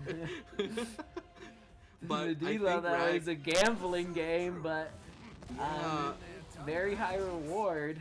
This is risky from Rag. I don't think he has any more healing coming after playing this Levi. Wait a minute, is this lethal? No, it can't be lethal. I am sure it can't be lethal. Yeah, it's just 11 in the hand for Vision, but gonna be drawing some cards. Another top deck could be the game. Gonna do a 5 fuse for the Medilo now, but doesn't have the play points to play the Medilo because you already used the refund. He's hitting himself in the face. He realizes that he already used this refund, but the astrological source of the team, play it! Oh, that is massive because that damage shield is almost certainly going to prevent a lethal out here from Vision. I'm sure Rag sees that. Yes. Yep, okay. That's Wonderful. gonna help. And here's actually Possibly... I think here's actually a pattern where you hold on to the telescope here. I think he was motioning to play it, but I think it's actually better to hold on to that telescope. And the reason is just that if you don't have another way to overwrite your stack. Is that lethal though? Oh no, it's because of the storm reduction. Yep, that would have been lethal, but exactly, it would have been 15, but now it's 4 less. Mm-hmm. Ooh. Yeah, it's so close here. I mean, I think there's no... I think Vision only has the 2 Silver Snipes left. Probably has to lead with Alice anyway. But yeah, 3-2, 3-3, right? That is 11 damage. Gonna be able to possibly heal off of the demons from Temptress of the Cups. In like a worst case scenario. So like gonna be able to clear the board minimum. Interesting. Maybe saving Alice for the damage. First.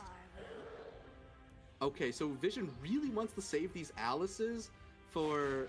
Save the Alice for when he's not getting his damage reduced. That is pretty crazy, because I think he still has one Alice left in deck. He could totally afford to play one out here. Okay, he's going to use the Do Blame here, using the hungry, peckish Owlcat mode. No, not the Owlcat mode. So I guess if you hold on to your storm, okay, playing it anyway. No, not that either. If you held on to the storm, you could possibly draw into another one to get the 4 damage the next turn, but this is 2 damage either way now. Yeah, he's just leaning on the rest of his deck, and Rag is just play the Medilo here. Just play the Medilo. Don't play the telescope first. Just see what you get. Playing the telescope is wasting play point refund. Just play the Medilo first. At this point, you're getting half of the cards left in your deck. You probably know what you're getting. Okay, he cannot play that second Medilo. 4 cards left. But I think the Sweet Defender here is checkmate. I'm legitimately not sure. Yeah, I guess, what will they do? Oh, it's not checkmate because there's still a ruler left in Vision's deck, right? That ruler keeps putting itself back in, so there's a 10-10 that can hit over the Sweet Defender. Wow. Hey, and that's a way for Vision to not deck out in the late game, but lots of storm damage coming out. Wait, is this lethal? Did I miss this? Oh, so the last 2 from the hand, is there... I didn't see the hand damage either. The Sweet Defender here. Yeah, just delivering the damage and setting up. Okay. Signa. Okay, wait, that's 3 damage. But does Alice can't hit face? Oh, Gadel? How do you play this hand? Do you get rid of the Sigma first and try and draw into ruler? I think you have to just play the wolf and Gadel away the wolf. You can't rely on an Evo. Rag is like, oh my god. Having to draw into like multiple sources of damage still though to even win. I don't even know. Oh, trades the Alice first. Trades the Alice first and still is just gonna draw afterwards. I don't know about that ordering. I think he's just trying to find his ruler, maybe. Oh, still, there was not a need to. Ruler?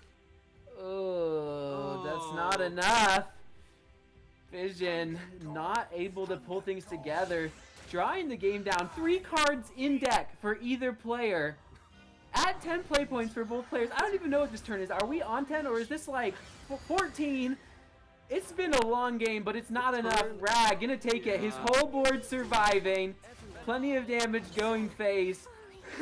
Putting him ahead 1-0 in this best of 5. Yeah.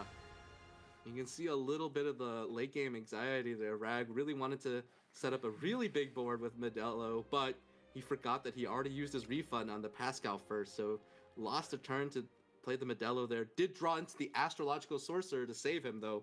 That was so close. I'm impressed with how Vision held his resources and tried to play all of his outs, because I'm not familiar with the damage that he had left there.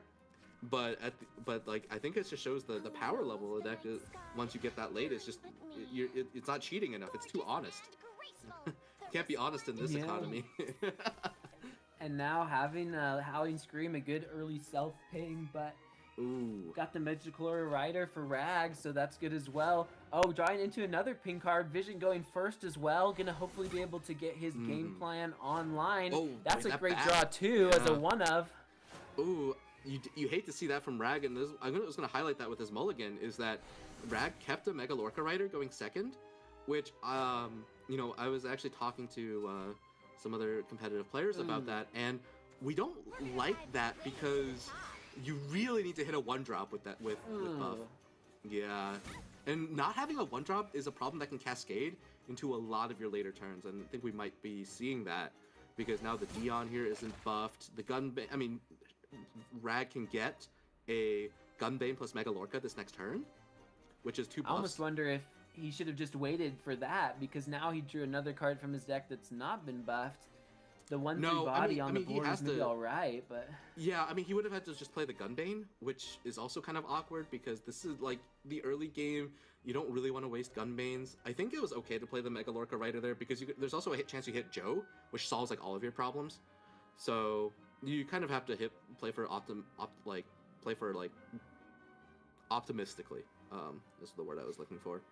With Buff Dragon, which, it sounds kind of silly to just say just hit, but it is the reality of the deck. Because when the deck gets the right cards, it wins so hard, and when it doesn't, you aren't going to win anyway. So, you just gotta, assume they're coming, and maybe they will, maybe they won't. I think navigating the awkward situations is part of the skill set required to play the deck optimally, but also avoiding the awkward situations, by your something you have a lot of choices in. And okay, so Vision passing, not even playing Temptress of the Cups for 2, probably saving it, I guess, for enhance the next turn, an extra ping. Okay, so here's the decision point for Rag, right? Mega Lorca here. If it gets Joe, well, there it is.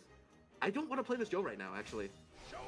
I know he plays the Joe, it looks good, but there is a case because now he loses the ability to play Joe into a buff, which, I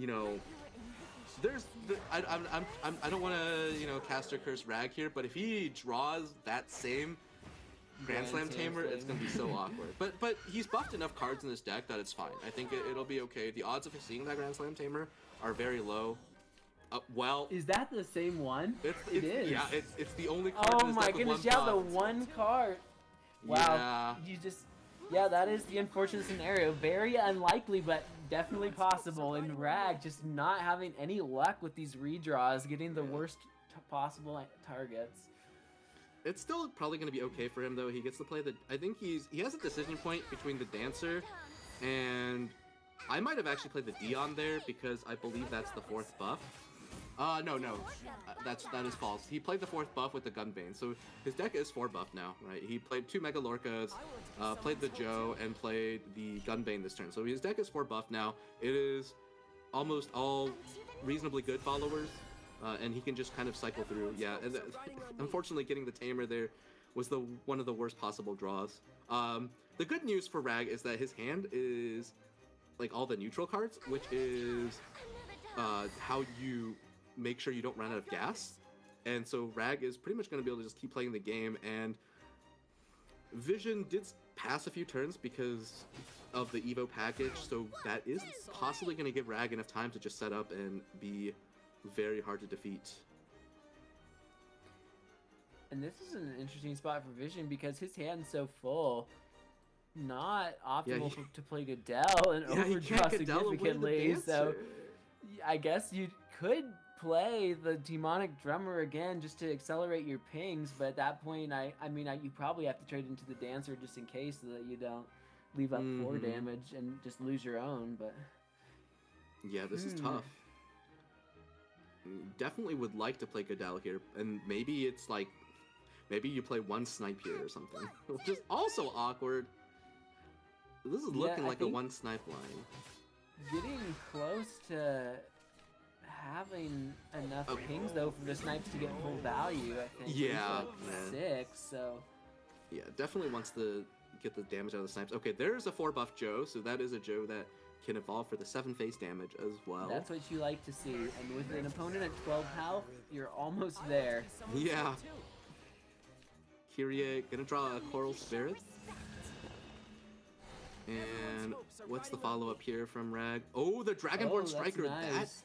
That is a nice card to see for him. What does he do here? I think you just want to make your board as dummy thick as possible here to increase the likelihood that... Yeah. Oh, another that's striker! Nice. Wow! Because at this point, Rag didn't have enough damage. This 1 healing would have made it so there wasn't like a lethal setup with the damage in hand, but now getting that other one and gonna be able to have a bigger board that might even just survive for the Joe next turn to be game. But like, let's see what the response is from Vision. 12 damage is terrifying to deal with here. Goodell can only heal for 3. Oh, the Tavali! That's 3 more healing. That's pretty big, but can Vision navigate this turn? There are so many things he has to do here. The Tavali could get Bane to take out the 3/9, but you have to get through the 5/4 first. Yeah, and then Goodell needs an evolve target as well. I don't know how... Okay, so... You know what would be good here? It'd be good to have that Goblin. What is it? The 1-drop that evolves Goblin itself. Genius? If you had Goblin Genius here, that could work, you know? Throw that out with the free Evo. So Tavali... One of the lines here is Tavali, Evo... And then... Alice here? Alice can trade over... I think, yeah, this has to be the line, right? Alice, trade over the Kyrie with Alice, and then you can Goodell away the Alice. I mean, you're going to overdraw a bajillion cards, but you need both of these healing effects if you're being mindful of Joe. And I think Vision is being mindful here, is he? Okay, that is an insanely good play from Vision. Like, because sniping there is tempting to conserve hand size, but this takes him out of that Joe range. Wait, is that the forward to the second time redrawing into the Grand Semptainer? He's put it back twice and redrawing into it twice. Oh no! Oh my! I think did he wormcraft that? Yeah, I think the last turn he did. I didn't even say anything this time, so I think chat can lay off the allegations here. Okay. All right, could play the Coral Spirit. This is a pretty hard board to deal with. No Evos, but there is an Olivia and Sylvia in hand. Yeah. Losing a Tavali is going to be pretty awkward here as well. Oh, that is so much damage lost for Vision. Yeah. But you know, in the face of that, he still remains stoic. That is respectable. I think I would have been like jumping out of the chair. I would have been a little upsetting. At least. That's for sure. But is he gonna have to commit some face damage here to punch through this board? Ooh, that would also be not so good. Yeah, I'm looking at this and I'm like, what? You have like a cute amount of damage next turn, like not lethal with your Wrath package, but like you could clear the board and do some damage, but like that's far from the win condition for a game. The Alice, that's the last one, I believe. Yeah, that's good. And but also there's no healing here. And then fortunately there's only 1 striker left for Rag. Fortunately for Vision, that there's only 1 striker left in Rag's deck, so that pattern is gone, but he doesn't know. But like Alice into Joe, I don't think Alice is at 7 Evos yet. And the wards would make it impossible to go face with her. Well, because you would have to hit with Alice, and then that's true. So this game is not ending anytime soon, but I'm worried that Vision's gonna run out of damage here. Okay, only has to commit one snipe. That's good for him. Is he gonna throw out a wolf here? Because I think he's afraid to play the wolf, but I don't know if he can afford that. I don't know if it makes much of a difference for most of the lethal lines. Rag could just do the Joe and make it so that certain self-ping options aren't an option. Gonna Especially do some restoration. Yeah, because Vision already played the one of How to Train Your Bat, so that How to Train Your Wolf is not on the table now. Yeah, it's just gonna be an annoying board with Joe. Yup. Goes. No vengeance cards for Vision to take advantage of.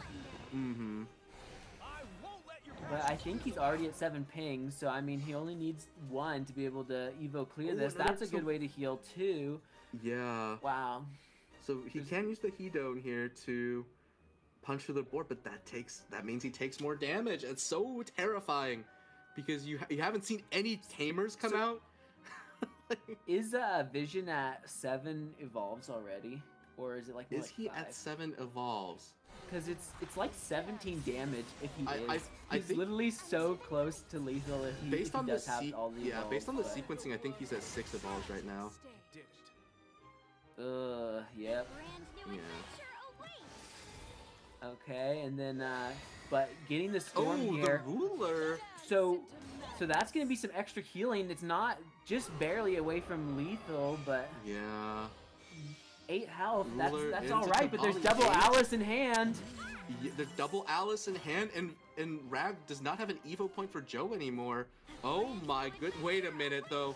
Is Rag at 7 Evos?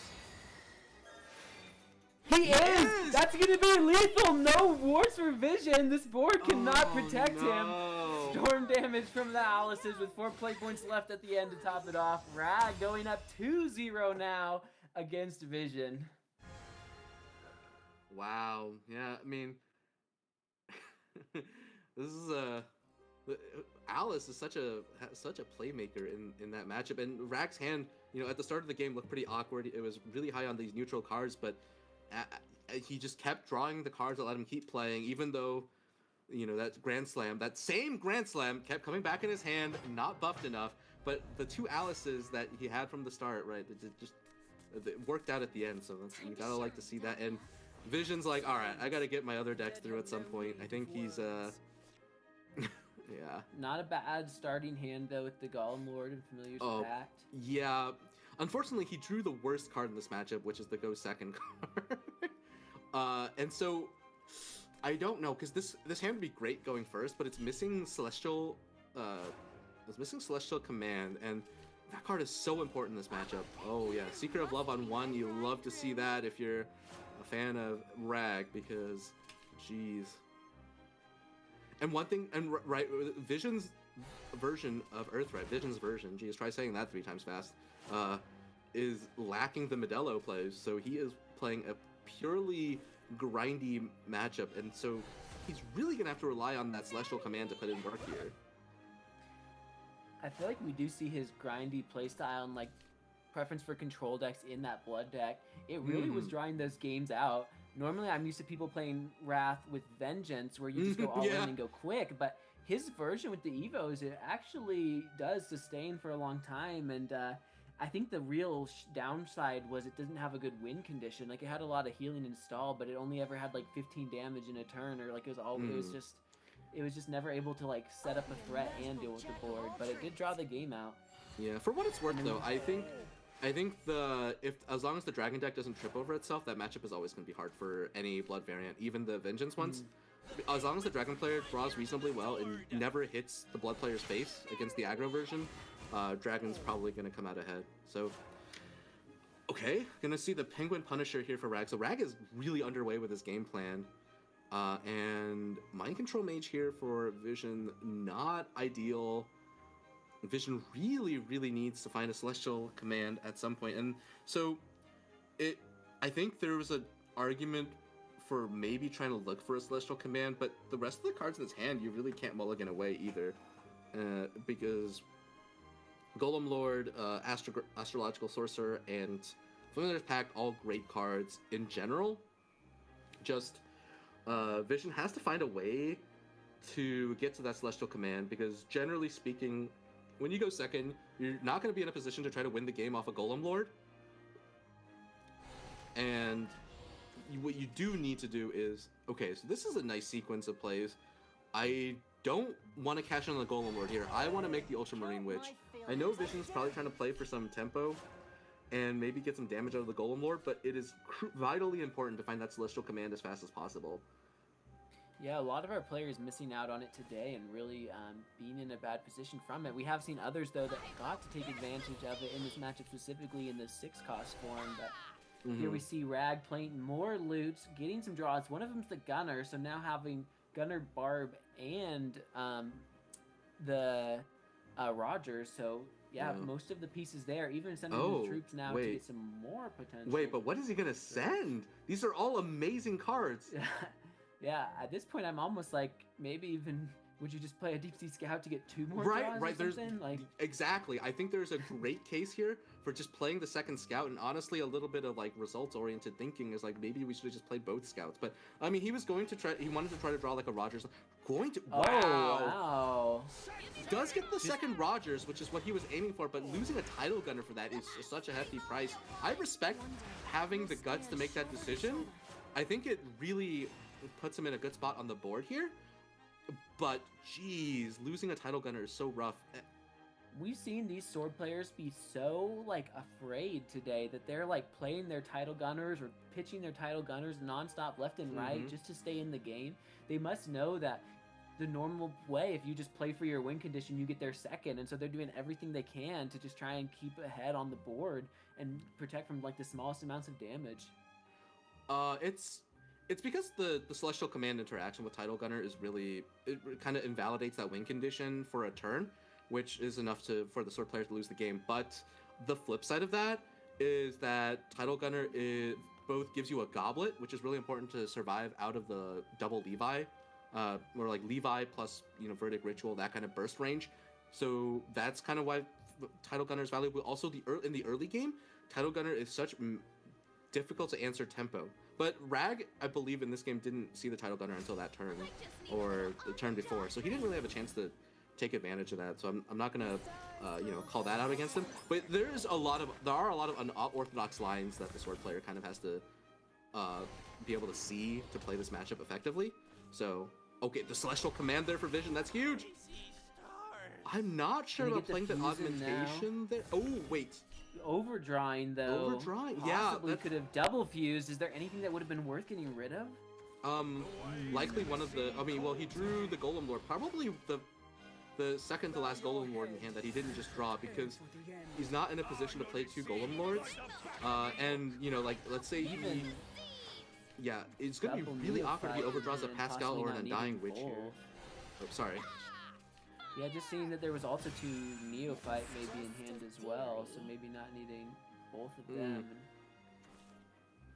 Yeah, well, I do think he wants to save those because you want to have the option to draw, but like if this is a Sweet Defender, okay, that's not too bad. Yeah, so we're gonna immediately draw here. I think he's really tuned in on trying to play a Golem Lord this turn, which is probably, okay, draws all 3 Levi and all 3 Golem Lords. Wait a minute. Sigil's process is 2 from the augmentation, 1 from the Astro, and he played a Golem Lord once, so he should be at 4 right now. 6 off this Levi. So he's gonna get to 7 if he plays a Golem Lord here, but I don't think he can play a Golem Lord here. Can I get some praise here? Yeah, this is gonna commit the sorcery to hand if he doesn't want to overdraw. There's no other card in his hand here that shrinks his hand size. Yeah. This is not bad though, because there's a good amount of damage. Another Levi to follow it up. That's 9 damage. We're gonna see Rag answer this board, but I don't know. There's the Goblet for healing, but not much more. Right. The silver lining here for Rag is that there's not a lot of ways for Vision to do 10 damage because he does not have the Riddick Ritual in hand set up.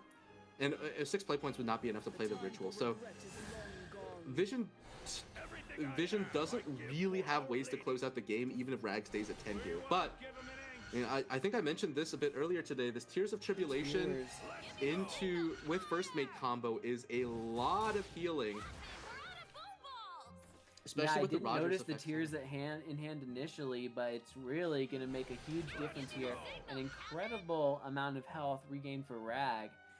Going to be 3 off of full if he uses the 0 play point loot card, but holding it instead. Okay.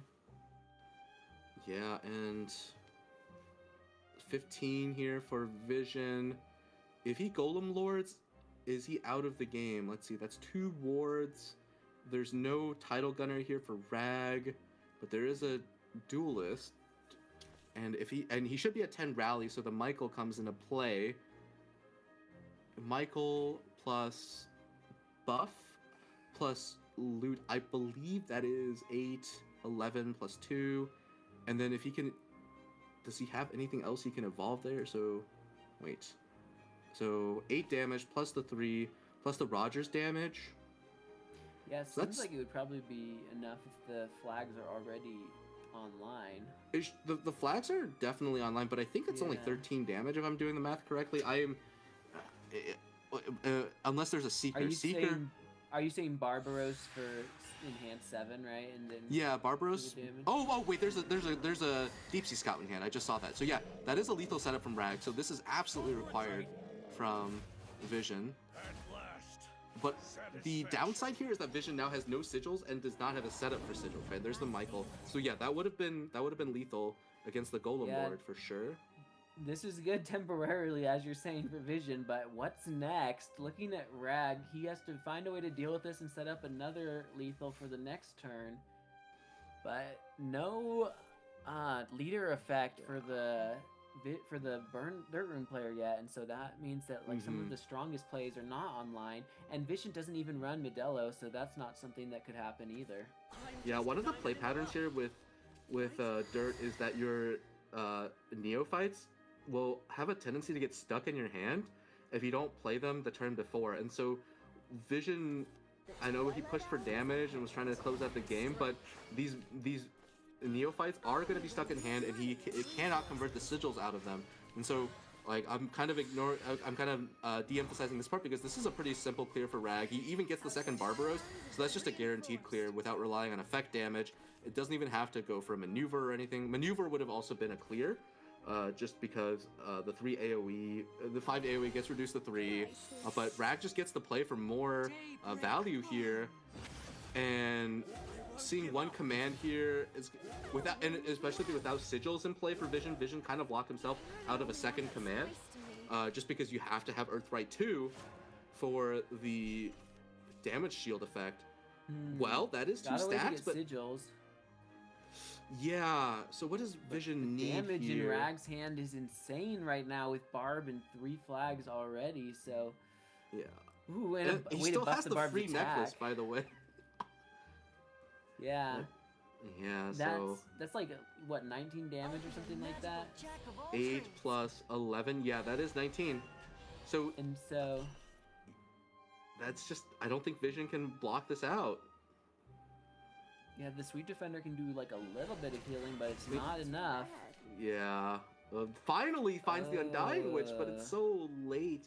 And he really needed an Astrological Sorcerer shield effect on top of that as well. There is one, but he can't... He doesn't have enough play points to play the scope. The scope would have been enough to recover him back up to play the Golem. Oh, that is so unfortunate. But he would have been at 18 with 2 reduction. So I think 17 with 2 reduction. And we were saying 19 damage, 15 health, but the 2 damage reduction, that's still going to be 17, well over what's needed. And that's going to be a 3-0 for Rag. You see Vision with the emotes, he knows that he's out of here. Yeah. I mean, well set up by Rag, and Vision did play around the first setup, but just did not have the resources to deal with the second. And I mean, you gotta wonder if maybe there was a mulligan that would have let him find these outs earlier, leaning on the Golem Lord a little heavily, but it's just the reality of going second, I think, unfortunately. And Rag keeping the dream alive for all of those players that voted him in the popularity poll to win this thing. Vision had a great run, getting second place in the September Cup, coming back today and playing against a lot of these great players. Going to be the first player eliminated from the tournament, but having a great showing, and we're happy to like get to see that blood deck, at least for the fans, get a peek into it. I don't know if we got to see it at its full potential, but still a great showing overall from Vision today. Yeah, I think the potential of the deck really showed itself, and honestly, some of the more tricky decisions as well, because you still have the clunkiness of the early game of the Evo engine, and then trying not to damage yourself too much into the lethal thresholds of the other decks with the Wrath engine. And I'm honestly impressed with how well Vision navigated all of the sort of like ways to just lose the game on the spot. But at the same time, I think the deck showed that it is just a little too honest compared to the other decks in the format. He did so much damage. The Rag's Earthright just healed out of range, noped the damage, and then what was the buff dragon? I mean, he just couldn't keep up. Like, I mean, once again, there were a few turns where it looked like he almost had enough damage, but Rag is just like, nope, just a little bit more. And that, I think that's the unfortunate part with trying to play Blood in this metagame, is just the other decks go bigger, and that's just unfortunate. Yeah, it didn't work out here, but now Rag's going to be going on, I believe, going to face Osof next. So we have the bracket here. We're going to take a look at it. Yeah, we see Rag getting that 3-0 just now against Vision. Osof is the next opponent. Now, though, before that, I believe we'll be jumping into the match with Melon and Jan Calby, and we're going to be bringing Baz back to help with that one. Yeah, thanks so much for that there. I want to say, first of all, Zones, for casting that one there with yourself, Trick. And yes, I'm back. Hello. I'm here to cast the last match before we do our last two after this one as well. Melon versus Jan Calby. It's going to be a fun one. I do got to say real quick, pretty upset to see Blood obviously disappear from Contenders Cup here now. But they unfortunately did have other kind of good authority from a couple pro players. Chat with them that Blood deck unfortunately might have been like the crux. Unfortunately, two Visions line up here, and might have ended up costing him. And those two losses, even though they were close, it did seem like Rag kind of had it under control, right?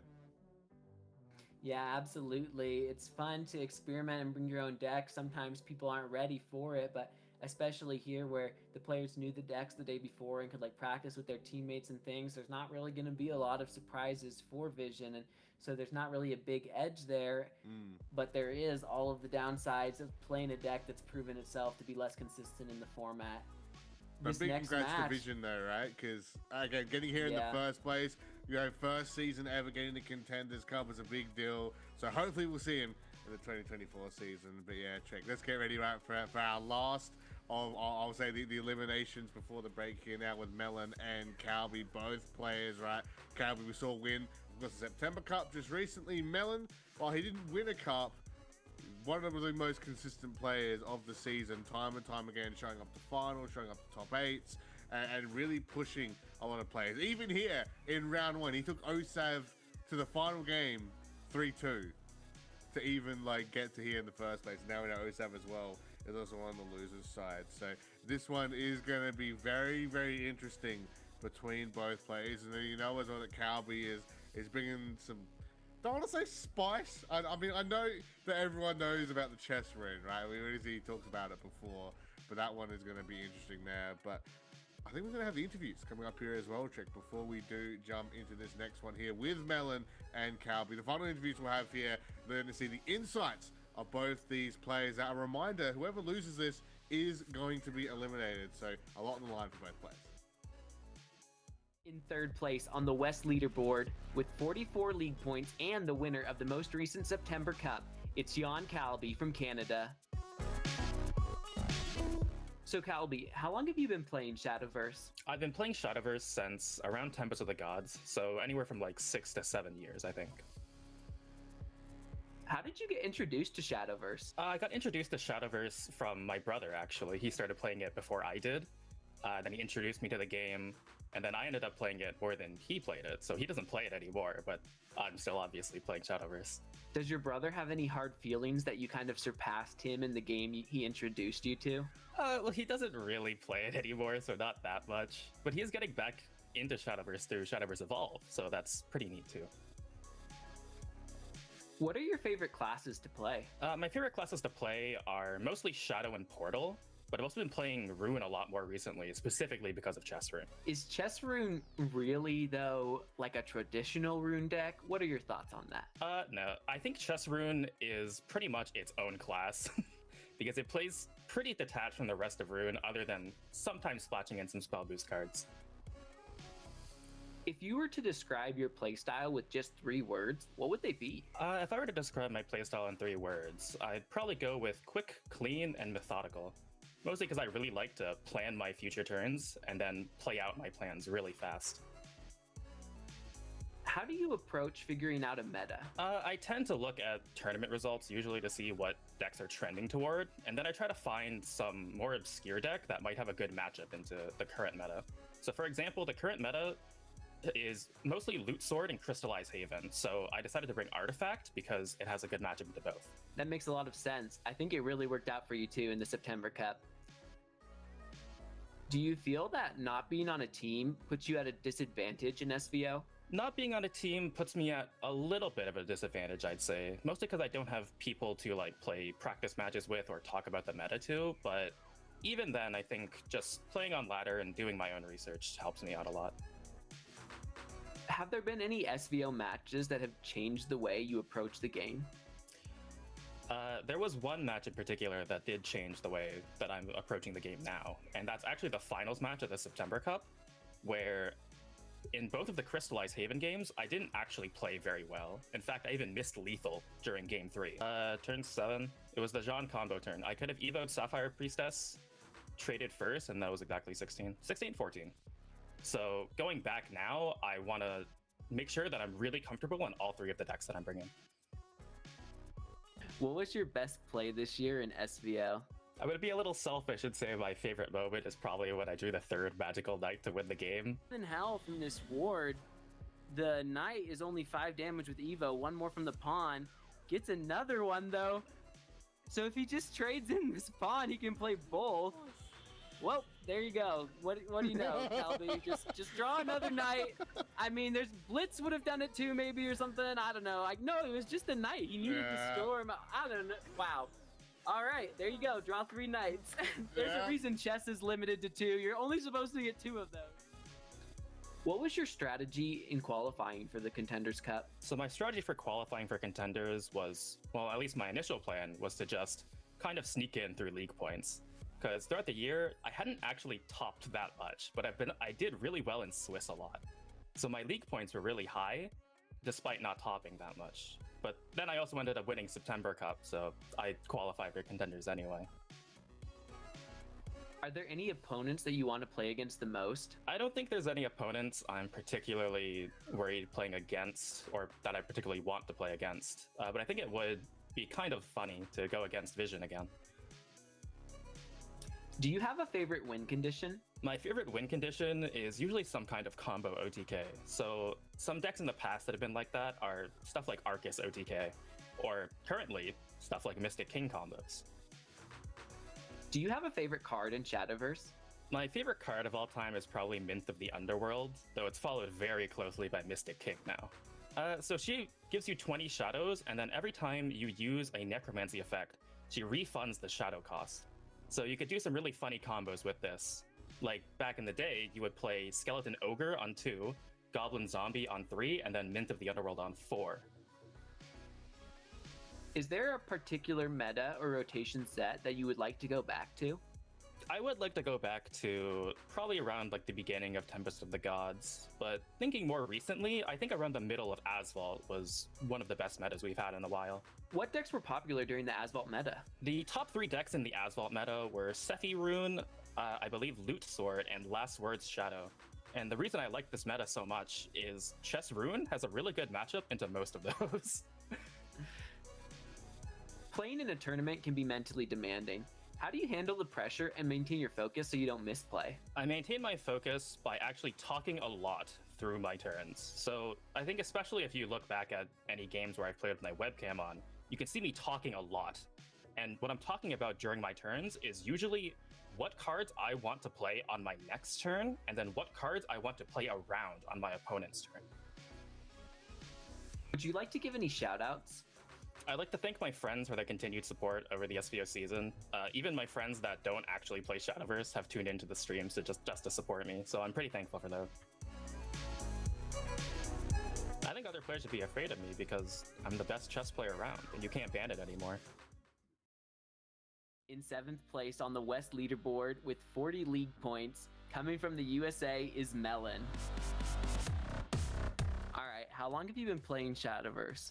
I've been playing Shadowverse since Wonderland Dreams, which I think was 2017. What are your favorite classes to play? My favorite classes to play historically was Haven for sure. I have like twice as many games on Haven as anything else. And then Sword is probably next. Is there a reason that you like Haven in particular? I liked Haven the most because they healed, and I've always been drawn to like healing archetypes and MMOs, just games in general. How do you approach the current meta? How do I approach the current? Honestly, I try to find 2 decks that are meta. I look and see what's being played, and then I try to find one deck that I like that doesn't instantly lose to all of them. Does it seem like it's hard to find more than 2 decks that are meta that you like? It's not that hard to find 2 decks that are meta recently, because a lot of decks actually do rally a lot, and I do enjoy that. So it's been pretty easy this time. It's been a lot harder last time with like heavy combo metas like Baleon, Loop, and stuff like that. So it's just kind of trying to find things that counter them to the best I can. What was your best play this year in SVO? Best play in SVO this year, the time that I missed lethal with Crystallize. Your best play, interesting. The easiest lethal in the world, and I just completely tossed it away. And then I had to scramble to come back in that game. So it was the worst play, and then it kind of turned around, and I established it. But it's definitely the play I remember the most. How do you feel missing lethal on stream in the past affects the way you play Shadowverse now? Missing lethal in the past, like, it's gonna happen. You can't really, like, no one's perfect. So you practice. Like, I know some people say it's BM to do max damage, but you do max damage on ladder and scrims. Do that every time. You just try to keep it in your head. I need to do this, and then just go for it. But you can't let it get in your head, or you'll just run out of time, and then you'll miss lethal for sure. Yeah, I definitely agree with max damage. If I have like 30-40 damage, I want my opponent to know it. I gotta show that to the world. Yeah, like they might have wards, they might have max HP. You need that. What's your favorite moment from Shadowverse in the previous cups that you've topped in?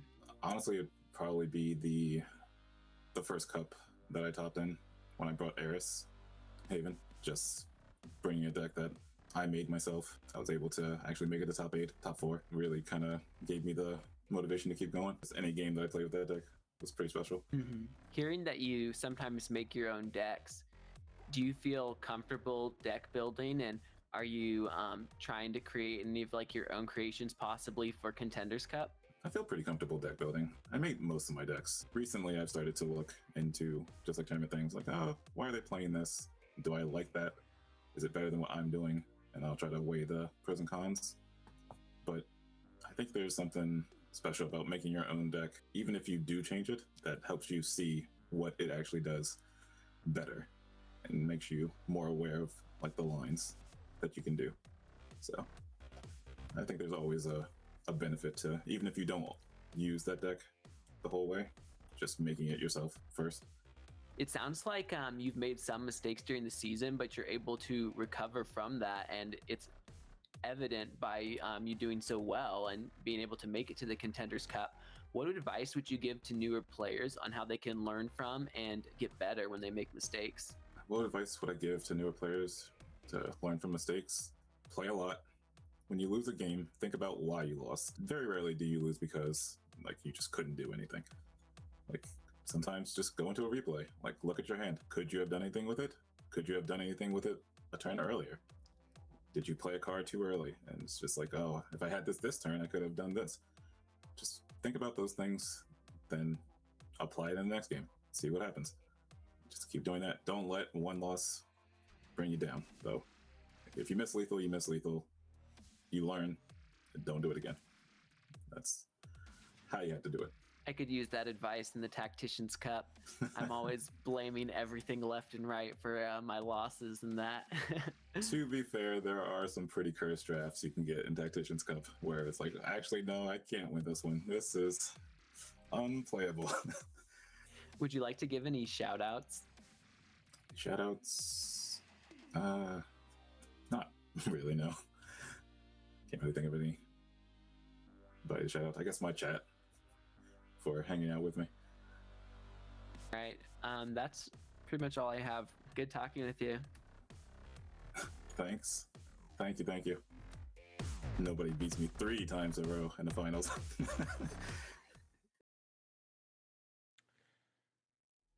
And there you go, Melon and Calby, the player interviews there coming through. And now that we are at that halfway point through day 1 of the Contenders Cup here, Trick, of course, our boys been waiting for a while. They're finally getting ready now to get this one underway. And I believe deck reviews are ready. So let's take a look and see what these guys are bringing to the table. There's going to be that loot sword on Melon's side here to kick things off. And yeah, from what we can see, Trick, it's pretty stock standard. Yeah, it's something we've seen a lot today. Some cards that have really shined are the Tears of Tribulation, getting that healing, sometimes a massive amount to really swing the game. We've seen Michael help our players when it gets summoned and gets that 2 healing and hurt them when they draw it. Definitely a deck that's been all over the place, but been consistent as well, usually hitting that 7 loot count. Maybe we can just pull up something like the Deep Sea Scout quick. We've been looking at a lot of cards, but just for like a quick highlight, one of the other main ones that can give you a Dread Pilot's Flag. Not only does it do that, it also draws a card whenever you play loot. We've seen our players using this a lot throughout the game. You can use it to get the boots early, to get some rush, to help trade with the board. And in the late game, sometimes too, if you play this and play a flag, it can be the way that you draw into the lethal you need to win. So you can kind of like just hope to high roll and start playing your flags and hope. And if you draw enough cards, maybe you'll get like another Deep Sea Scout or something to get that last little bit of damage, or a Seeker of Love. Yeah, no, Deep Sea can obviously early game and late game, right? Very, very strong card for this deck. So that is going to be the loot sword though for Melon. Let's see the second deck. He is bringing now over to Contenders Cup. Of course, Melon, one of our players who hasn't won any of the cups so far, but was very consistent all throughout this season. Melon is going to bring the second deck. Will be Dirt Rune. We'll get up for you guys in just a second. He's also going to be bringing Buff Dragon, just to bring that one up as well. So more of that standard lineup. Just looking to see some of the slight changes here and there. Just waiting for the Dirt Rune. I guess real quick while we wait for it, Trick. Kind of wanted to highlight Rogers real quick then as well, because we're talking about Loot Sword, but haven't actually had the chance to highlight Rogers just yet. Yeah, this is one of the cards that's actually newer to the deck. It was printed more recently, and it makes a big difference because it changes the turns you can win by giving you like a way to cheat your play points.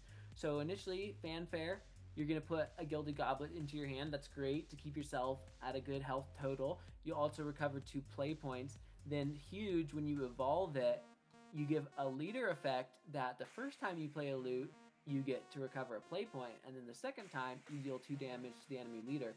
So not only can this help you chip your opponent down a little bit, but it can also essentially give you like 5 free damage in the late game, because you'll be able to gain back the play points for the first flag you play, and the second flag you play will do 2 more damage. So it just helps you be able to kill your opponent 1 turn faster, which is a lot of what this deck needed to stay relevant. Yeah, it helps. We mentioned Melon. Right? Yeah, for sure. And Melon getting 2 second places. When I was doing the interview with him, he was telling me he always feels like he's the bridesmaid. It never goes his way. And sad now in the losers bracket. Him or Calby is going to be going home. I really was hoping both of these players could do well, and I know a lot of the players mentioned that they kind of wanted to go up against Melon today for some like grudge matches and things, and so maybe that's going to happen. But also Calby bringing in the interesting decks. We just lost Blood from the tournament. I don't know if we're ready to part with Chess Rune as well as the Forest as well. But yeah, jumping in now, the next deck for Melon, it's a Dirt Rune deck.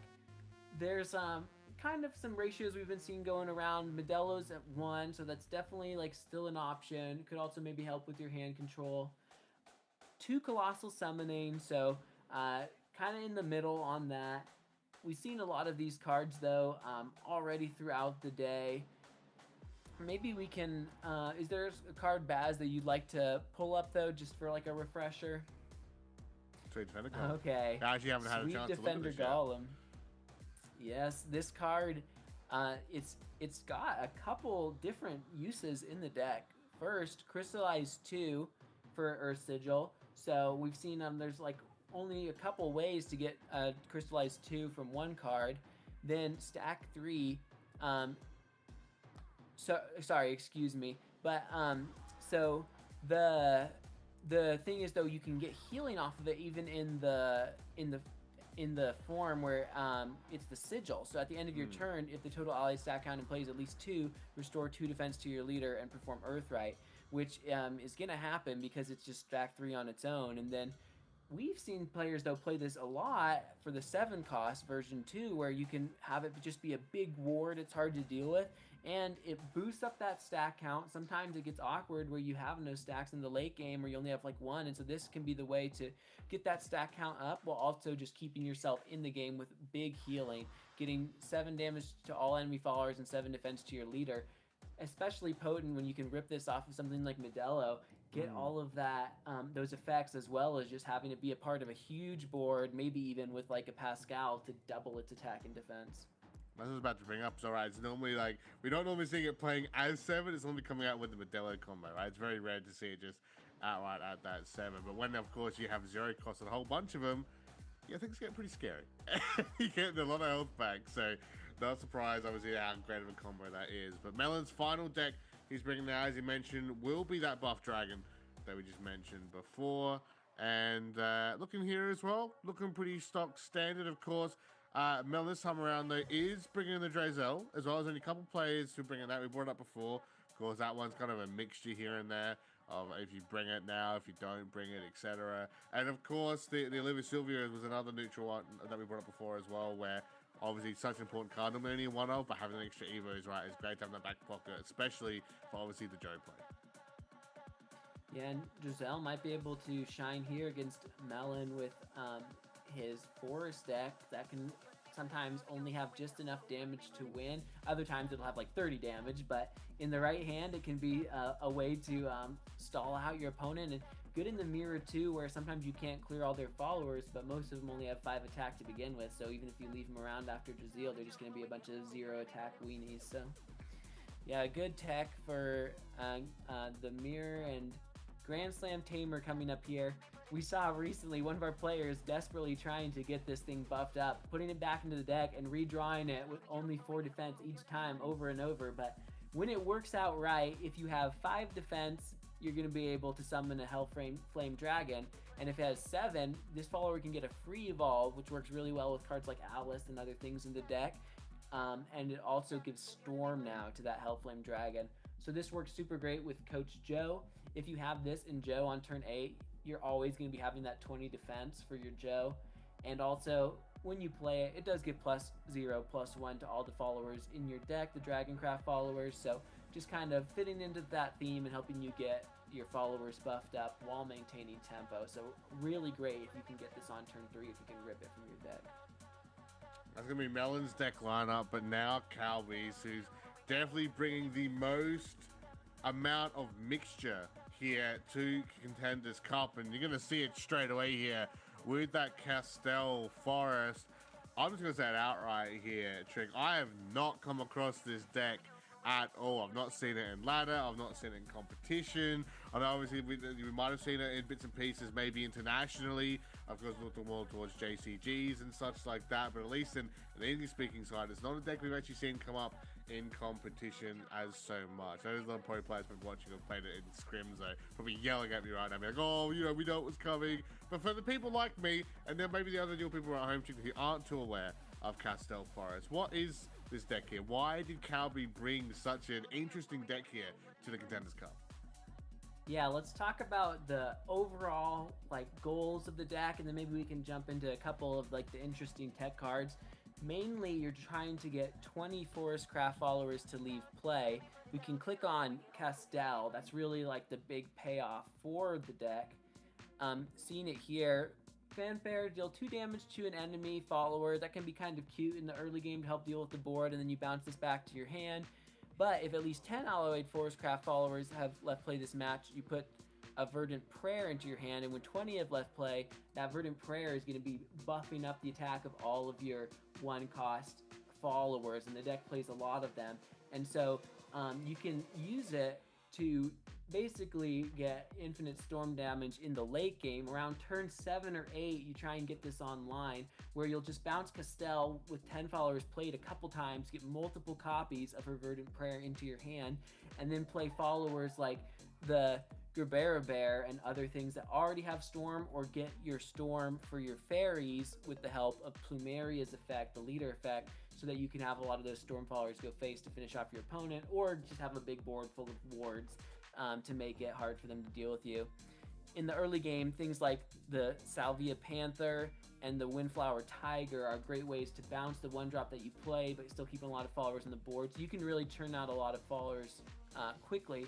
And then there's 2 cards maybe we can highlight that I think are interesting text or just strong for the current meta. One is Ageless Bystander. That's just a card that I don't feel like people have seen played very much at all. It has Rush on a 2/2. Doesn't seem that great. The Evolve effect, though, can get you multiple 0-cost followers. So that can help you get to 20. It can also help you get multiple cards played on key turns where you can invoke cards from your deck.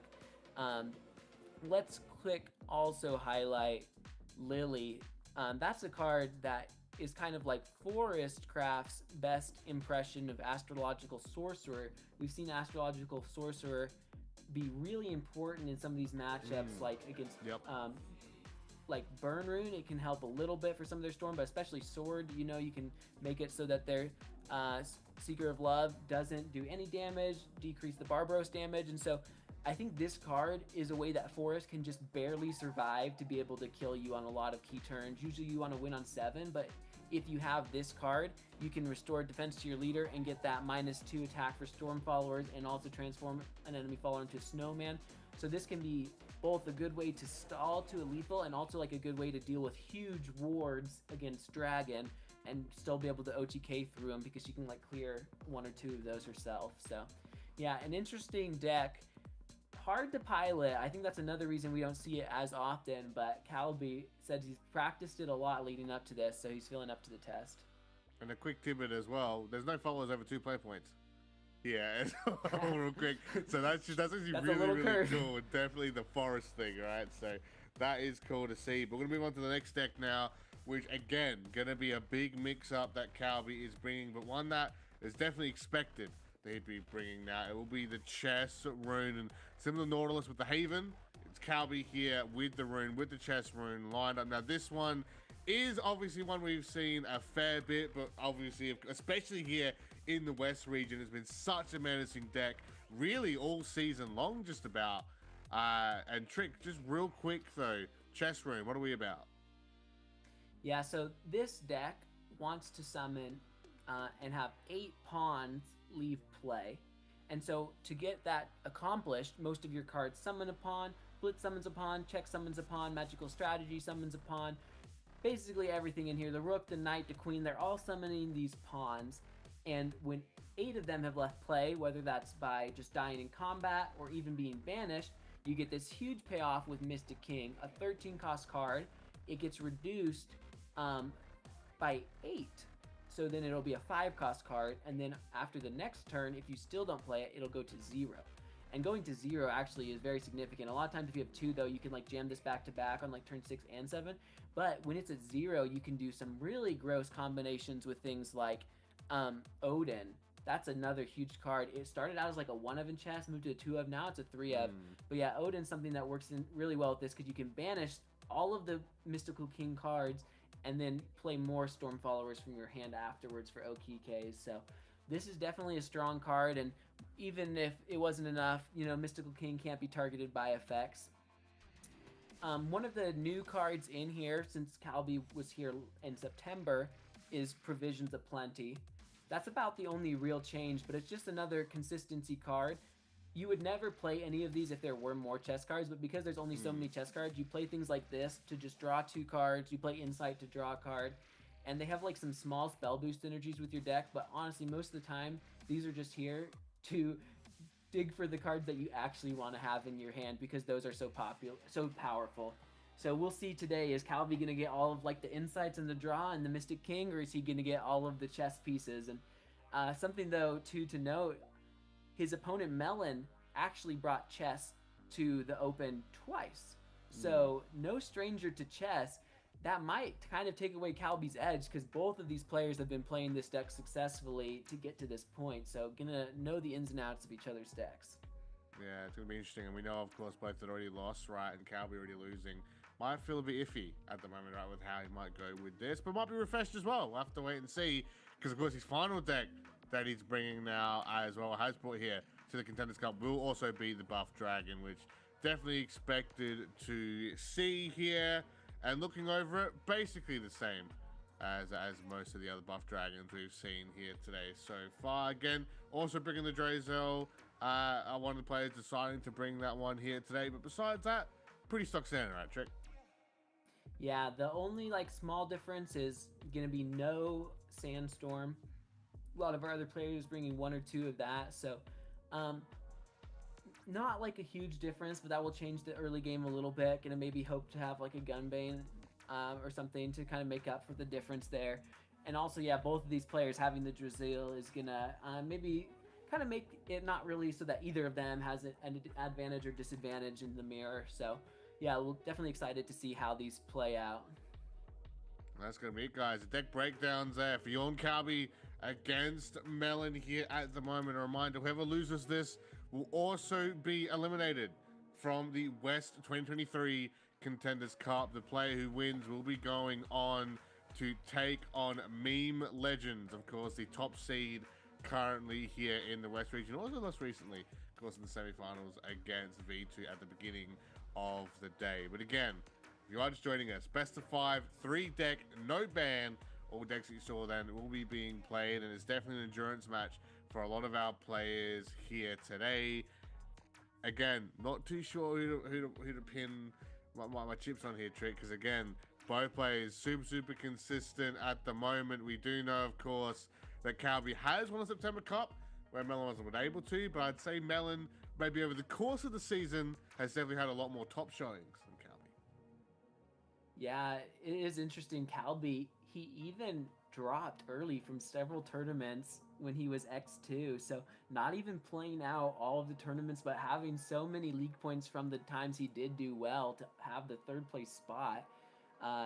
Definitely both of these players having incredible showings. I'm leaning a little bit more towards Calby just because I am personally a fan of the chess deck and I just kind of want that story to win out, but a little less confident for his Forest deck. We'll see if he can pull it off with that one. Well, here we go, ladies and gentlemen. Now the Shadowverse Open West Contenders Cup 2023 season. Melon against Yorn Calby. Ignore the names, they should be flipped. We'll put those for you in just a short moment, but it's from the viewpoint of Melon coming into this one. And it's going to be the Forest against Sword coming through. Viewpoint of Calby here, sorry, coming through this one here. Of course, being that Forest player, but Castell Forest only one coming into this one. And this is going to be exciting because, again, I haven't seen this Forest deck in action really at all. So I'm even just keen to be a spectator here, Trick, and see how it does into Loot Sword again. Arguably the most played deck currently alongside Buff Dragon. Nightly Thief is very good here for Calby. It's pretty hard for the Forest player to remove it. There's not like effects that do it, and so you're gonna usually be getting a loot out of that.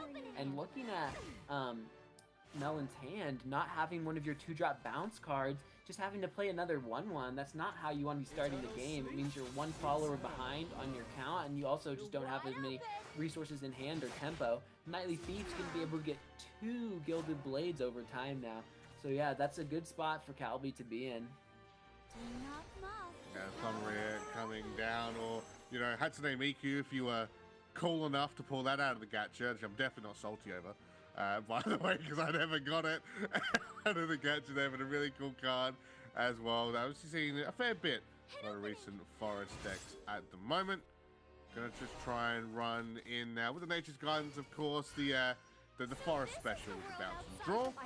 And at the moment, just looking to build up that play count, of course, try and clear the board, but not enough. 1-1 ward here. Thief's still going to be up here on Melon's side right now, and I think he's got a pretty decent hand at the moment. Of course, he's still looking for the Rogers, obviously trying to hope to get that for turn 4.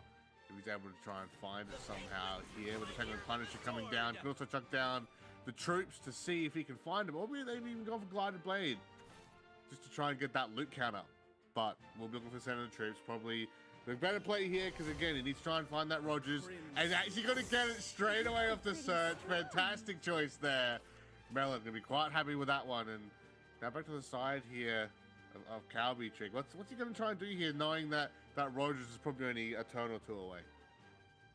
Yeah, so for Calby, it is hard having a deck with 31 drops and only 10 2-drops, because you can run out of gas. And one of the ways you normally mitigate that is by having some of your followers that can return the others you play to hand to kind of keep the hand size up, or by invoking May, but none of that's been happening so far for Calby. Right now, he's just going to try and keep churning through his followers, and we saw in the past, instead of returning Plumeria to the hand, which can have a strong late game effect, choosing to return the cannon, Yearning Heart, just because Calby is realizing his resources are so low, so even just getting that 1 extra fairy is so important at this point to try and keep the hand size up. Looking at this, so many of his, he only has 3 cards in hand, and one of his strongest followers he just committed early there, the Frostborn Princess. So Calby definitely stressing a little bit right now. Melon, though, getting the game plan on slowly, got 3 opulent, so he's going to have plenty of heal and a good amount of draw. Yeah, the loot count could be higher, though, for Melon. He did have to discard one of his blades, which is putting him a little behind. Now that he got into the 3rd opulent, probably wishing he discarded one of those instead. Luckily, of course, starting to build up a lot of the loot count here at the moment. Well, about 3 or 4, it's safe to say here now at the moment here, and definitely looking for the Barbaros next, trying to set one out. But the Storm Rack is going to be able to do a fair bit of damage here in the upcoming turns. The Evo comes through there for Calby just to try and help clear this board. Won't even be able to, though, because the Rogers too tanky to deal with there. The health's going to come through. And you're talking about the lack of hand here, Trick. I'm pretty sure 3 fairy generating spells are not going to help, especially when the other follower is also generating fairy wisps, right? Yeah, and these cards that Calby has in hand, fairy, fun fact, they can draw a card, but only if 10 followers have left play, and that's not the case so far. So the first one not going to be able to draw, and the second, I believe, would not as well. Only 10 shadows, and some of those are spells. So, yeah, Calby really struggling to maintain his resources in the early game. It's, even with good draws, it's going to be hard to stay in this. And those are great draws for Melon. Tons of loot generation now and flag generation to go with the good activation of Rogers and setup that's already been put into place. You see the subtraction count coming through for the necklace, and we don't normally like to call games early here, Trick, but this one might be over here for Calby pretty quickly. But looking at that hand size count, right, knowing that there's nothing really in hand he can do to deal with this, and the couple top decks off the top are gonna have to be like the greatest top decks that Calby has ever had. Kind of similar to the Mystic Knights that we saw, of course, they needed to be there a couple cups ago to see that one come through. So at the moment, yeah, Melon, as you mentioned, right, the followers are just going to keep coming out. The sword pressure is going to be there as he holds that for now. Calby does pull another fauna off the top. Fairy coming through. Help try and clear, but... Okay. Starting to change the card draw. Something like a sapling steward or something could help get some more draws as well. The potential with all 3 of the remaining cards in his hand to draw still as well. So kind of keeping things flowing. Gonna probably be able to invoke a May this turn, and not necessarily turning things around though until the Castell could be drawn, and that is clearly missing. Seeing this rotation though, really cool to see here from Calby. Looking to get that draw, as you mentioned, right? Needed some of those top decks. Has helped him out to clear the board and dig through his deck a little bit, right? Even if he hasn't found exactly what he needs yet, at least he's able to cut down the deck a little bit so he can try and get that extra search where he needs it. But Melon now gonna go for the opposite strategist. Most likely gonna go for the Wii Merchant there, just to get the extra Evo point back and of course extra loot spells. Gonna hold that for the moment though, because he does have that full hand. He's gonna have to start burning through some of these real quick. Of course, the Evo comes in for strategies after playing that spell. We'll have her 3 bonus effects, able to rotate twice over. Now, of course, the healing, the draw card, which he doesn't really want at the moment too much. Maybe run the Barbaros, but that's about it. He's now considering how to play out the rest of his turn with the couple play points he does have available. His Tribulation gonna come through there with the search, kills up, sets up the wards for himself as the Wii Merchants come down. And that's a nice buffed up board there, I'd say, Trick, that Calby now has to try and do it. Even uses an Evo on the Shield Guardian just to continue to push that pressure onto Calby here at the moment. Well, I am liking the look of the Lily, of course, as you mentioned, to stop some of the storm damage. There's still so much he's going to deal with here. Oh, and a Castell does come to hand, giving at least a little bit of hope to Calby. There's going to be a way to play it twice. Melon was smart in the way he traded to keep 3 health on followers so that May can't single-handedly remove them. But in the combination with Castell, going to be able to chip those down a little bit and clear this board while also getting a way to buff up your followers. I do not think 20 have left play though, so just kind of stalling things out till the next turn. Yeah, with the right draws off the top, I'm trying to think if that could be a lethal for Calby. If he gets like a one of the storm followers, possibly like Frostborn Princess or the Bear, maybe. I don't know. There'd have to be like no wards, but it could be almost enough. Yeah, again, I'm very happy and excited to watch all of this here at the moment because of the fact, as you said, I've got a lot of people. This deck is not one that you see very often here, especially in top 8 competition that we're seeing right now. And Melon is not even considering these options. I actually even wonder, Trick, how much Melon has actually practiced against this Forest deck. Even had much screen practice against it at all here. He seems to be doing pretty well against it so far, obviously. I was looking towards maybe dropping down another strategist to maybe get one of the spells back. Maybe we weren't. We'll have to wait and see. I do like this play from Melon. I think he needs to get back to 20 health. There's no reason not to, because he can easily set up an OTK for the following turn. And so at this point, just do what you can to clear this board and heal. And so we're going to see that coming through. With the double gunners in hand and plenty of flags for the next turn. Yeah, that's exactly what's needed for an OTK. And so now just clearing out these followers, gonna even be able to clear out the Castell at the end. You definitely don't want to leave that hanging around. Possibly gonna overdraw, but not even needing any more of the cards from his deck. Alright, let's see what Calby can draw into. That is a Storm Follower, but have enough cards been returned to hand? It looks like not. So, not enough. I mean, Bear's going to be good, right, to try, or not just yet. Yeah, not enough. To get the bounce. Ooh. I feel like this was so close if there was like a way to have another Storm Follower here, because you're going to be able to buff up that Fairy again. Okay, and now the Bear has Storm 2. Wow, this is so close to enough damage. But if it's not lethal, Calby's running the numbers, how much do you trade here to try and prevent yourself from dying? He doesn't know this, but there are 2 gunner in hand, so he's dead no matter what. So 9 damage plus 6, 15, and then 3. Yeah, 2 off. So the healing last turn from Melon was critical. Oh, and also Calby having the first bear not get stormed, just barely. If he had drawn those cards in a different order, he could have had the lethal.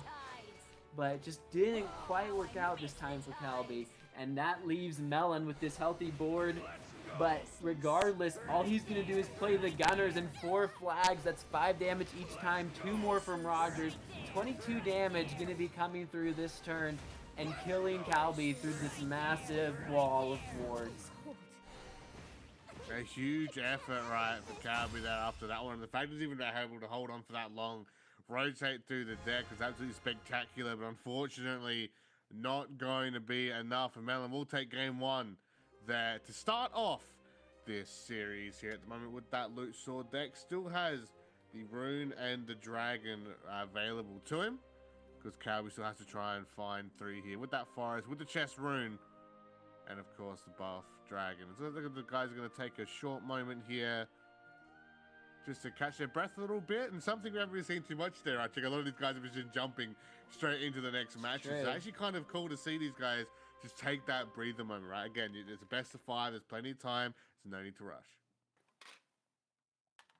As we get into that load screen now here as well. That last game was actually so close for Calby. Thinking back, if he just had a 2-drop bounce on turn 2, it might have been the difference between just barely missing lethal that turn and not gonna shake him. Staying on that same deck, he believes in it, but his opponent Melon gonna be bringing in the buff dragon. And a big change already for Calby, having a lot of card draw early on with the sapling steward. If he can stick a couple followers and use that, that'll help him keep his hand healthy and really change things around in this game. And the fact he's even going to the run back here. Again, I get to see another cool moment with this deck and seeing how it goes against Buff Dragon this time around. And do you think that hand this time here, trick might be better for Calby compared to game 1? Yeah, this hand is significantly better for Calby, especially because this follower is not getting removed. He'd have the option to draw 2 cards on this next turn or set up a board. I wouldn't be surprised though without a 2-drop in hand if we do see the sapling come down. But that does give him a good alternative now. So a couple options, probably go for the bounce now and stick. Melon though already had 2 bounces as well. I'm sorry, excuse me. Melon already had 2 buffs for his deck. Hasn't drawn it into any huge payoffs yet, but it's only a matter of time, and he still has a lot of ways to draw and cycle his deck. Looks like he's going to go for that here now, as Melon already, of course, having the 2 buff. At the moment, just going to go straight away for the Dragonborn Striker here. Might as well go for these early Evos, Blooming Dancer as well. Now he's going to get the damage in. That's already, what, 7 health on board now that Calby has to deal with early on. We're only 3 turns in. Yeah, and this is the type of board that Calby cannot deal with Forest Craft. It's not possible to deal out that much damage for them on turn 3. So, yeah, definitely a good play from Melon. It was a lot of pressure and going to allow him to get this early chip damage. Finally throwing back his last Coach Joe. Trying to one that's buffed 8 times, so it's 1 away. But choosing to play the Dancer here and just keep up the strategy instead of going for 4 buffs in the deck, just keeping the pressure on. He's like, Calby couldn't deal with it last turn. Why would he be able to now? Exactly, Calby, that's though, 6 damage to face already. Yep, 14 health, and that's so close to a Coach Joe lethal. This hand, though, for Calby, if he had this in the last game, he would have won for sure. It's an incredible amount of cycling for him, already having a significant number of followers going in and out of play, pushing damage, too, of his own here with some of these storms, and still having multiple storm followers in hand and Plumeria to keep things going and draw. So yeah, Calby feeling pretty good right now. Dang, and this is another punish for Melon with not having buffed his deck 4 times on the last turn, choosing to play the Dancer instead, because I believe that Grand Slam is not gonna evolve itself. Yep. It's just going to be one off, but I think he's happy like the way, because yeah, now the buff will come through, but again, the size of the board, right, the amount of health that's there, and knowing he's going to be okay for it next turn as well. Fairy, fun fact, going to come down, get the Evo on the Fairy, the search come through to get the bystander. As you're going to see the 80s bystander be played out properly now, here right through the Evo and getting those Fairy Wisps. Yeah, and this works out really well for Calby because he's going to be able to invoke May and clear this whole board. The bystander can trade over it because of the Wisps. Even though that was a 2-cost card, he'll still be able to have the 5 cards played. We see it coming through here. Gonna have the May come out, probably even using using the other card to draw afterwards. We'll see here. Yep, trading it in just for the cycle. Calby, his game plan is just progressing faster and faster, and those are great top decks as well. Melon, while he did put on pressure early, wow, looking at that, the Coach Joe, holy cow, if that Coach Joe could have evolved for 7, that would be a lot of damage in hand. But yeah, Melon, ooh, maybe even going to be able to set up his own lethal very soon. That Dion pull Gonna recover huge, that right? play point. Because he's not only going to get, I believe he's going to get the Evo point back, as that's exactly 7. So gets the Evo point back, gets the play point, so basically just go for a manual Evo, right, for free that he can go for here. Still having Dancer, if he wants to, his 3rd blooming Dancer of the game right now, as I believe that's about 5 Evos. And this one might even be slightly over. And yeah, I was going to say that the Grand Slam actually being at the health count that he needs as well. This is actually getting really, really close between these two at the moment. Melon could be potentially setting up series point, or Calby even only a couple steps away, right, from evening things up 1-1. Yeah, and Calby, though, drawing the Lily just now means that he can decrease the storm damage. And considering that the Coach Joe isn't buffed 4 times, that's most of Melon's damage right now is from storm followers. So I think Calby at this point, he's going to be setting up a 2-turn lethal. Going to make it really hard for Melon to do anything the next turn, and as long as Melon doesn't put up like the right combination of wards, Calby's going to be set up to just take this one on turn 7. I'm going to Evo the Lily as well, right, just to get that Snowman transformation 1-1 come through. And I wonder if how Melon will be able to deal with this, if we'll get desperate and still try and run some storm followers in anyway, or if we just try and deal with more of this board. 8 health left. Clary picked up into the Oscar now, of course. Gets to get that extra health coming through here. Having an extra Evo point available. We've been potentially hovering a 2nd one just to get more draw and more health at the end of this one here. A lot of highlights, but a lot of those can't be used here. The Mermaid, though, is going to be good to get some extra health back as well.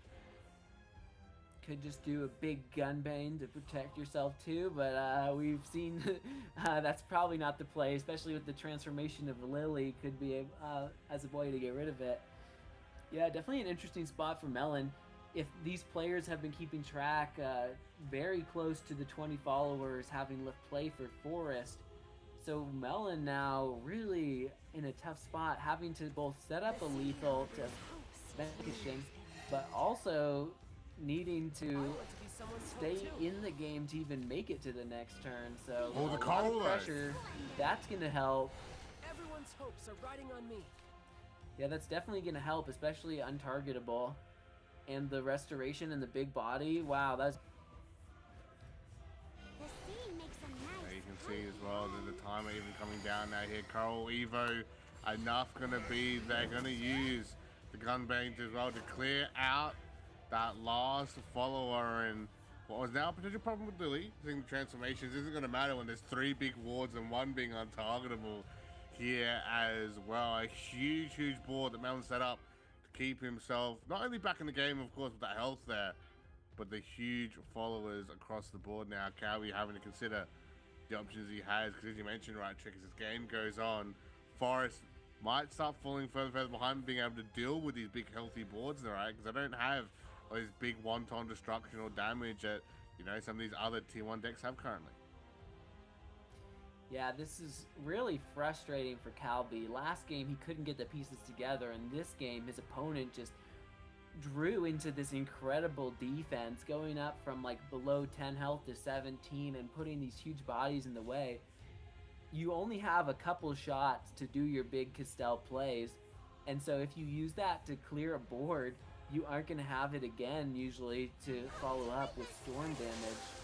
So yeah, this is not great for Calby. Luckily though, at least Melon is out of Evo points, going to make it harder for him to find a lethal. We do though see a lot of the storm in hand with things like Alice. Even the timer running down, Calby might not even be able to navigate this turn. That's going to be tough for him here at the moment to try and get this one through the Evo as well. Just trying to push as much damage as possible. But it's only going to be able to try and clear one ward, let alone the other two. What just happened? Oh, board locking the opponent. Holy cow, that might be insane. There's only, yeah, there's 3 health left for Calby. He left this board in a way where it's going to be easy to clear it. Is he going to be able to have an OTK this turn? Continuing to chip away at these followers. That board lock could be huge.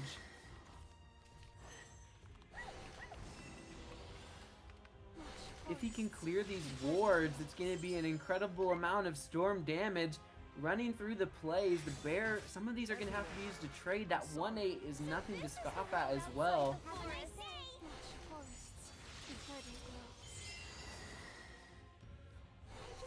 Holy cow.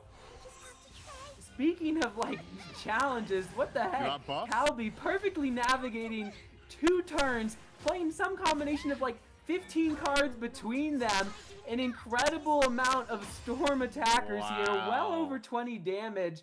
Melon never expecting it, thinking he was safe behind those big boards and behind the big wards and healing, but yeah, not thinking about the board lock, and in the end, that cost him.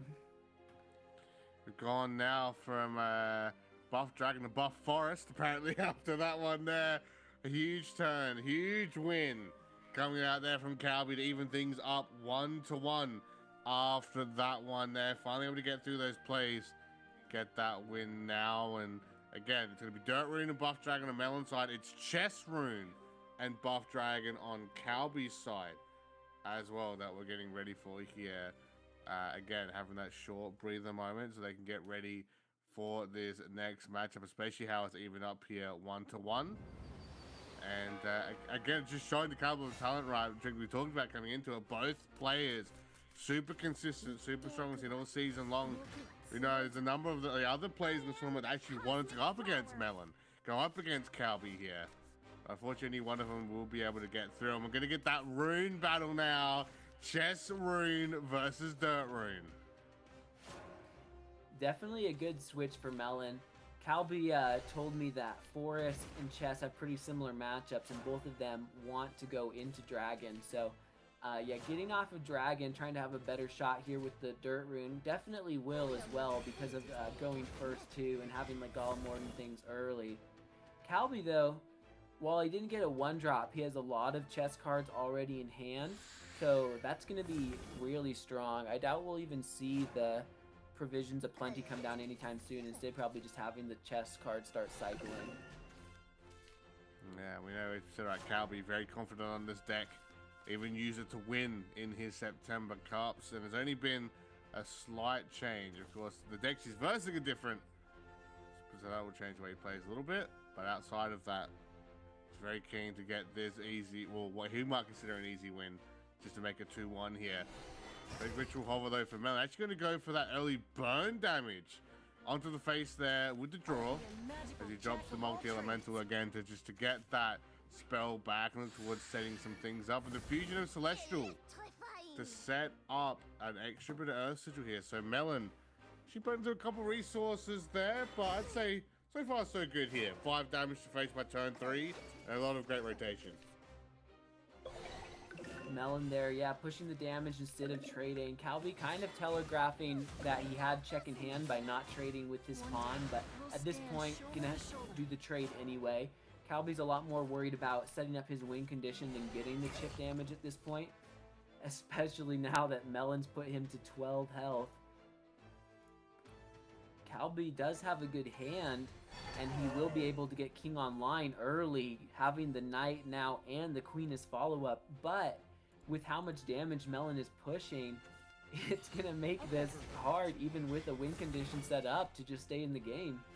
Levi in hand could be a source of 9 damage eventually, and the Golem Lord, without some healing from something like the Rook, if that is chosen, it's gonna be hard for Calby to just survive. The Rook is the play though, so sensing that as well, Calby trying to keep the health at an appropriate level.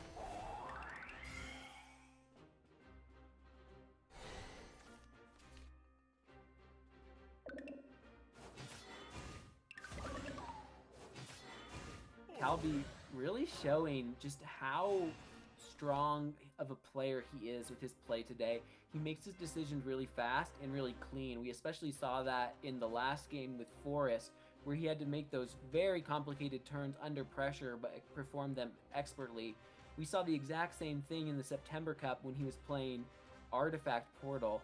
A lot of people were choosing to stay away from it for the more easier Evo Portal, where you had to make less actions in a turn, but we saw Calby there making up like 15 decisions in a turn sometimes, and really, yeah, just showing how good he is at these complex decks and letting him bring decks to tournaments that other players just don't even feel comfortable on or just can't play at the same level as him. So I think it really opens up the decks that he can choose to play in a tournament.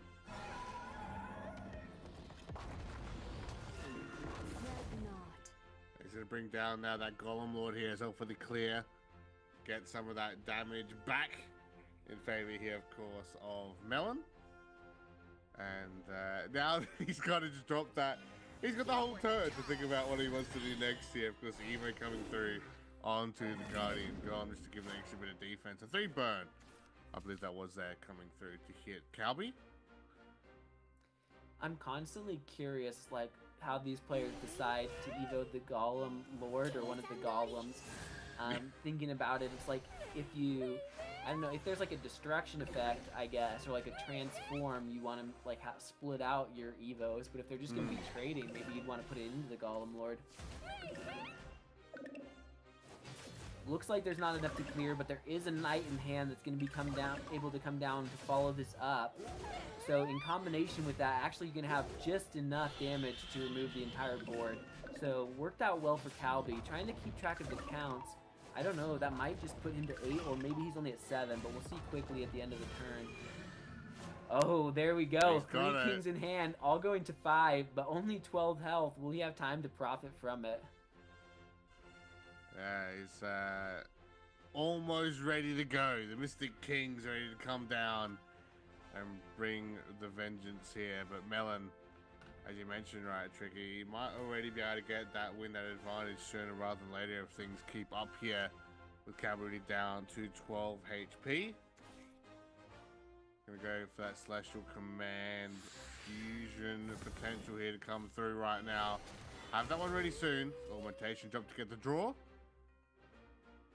And the Defender, the Ultramarine are nice, of course, to get some of that sigils back. It's going to be full health, though, so holding on to the Golem for the moment. How soon do you think, though, Trick, might be going for the Astrological, of course, knowing you can cut down that Storm damage, right? It's going to be huge here in stopping the Mystic King and Pawn Tirade? Raid, I guess? Yeah, I think it would be best to save the Astrological for one more turn. Because when the kings are at 0 play points, they could cycle them and actually do like essentially like 30 damage or something with 2 kings and playing the Odin. But at this point, with the king at 5 cost, there's only 1 extra play point to work with, so the most damage you're going to see is 14. So I think it's best to choose to wait 1 turn. But that being said, if you can't even clear the king off the board, it's not going to matter if you have an Astrological stopping storm damage. They're just going to win with the followers that are on the board. That damage already going to be there. And Calby, knowing that the next one is going to be there, this is going to be the deciding turn here to see who wins game number 3 in our best of 5. And Melon, you can see I don't know if it was possible, but if there was like a way to set up the lethal with Levi this turn in no healing, because I mean the Ultramarine Witch you can go face for Storm, and you could have put them to 9 to kill them with Levi, but I don't think there would have been enough Earth Sigils if that route was taken. But something like that, almost a desperation play, might have been necessary just to be able to... well, now with some of these draws, there might be a way to clear more of this board, so we're seeing Melon here navigating through a complex turn, especially with uncertainties of his draws. Let's see, right, the Levi 6 damage gonna come through. There's 3 off of 1 fireball, but unfortunately doesn't have the 2 to wrap this one up. He has 2 other play points if he does want to consider going for that option. As the timer does start ticking down, that's logical, as to be expected.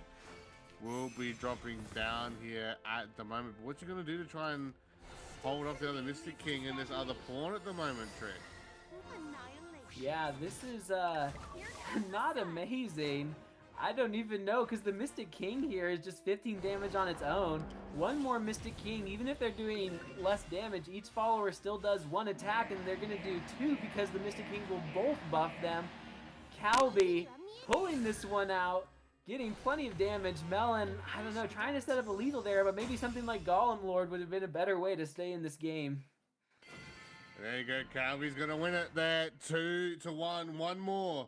He's going to need to get himself into the next stage of the losers bracket here. Of course, Melon potentially 1 away from also being eliminated here. But a reminder, I mean, that was Chesseroon, right? That was Calby's go-to comfortable deck. You kind of expected him to win on that, and whatever series he has played in, now it's going to be the buff Dragon mirror match. Melon looking like he's going to be able to happily meet up Calby for this matchup, where we know the deck lineups are basically the same. Of course, Calby, we saw, didn't have Sandstorm in his lineup, but outside of that, I believe they're basically the same going into this one. So it's going to be a battle of wits, and we saw Melon before almost won, of course, with that buff Dragon earlier. As we're going to see the Choosing first to throw the Joe of striker probably back. many. Yes. Calby there throwing the striker back makes sense because while there are multiple targets, this does allow him to keep more ways to buff his deck in hand. Those redraws are awful though, getting so many of the cards that you want to draw after 2 buffs. Wow, Calby really, yeah, drawing into 4 cards that you don't want to see early. Melon, on the other hand, keeping things clean, getting the striker now, and everything in his deck is buffed too. Literally like we saw before in the forest one, right? The striker, the dancer, already in hand. I mean, that combo could come out again, and he might look towards buffing. It looks like he might actually be doing that once again. Easy double Evo, easy clear, and easy damage. Going to be coming out here on Melon's side. He almost won doing this last time, so why not try that again, right? Going through here with a 3 damage to face. These players really doing the speed run here. They know exactly what they need to do. Just jamming their cards down as quick as possible. Calby finally going to get 4 buffs on his deck, so all of his draws at this point are going to be set up. Melon, I believe, only has 2 buffs, but going to be able to do 2 additional buffs this turn with the Worm Crafting if desired. Gonna have to, though, see if that's the priority or the dancer. It's gonna be the dancer. See, the Calby's not really impressed with that. I think he saw that, kind of laughed the one off as well. I could have just got rid of that, and now it's back again coming through. The dancer match, actually having to manually Evo the blooming dancer is not something you see every day. It's not something, I don't think it's actually something I've seen really at all. I can count on one hand. You know, times I've seen that. Really, really unfortunate, but it is going to allow the Coral Spirit to at least get the banish coming through and kind of halt Melon's advance so far. Of course, Kyrie coming down, and it's just going to be, looks like the more and more Evos coming through here from Melon's side. At this point, it's looking like we're going to be going into game 5 because Melon's got all of the draw right now. Also, a little frustrated he didn't play the Sandstorm earlier to be able to have 4 health on his followers, because that one we saw him just draw was only buffed 3 times, but not even caring about buffing the deck, instead just thinking all he needs is the board to win it. And maybe that's true. Like, look at this board. Even though his deck isn't buffed, he's able to do a ton of damage to set this up. But Coach Joe, massive from Calby, Holy cow! Clearing out this whole board, doing 7 damage to the enemy leader. Now everything's been flipped. Not even leaving up this 3-1, not even respecting Melon and thinking that he just has the game. He knows that Coach Joe from Melon isn't going to have enough health to do 12 damage, so no fear, just putting the leader health down on his opponent. Yeah, you can see that Melon's all about just trying to recover from all of that damage, because if Calby can just top deck, right, that could potentially be it. Gunbane coming down now, just to try and drop that health count coming through, and also trying to keep his own board up to try and match this. Sandstorm finally coming through. Gonna have to run in both wards just to clear with the health. And here we go, Calby top deck. What's it gonna be? It's only gonna be that Kai, but the Drazel is gonna be able to buy him some extra time, a bit extra health here. And now let's just get down to the wire here, Chick, for potentially our final match in the series. Yeah, that Coach Joe from Calby was huge. It really let him deal with a board you wouldn't think he could remove, put the opponent low in health, and make his own board all at once. The saving grace from what seemed like the jaws of defeat. Now, though, Melon drawing into some of the good payoff, getting an insane amount of Evo recovery. Olivia and Sylvia, like, not even needing to be used to get to, like, 3 play points next turn. Using one on Dion, though, now instead. Those are some big followers, and this is the awkward point where even if Calby plays his own now, it's going to be hard to trade over. That another Coach Joe is a nice top deck, though, for Calby.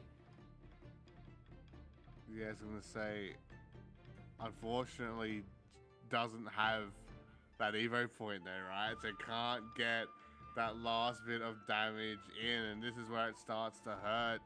Of course, being player 1, you're already down an Evo point here, but doesn't have Olivia, doesn't have the Dion. Of course, already saw him use them a little bit earlier. I believe already ran through 2 towards the start there, as Worm Crafting will be used. Let's see what he can find off the top. Gonna be the Grand Slam and another Kyrie. So basically just tossing back one and getting the same. It was honestly crazy the way that lined up. If Calby had played the Coral Spirit and Coach Joe, his opponent would have had 2 followers with 1 health. So they were just barely big enough that he can't remove them. Instead, going for this play, still not removing a ton of followers from the board, but saving a Coach Joe for a possible Evo recovery. That's it.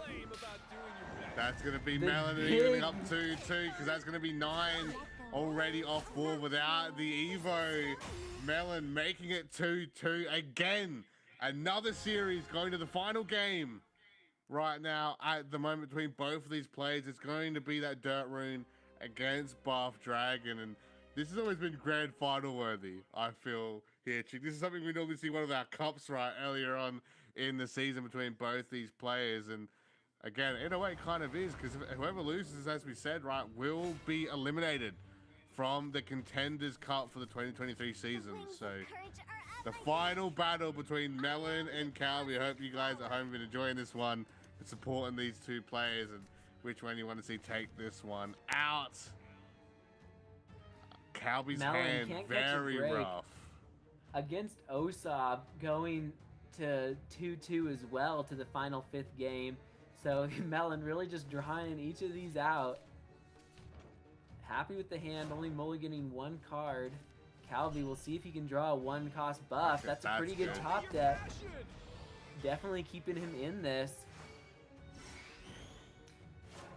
We were calling it like in the middle that we thought Melon was ahead in the last game, and he really had a lot more resources. So even though Calby got a couple of top decks, over time he just was able to keep the steam and eventually find a way to pull out the win. And so here, Calby, this time he's got a lot of steam, having the Coach Joes and things to buff, wall drawing, getting that Grand Slam Tamer now for a strong turn 3 play. This is a whole different game for Calby. Count my failures, I dare you.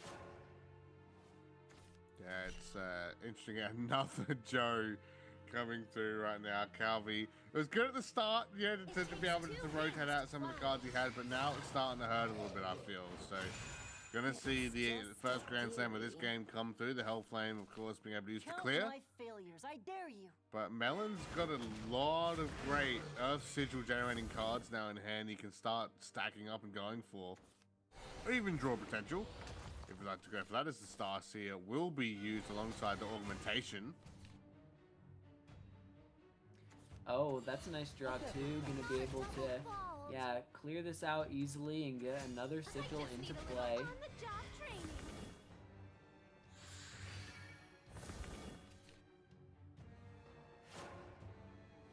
Okay, so we're gonna finish off there with the 3 sigils on buff there for the moment. Another Kosho being chucked. Probably to chuck the other one away.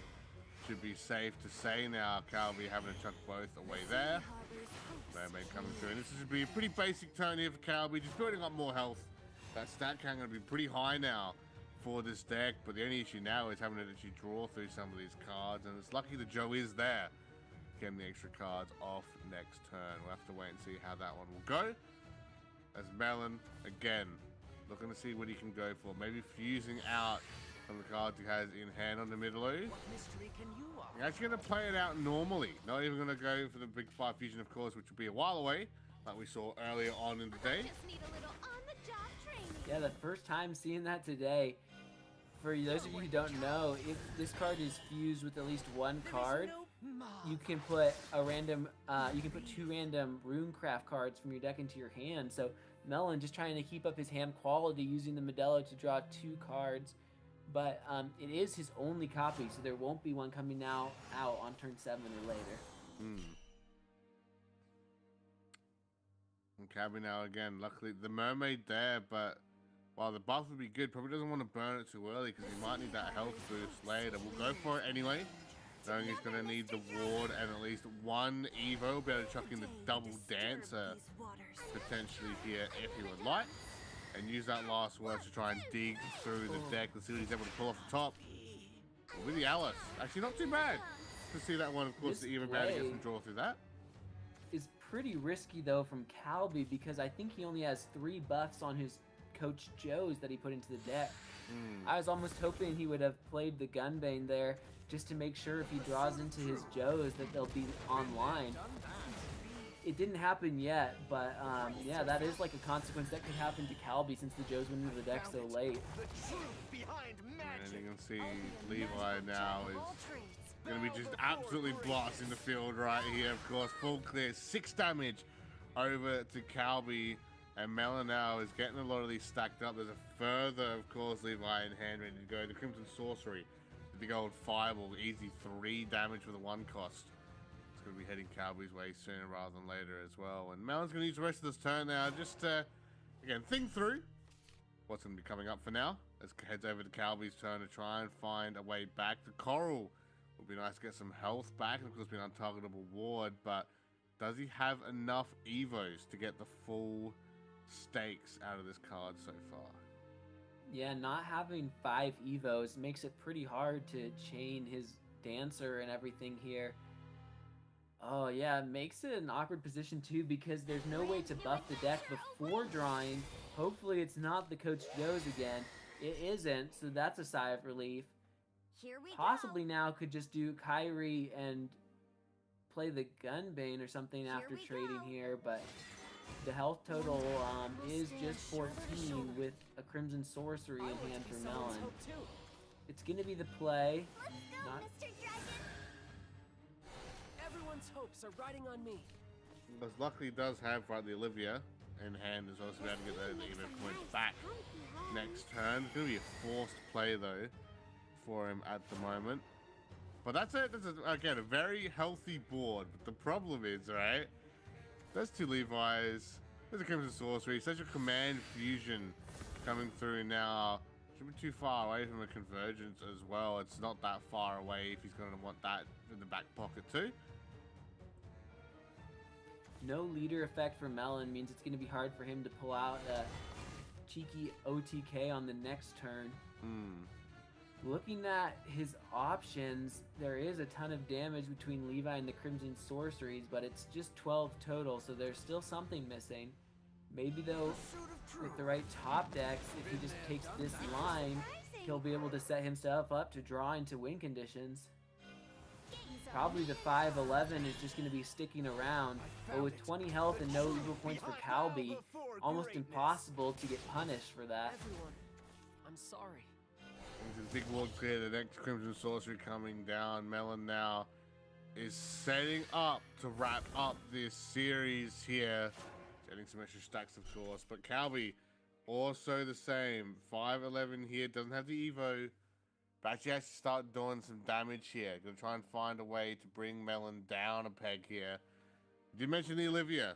Could be a potential choice because he needs to get those Evo points back. Well, they could also look towards the Dancer and such. Last words. Maybe see if he can pull a Dion off the top as well. Get not only the Evo point back, but the play point back. If the Dion is able to be at least 7 health count. And see Calby's going through some of those options. Regeneration should definitely be considered. That Even too. with Ward, something like another Levi could mean death, and it is in the hands of Melon. We do see the healing coming through. What's the follow-up? Gonna be Grand Slam Tamer and probably the Dragonborn Striker as well, making a huge board and a ton of damage. But looking at Melon's hand, there's a Levi, and there's gonna be 2 Crimson Sorceries for 12 damage.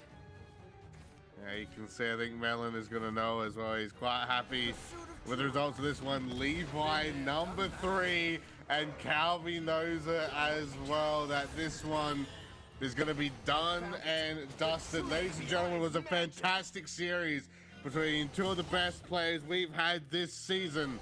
But that is going to be it for it now. Melon going 3-2 against your September Cup champion in Yawn Calby. Melon moving on in the Contenders Cup. Wow, what an incredible way to take that one with 3 Levi back-to-back. It just shows you the power of Dirt Rune, even without a lot of their special interactions and like leader effects and things, just doing that consistent 9 damage 3 times in a row. Even with the healing, they just couldn't keep up. Calby bringing it though to a 2-3 finish, really holding his own, showing expert piloting of the chess deck and the forest deck, but in the end, it was the traditional meta deck, the dragon deck, that brought him down. And that's kind of a funny point to have, right, going through, because again, that forest match, both matches really cool. Again, like I said, for me to see, maybe for you guys at home as well, seeing that deck in competition first time versus some of these tier 1 decks, and the way he was able to, even in game 1, you know, obviously didn't win, but able to kind of stay alive and kind of stay around longer than really what we thought should have happened, right? With only a couple cards available. Game 2, of course, winning, and then the chess rune match, which obviously we kind of had a feeling was probably going to get away with a win, but the fact he was able to in such a strong fashion, I think, was really cool to see. But I do want to give big congrats to Calby, as we said, right? Of course, another one of our newer players who first Contenders Cup this year, of course, took out the September Cup as well. Hope to see him in the 2024 season. But we have 2 players now eliminated. We have 6 left, and we need to kick out 2 more before we get to day 2. So, of course, that means we have 2 best of 5s left to go, guys. We'll have one final break here before we get around to those matches. It is going to be Osof against Rag, of course, Sonar 5 against Twilight Knights. Took out the SVO Cup last weekend, so Rag still has a bit of a target on his back, I want to say, going forward. And of course, Meme Legends will be taking on Melon as well, which will be our final match now of the day. So if you guys are excited for some more action still, 10 potential matches left to go here today. So hope you guys have, during the break, going to get some good refreshments, some snacks ready and organized. So have a couple more good matches left on the way. So ladies and gentlemen, Shadowverse Open 2023 Contenders Cup here for the West region. We'll be back after the short break. See you in a sec. So how? Oh, there is a green. That is the second card in his hand. So I think Rag is looking at that. At 20 defense, I think he's just calculating what Vision's lethal outs are, and I'm not aware of any. But this is a bit unfortunate for Rag because once again, he's gonna generate a card. He's gonna use the Do Blame here, using the hungry peckish Alcap mode. No, not the Alcap mode. Is gonna. So I guess if you hold on to your storm, okay, playing it anyway. No, not that either. If you held on to the storm, you could possibly draw into another one to get the 4 damage the next turn, but this is 2 damage.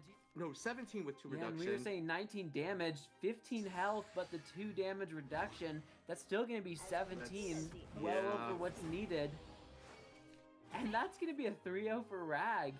You see Yeah. Vision with the emotes. He knows that he's out of here. Yeah. I mean, well set up by Rag, and you know, Vision did play around the first setup, but just did not have the resources to deal with the second. And I mean, you gotta wonder if maybe there was a mulligan that would have let him find these outs earlier. Might work out this time for Calby, and that leaves Melon with this healthy board. But regardless, all he's gonna do is play the Gunners and 4 flags. That's 5 damage each time, 2 more from Rogers. 22 damage gonna be coming through this turn and killing Calby through this massive wall of wards. A huge effort, right, for Calby there after that one. The fact he's even able to hold on for that long. I don't even know, because the Mystic King here is just 15 damage on its own. One more Mystic King, even if they're doing less damage, each follower still does 1 attack, and they're going to do 2 because the Mystic King will both buff them. Calby pulling this one out, getting plenty of damage. Melon, I don't know, trying to set up a lethal there, but maybe something like Golem Lord would have been a better way to stay followers from the board, but saving to Coach Joe for a possible Evo recovery. That's it. That's going to be Melon evening up to 2, because that's going to be 9 already off board without the Evo. Melon making it 2-2 again. Another series going to the final game. Striker as well, making a huge board and a ton of damage, but looking at Melon's hand, there's a Levi, and there's going to be 2 Crimson Sorceries for 12 damage. Yeah, you can Calby knows it as well that this one is going to be done and dusted. Ladies and gentlemen, it was a fantastic series between 2 of the best players we've had this season. But that is going to be it for it now. Melon going 3-2 against your September Cup champion in Yawn Calby. Melon moving on. And the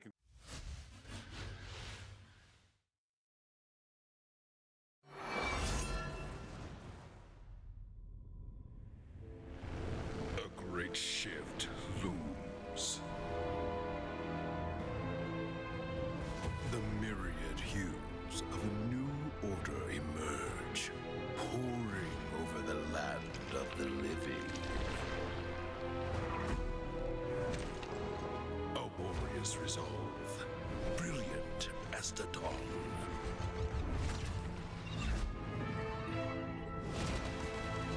The scorn of a distant paradise, promising vivid but hollow miracles. The cool flame of ambition, burning with desire for truths unknown. Fate, but enduring hope, crimson as a rose, blooming proud amidst the storm. All roads lead to me, but no 2 are paved with the same color.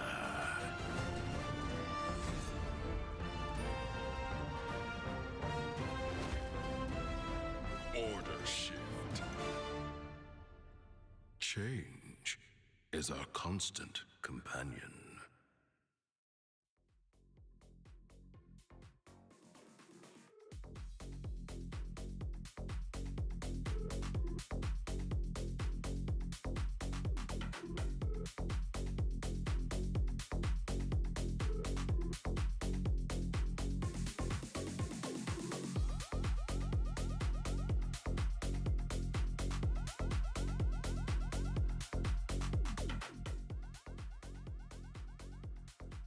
Ladies and gentlemen, welcome back here to the Shadowverse Open 2023 West Contenders Cup, day 1 of 2. We've had 4 awesome matches, 2 left to go here to decide our top 4 going into day number 2. And it's still Baz and 1 Disastrous Zones here to bring you the second last match here of the day, an interesting one. The first and the third most voted players that you guys at home think might take this Contenders Cup. So this one is going to be a very interesting one indeed here, Zones, between Osof and Rag.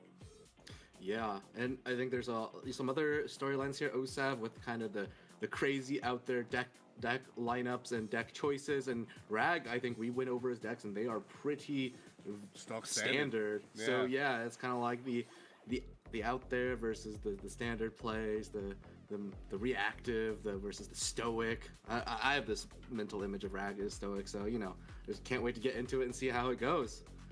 Yeah, there's going to be a very exciting one.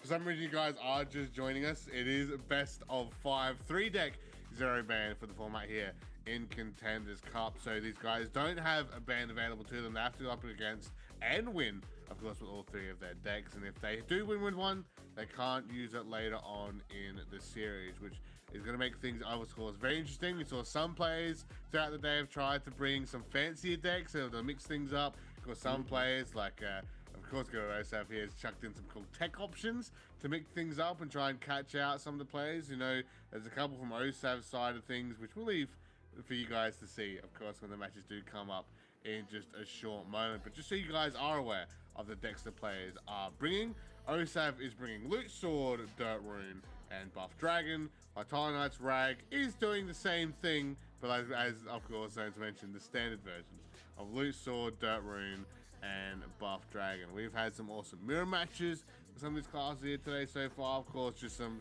matches to determine which the best tier 1 deck or deck of the Contenders Cup is better than the other, right, Zones? But how are you feeling about, if we had to bet on one of the others so far, where we're kind of leaning here potentially for our second last match of the day?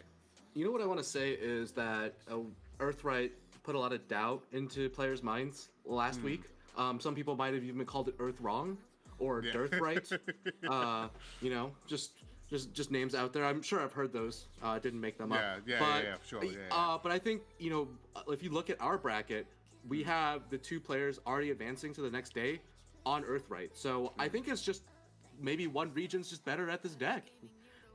Just a massive player difference here. You calling out a whole region zone? Is that what I just heard? I don't want to get ahead of myself, but you do know I'm from that region. I just want to double check. I'm actually from the O part of the SCAO region. But you're clear on that. But you're honorary West in this discussion. Now I am. It just happened. It just happens. But I mean, to be fair, though, as we are getting ready now into our first game, there's a good point you bring up, right?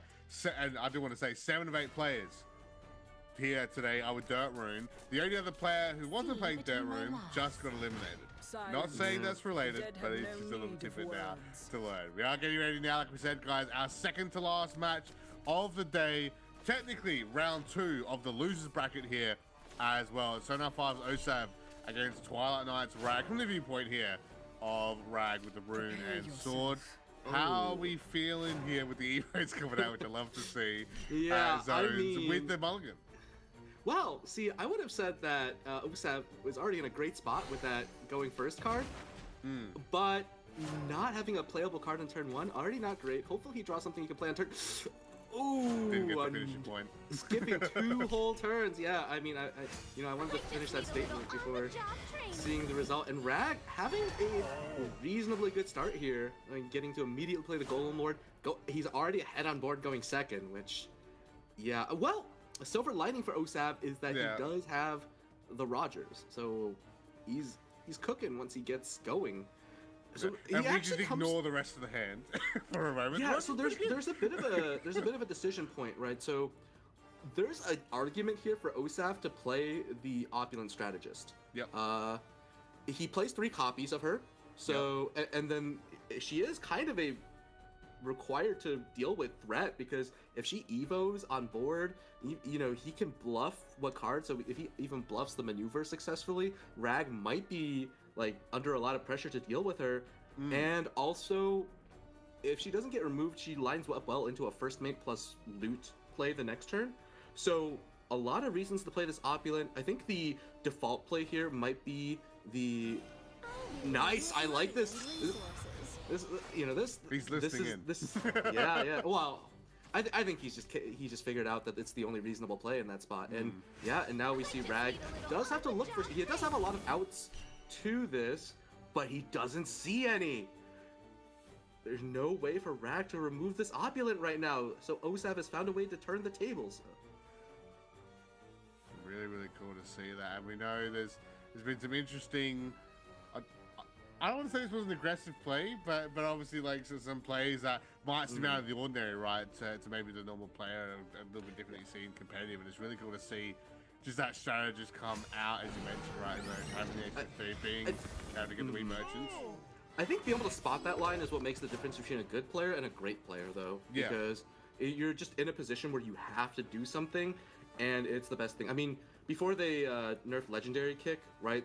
You know, that Opulent Kick, you know, everyone does it. But now you have to think back about playing Opulent in an honest fashion. I actually have to think now. Yeah. Osof now, of course, considering the option because Rogers isn't available till turn 5 after being that first turn player. Does he maybe go for the Wii merchants now? Or do you maybe want to hold it just to make sure you get that Evo point alongside the Right.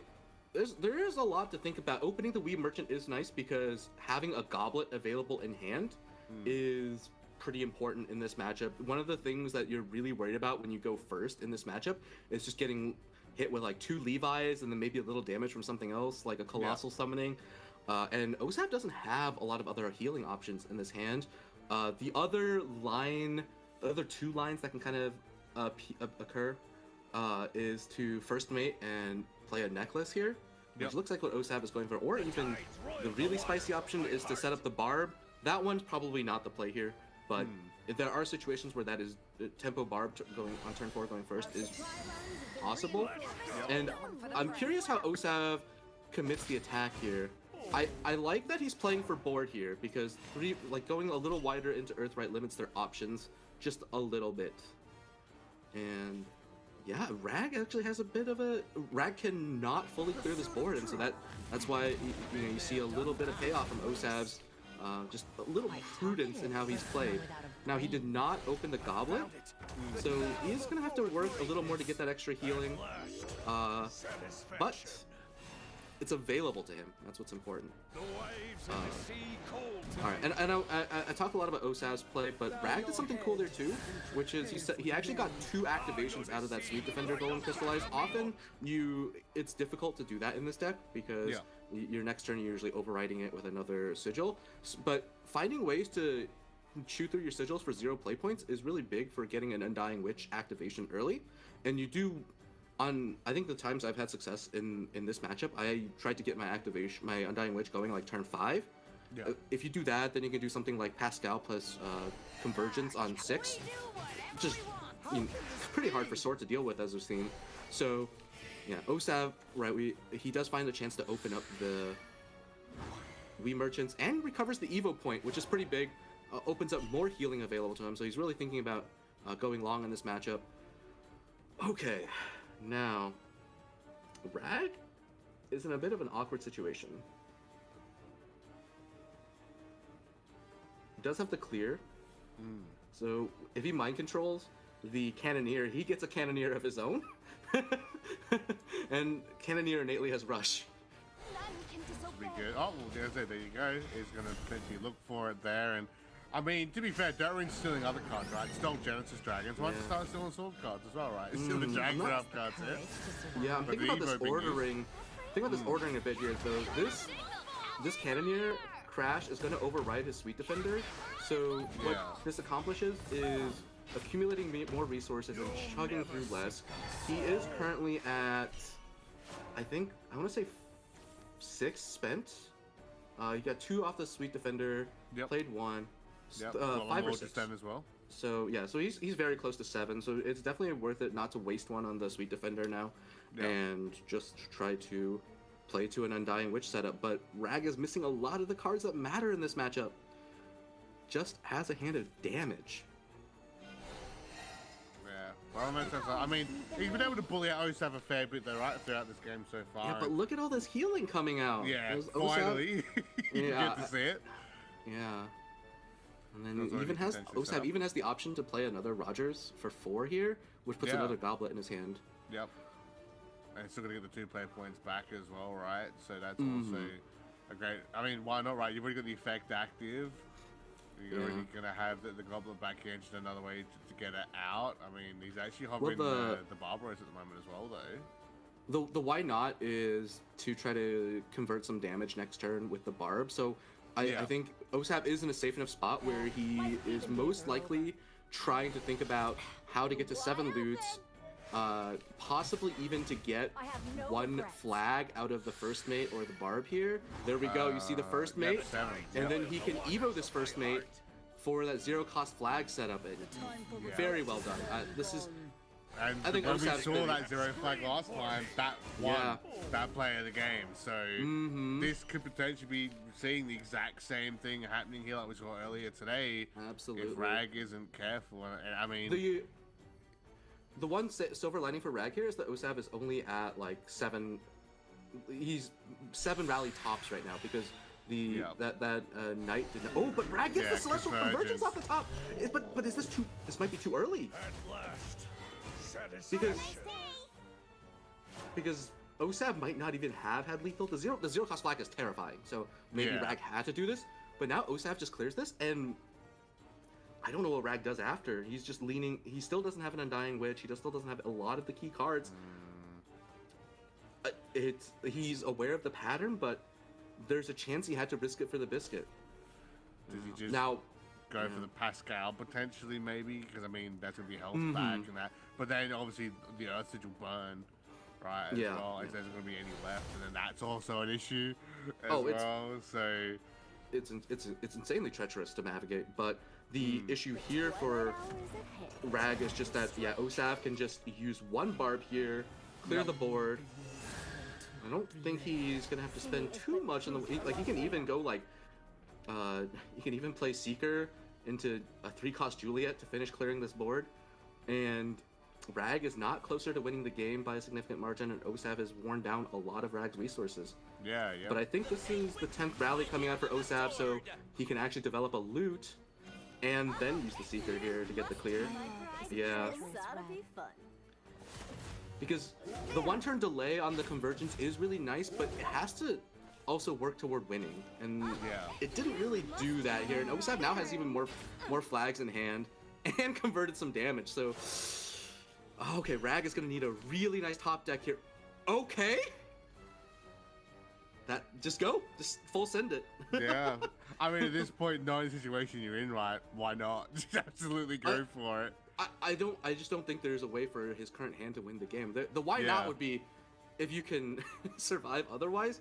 I don't think he can. Oh no, wait, he can't. I lied. I'm so sorry. The Gilded Boots is not a rune card. He cannot full send it with the Medilo. Remember how we said about stealing cards? Yeah. This time, card in his hand doesn't work. Oh no. I debated myself and chat. I am so sorry. Well then, again though, to be fair though, you bring up the same question of what does he do here? Of course, this is obviously with us with hindsight seeing what's in Osaf's hand, but even with Rag tracking it, or to a degree, I think he might have an idea, right? Does that mean the Defender Golem just comes out at 7? I think I made a comment earlier today that you don't normally see that. Now we are going to see it, of course, but it's the only way to clear the board and get full health. But Osaf, kind of a funny reaction from Osaf, but can he? I think he has lethal through this. All right, let's check. 9 plus. Oh wait, he is a little short of lethal here, I think. Is he? 7, 10, 7 13, plus 2 plus 9? 15. Yeah. Is he off by because he has 3 flags. He's too short. He's short 2 damage. That extra damage, he got punished for playing that Seeker for extra damage last turn. Yeah. To be fair, even pushing it down to 2 though, like it's Rag's gonna be like, oh no. It's really gonna be like the pressure itself, knowing that it could easily just be a top deck, you know what I mean, or that type of thing. But there is the strategist. I mean, if he wants to go for the Wee Merchant, could potentially be an option, because then you can still play out some of the flags and kind of just like drag it out over this turn and next turn as a potential option if he can't get that full OTK. Like, it's not the best, but unless there's something else, I don't think I'm missing. Holding extra flags is a bit risky here though, because that's giving Rag time to get that second Celestial Convergence. Okay, so Osaf is gonna be able to see some cards here.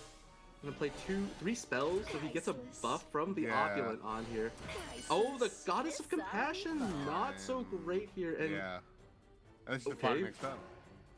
But that's it is... what it looks like, at least anyway. Oh, okay, that's not it. Yeah. Wrong spell. Wrong spell that we wanted. I mean, Rag just has to Pascal here and try to get a clear. No, he's looking at the Medilo and he's like, I don't have 5 fires I can fuse. Yeah. I'm gonna remember as well that Rag earlier today went for a single play with the mid, but miscounted the play points. Remember with the fusion, actually catching him out. So he's gonna be double, triple checking for that. Yeah, and I don't think Rag is a guaranteed clear here. The Golem Lord can only clear 2 bodies. It is gonna be really big. Maybe Rag just has to gamble it on the Golem Lord here. The green is also not good enough. I mean, I believe you get the wards as well, right? So at this point, you get. I'm pretty sure you'll get the buff for Pascal. Yeah, well. yeah. He's got that. Pascal is active. It's the safest play he's got available to him, right? So yeah, it's not the best, but the silver lining for Rag here is that Osof only has 1 opulent left. Yeah. But okay, hold on. Count Osaf's hand with me here, right? He has 2 spells right now. The Goddess of Compassion transforms to be a -5/-5. Not quite enough. The Michael off the top, still not quite enough. Rogers as well. Wait, Osof looks and he's like, I only have 2 fusible cards. They're both 1 short of fusion. The Penguin can give him his 3rd. Yep. Penguin gives. Oh, Penguin is lethal, right? Because Penguin gives him. No. You cannot play the blade, and fuse with it. So Rogers comes out. Rogers gives him 6 play points left. Evolve. Okay, that will do it. That will do it because now he has 3 cards he can fuse into the Goddess. Trades the. Yeah, there you go. All right, he does find it. Wow, he even fuses the flag as a flex. Oh, I think he had 2 goblets, so maybe he had to. Yeah, he did. Okay. But yeah, the Goddess of Compassion for lethal. Game 1. Going over to Osof. And this is something we highlighted in the deck review, right, as well, coming through zones. Just that 1 tech card and how important it could be in so many different ways. Osof once again showing up like, hey, guys, see this neutral follower? You see it being played? No, well, I'm playing it. And now I'm winning with it, or at least getting 1 round win, at least with it, which is still really cool to see, especially in that fashion. Rag, though, put up a great fight. Of course, he's going to be down that first match now, though. We'll have to try and win with that rune deck still in this series. Going to run it back as Osof goes for the buff dragon. The mulligan coming up on his own. You like to keep an eye on this one. How we looking? I sure do. All right, so let's see. Osof going first, so I think you just toss the Grand Slam. You're quite happy with this 1+2 here. Gonna lead into very likely a effective turn 3 here. Worm Crafting lets him offset some bad luck. And for Rag here, toss Pascal, Outdoors Mage. I think this is a full toss for me. If I'm Rag here, I want to look for Neophyte. I want to look for Undying Witch is actually pretty good in the opening hand, even though she's also good later on. And Golem Lord is important. Unfortunately, he did hold on to the green. She's not really good until later on. Oh, and then Astrological Sorcerer, always a great card to have. So especially in this matchup. Yeah. Well, I mean, even on curve, just the fact that she is a free sigil pop, and you need as many of those as you can. So, Don't be shy. Sure. Oh my god, the Dion off the top here. That is a really good for Osof, and he might even draw something better. Okay. Well, Rag has his work cut out for him here. Plays the Sweet Defender. So, what does that? That means he wants that means likely he wants to get a Veridic Ritual off the. Oh my god, Osof has a decision to make here, but this one is actually the Grand Slam here. I think this is one case because Dion doesn't really ramp into anything. Yeah.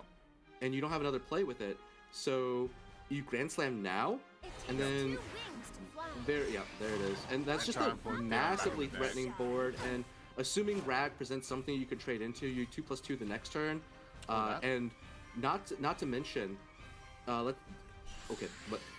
getting ahead of myself. The Celestial Yeah. Command here from Rag is a step toward recovering. Has 2 greens, so he can use 1 for tempo here. Oh, nope. Actually going to double Golem Lord, keeping the Sweet Defender Golem. I think this is a pattern I'm seeing with how Rag plays this deck. He really likes maintaining that Sweet Defender Golem for an extra turn, just to get those sigil pops. And I think it shows a bit of extra familiarity with the deck. But what I was saying was that because Rag is probably going to be encouraged into making a board, Osof even gets another 1 crafting serum, so he doesn't worry about it.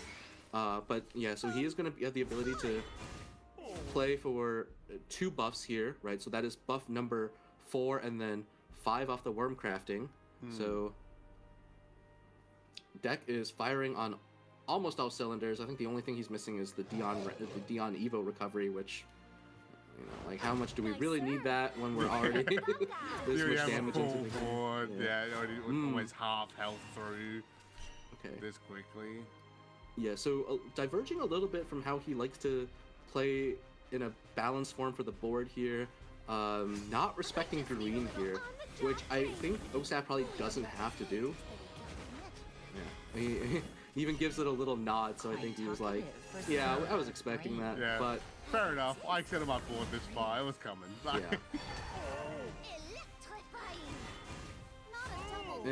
But the flip side of that, I think it gave that playing like that gave Osof a little protection against Mind Control Mage, because Mind Control Mage on the Hellflame Dragon is another way to flip that board back over for Rag. But we're back on the turn here for Osof.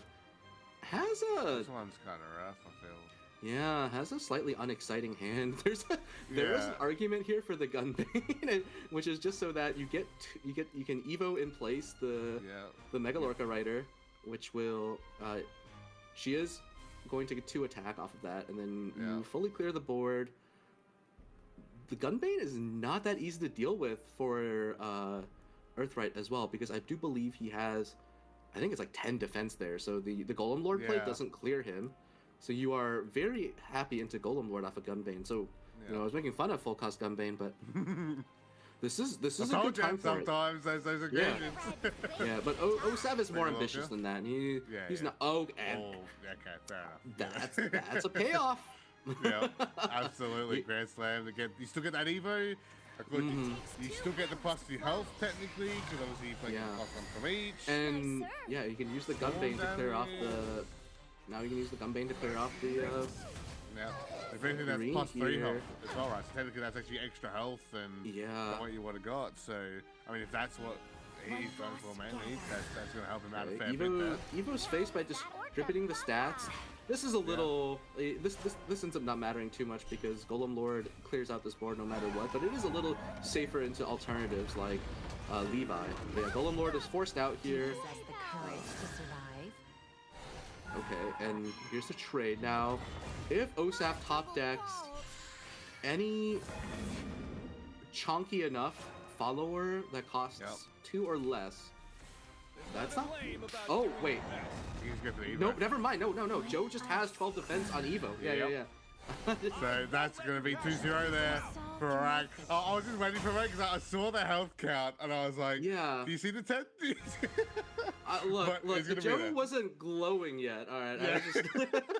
Yeah. To be fair, we have been seeing all day, right, going for that 5 first. I'm not really thinking too much about that Evo effect, but it just goes to show, right?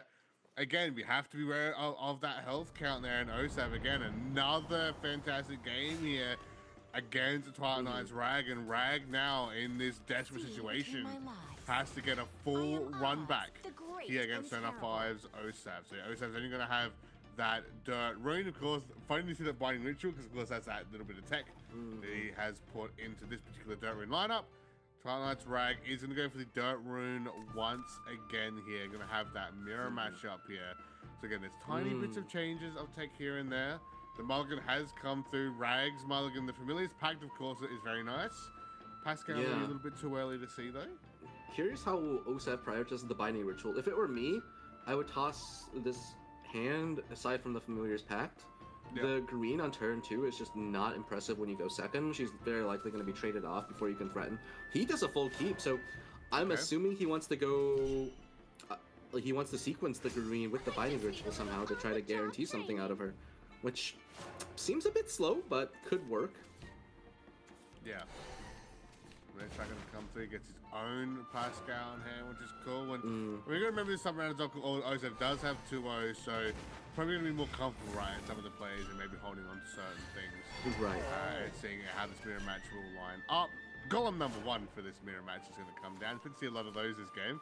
There's both sides coming through. Undying Witcher. No car we've actually seen come in the Dirt Ring matchup here in this series.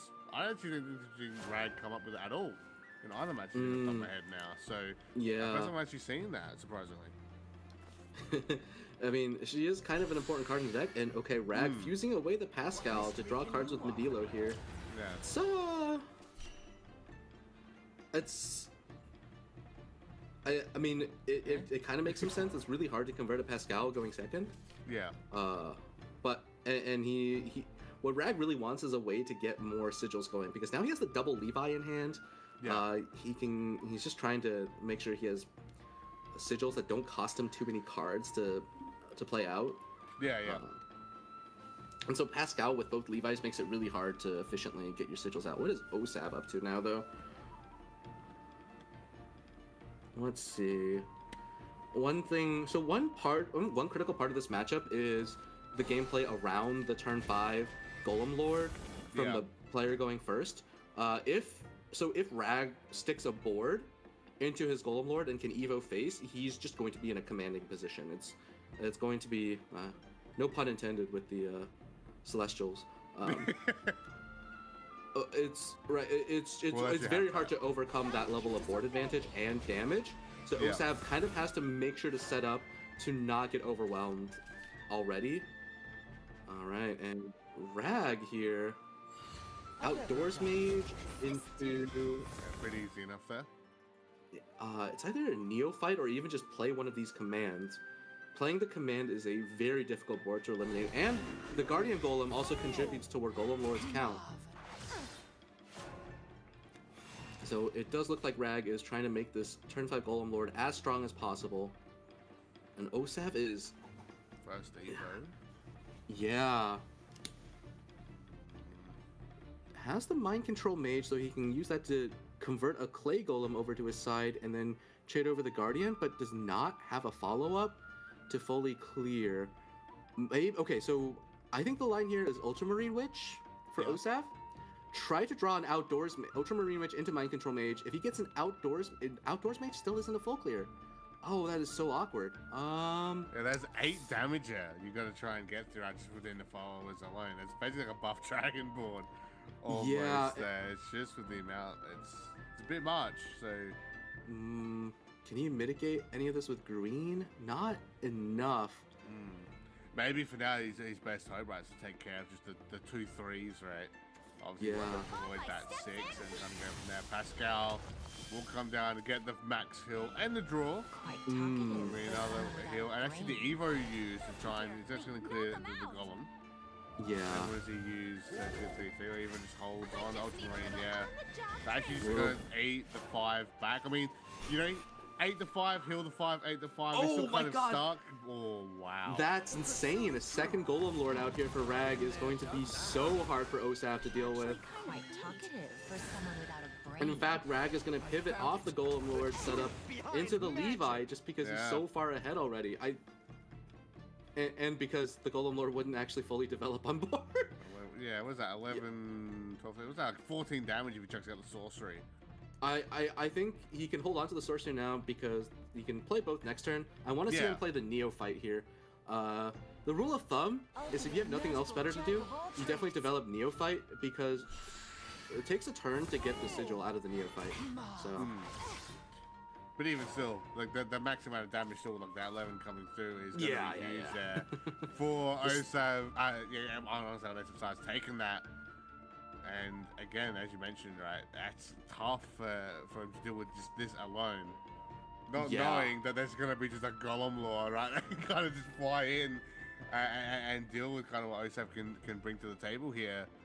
He's hovering that Witch. Again, that it's kind of a few times here, the past couple turns, just trying to find the right chance to actually be able to get her out. Of course, to get that leader effect going. Yeah, he's not close enough to 7 sigils burnt yet, so that's Can he clear after playing Pascal this turn? Yeah, and then Rag's board is also way too hard to clear. Pascal does get him to 7, so there's something like Pascal into double Undying Witch here. Lets him clear out both the Medilo and the Levi, puts him to 14. Puts him to 14, which is unfortunately still not enough to survive. Oh. Yeah. Just also Celestial Command there. Yeah, that's unfortunate, but I think Osof is beyond the point at which that is his concern. He possessed the courage to survive. Oh, wait, Osof was Osof not at 7 after that? He should be at 7 after playing 2 Pascals, but he wasn't. But this is just over now. Yeah, because they actually are going to come through, and of course, there's Rudy out on Crimson Sorcery. Going to be another one. TK Rag able to find 1 in this comeback, at least so far. 2-1. He's going to make it here, finally getting a win with this Dirt Rune deck. They're going to have the Sword and Dragon available to him. So cool to see Rag, you know, able to get quite a dominant victory, I want to say, there, Zone, in that match, right? He's controlled that from the start and just didn't seem to let go of the reins all through that match. Coming straight in. No breaks, no breathers between these two players here. And once again, looking towards the mulligan. I do feel like Osof leaned a little too heavily on that Binding Ritual temporary solution to the aggression, and it didn't really remove anything as opposed to like an Outdoors Mage or something, and then it just snowballed out of control from there, which is just unfortunate. And Osof just has to get this Earth right through. Rag, you know, these mulligans get wilder and wilder because, in my opinion, I would never toss Joe in my opening hand. Even if you don't have another academic card, your deck should be built to be able to find that eventually. And Joe is just too important in terms of kind of rotating through your cards to get them buffed. I mean, he trains your guys, right? So that's it's actually pretty flavorful in that way. But Joe is almost always a key in terms of, I mean, in this hand, Joe might be miserable, but if you're going to be able to win, Joe has to be active at some point in terms of the draw effect. So, and Osof, on the other hand, has a couple of options here. I like this turn 1 Neophyte because the Neophyte last words will be able to trigger the Witch in a turn or 2. Yeah, and Rag is okay, but see, Rag would have had an academic card now for the Joe. I'm just kidding. I was being a little silly here. But yeah, Rag is already a little bit behind here, even though he went first, just because he doesn't have the ability to play a powerful turn 3 play, which is the signature of his deck. Ultramarine. It looks like this is gonna be Ultramarine into Golem Lord from Osof. Yeah, and this. This is a really strong opener from Osof. I'm a little scared for Rag's chance. Oh no! That's the worst. The 1/2 striker. I think there's a lot of things you don't want to see in this deck. And the 1/2 striker is. And the funniest part is, even think about like literally last season with Melon, right? Anytime we saw the striker, it was perfect 3. Had the Evo into Dancer as well. So Rag's never gonna see that and be like, why not me? Why don't I get that luck? Like, what's going on here? This is kind of gypped right here, but the Orc will come down at least to get some of that buff coming through with the Surge. With Osof, as you mentioned before, right in the previous match, Zones, he's going towards that Sorcerer to get that early pop. Kind of curious how he has 3 choices here. I want to see him develop the Witch here. Yeah. And there's kind of like a little meta reason here as well. So, you know, we talked about how important Celestial Command is. If you play Witch before, so Witch and Familiar's Pact both develop a sigil and draw a card. We'll add a card to your hand. But Witch before Sigil, actually no, it's the other way around. So Witch before Pact makes it so that you're more likely to get Earthright followers because you're kind of drawing cards that are in the pool that Pact can find for you, whereas Pact before Witch makes it easier to find cards that don't have Earthright, for example, the Celestial Command, also not followers. So if Osof wants to maximize his chances of seeing a Celestial Command, then he should actually Pact now and then Witch later. There we go. So I reversed the reasoning on myself there after talking through it. But the more intuitive play is to Witch first because Witch is harder to get out of your hand later on. Yeah. Grand Slam gonna come down here as well. But she's like one short of being off the Evo, but I mean, You still get that buff, the striker. Just gonna be chucked down at this point anyway. Just Oh, that is clear. unfortunate. Might as well get it out, yeah. Yeah. The worm crafting actually gonna be held as well for the moment, which is quite interesting because of course there's a couple options where, for example, striker could have been tossed away, not this turn, but maybe the future turn, decides not to just to get that clear. So we're gonna be holding for that one for the moment. And Osof now, again, of course, having that first evo of the game. It's just gonna hold on, I believe, to the most of this here for the moment. He's counting his stacks because he has the choice between going for green, and kind of building up, or he can just Levi and deal 6 damage, which puts Rag in a pretty terrifying spot. It's not really a lethal threat with anything, but so Osof is gonna play for some setup here with the green. Talkative for someone without a brain. Negates a lot of the threat on Rag's side of the board.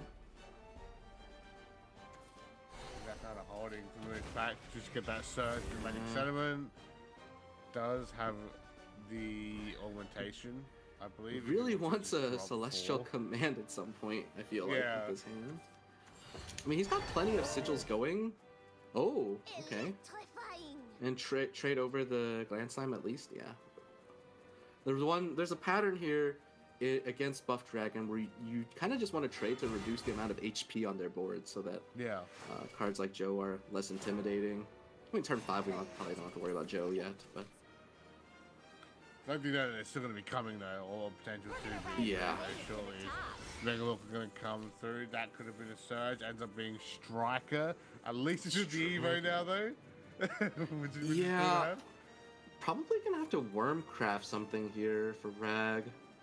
Maybe one of the. I mean, one of these Coral Spirits probably because when they're unbuffed they are pretty unimpressive. So I don't. Oh, actually chooses to keep this Coral Spirit. Likes to have the reliable healing on hand. Shows what I know. And we're going for the manual Evo as well. Yeah, once the pad up his Evo count, was that an Alice he sent back? I'm trying to remember. Yeah. See, I'm not sure about that. I've been burned a lot for sending back Alice, and I don't like that because Alice is one of the cards in your deck that increases your hand size, and Rag is in a spot where he would like to increase his hand size. It's kind of stuck with that here, and Osof's side now. Golem Lord going to be coming down here again. Just try and match up the board, of course. Get a big click at the Evo on the Golem Lord himself. Evo the Golem Lord. I believe lost 3 or 4 damage. 4 damage. Give it to face. That's a huge amount as well, especially when we see like Levi, right? The very ritual, the fireball, all big options here to really burn that down. Is Rag gonna develop the Coral Spirit here? Can he clear without it? Yes, but it is a little more awkward. I think he wants to convert damage as well, so developing this Coral Spirit is gonna be he got the 3rd Evo off the Grand Slam effect. Evolve the Coral Spirit here, I think. Oh, actually gonna play tightly with that last Evo point, right? Because you know he does have lethal off of Joe top deck here, so. Is it fully lethal? I don't think Joe's at 13 defense, so not quite lethal, but can threaten. All right, so Osof gonna be a little bit wary of the possibilities here. If he's counting defense, he should probably know that he's not in immediate danger, but he is also not seeing an Undying Witch. Has not seen the Celestial Command. There's a lot of cards. He's kind of in an awkward spot where it's hard to control his hand size and his resources. Yeah. He has a lot of hand resources, but really poor tempo.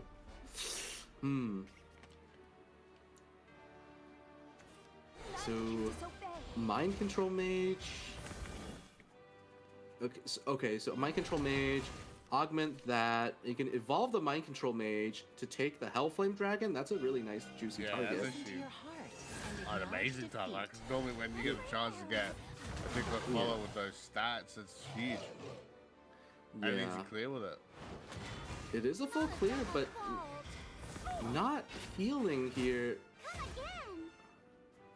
And okay, wait, the Sweet Defender here is good. Yeah, it helps him manage his hand size and choose through a sigil and heals. Those are three things. Those are all things Osof needs to have going right now.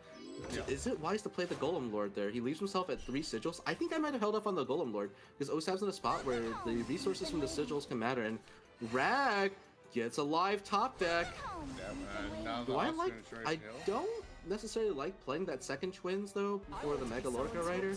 I really want these guys to be buffing before they draw, but I mean, okay, at this point it doesn't matter.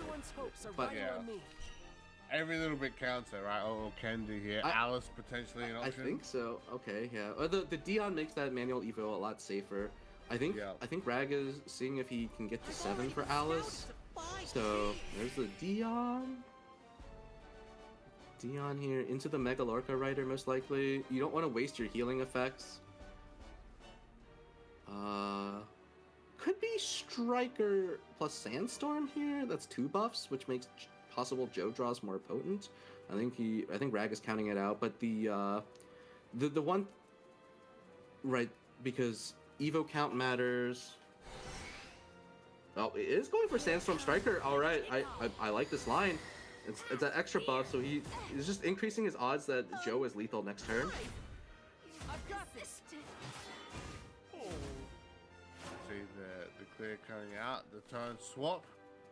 7 play points here for Osof and 3 potential big fusion for a lot of 0 costs. I think if this is a full send it. Yep, 3 for the couple extra that he needs. Debating on what to chuck here, maybe that's just summoning, maybe one of the Pascals. If you need it, because you already have the one. And here we go. What's he getting? What 0 cost? Does he get an Undying Witch? Oh, the Sweet Defender is really good. That makes it. Golem Lord, Levi. You know, but I'm feeling pretty bad for Osof here, to be honest, because he's not seen an Undying Witch yet. Still, I play pretty liberally with that card to run. Oh, is he going to play the? Okay, you can play the Golem Lord here. The high defense on the Striker means you have a trade target. In fact, you can trade both Golems into that. So then you can run out the Levi for damage and then play the Sweet Defender. Yeah, so I've definitely been burned by not having enough defense to trade into, but well counted here from Osof. And that means he's also going to be able to maximize the damage here. Yep. Quite talkative. Really good. Well, this, I mean... The truth behind magic. All right. And then I think this is like 5 damage from the Golem Lord, maybe 6 or 7 even, actually. 7, so there you go. That is 6 off one, 7 off the other. I mean, yeah, and now Rag is in a tough spot now. I mean, Osof has lethal setup in hand. He has 12 damage at least.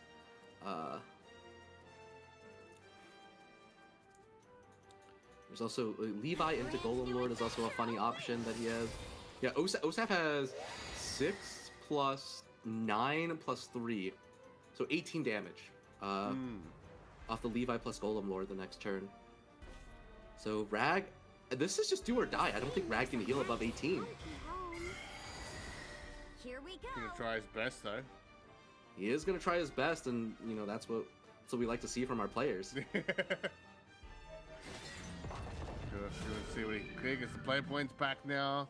Alice 2 was hovered there for a moment. I don't know if he wants to check out both here, but that's still a 6-6 and a 7-7 you have to deal with who knows what else, right? That is definitely playing out on the following turn that Rag has to be worried about. Still in danger too. Yeah.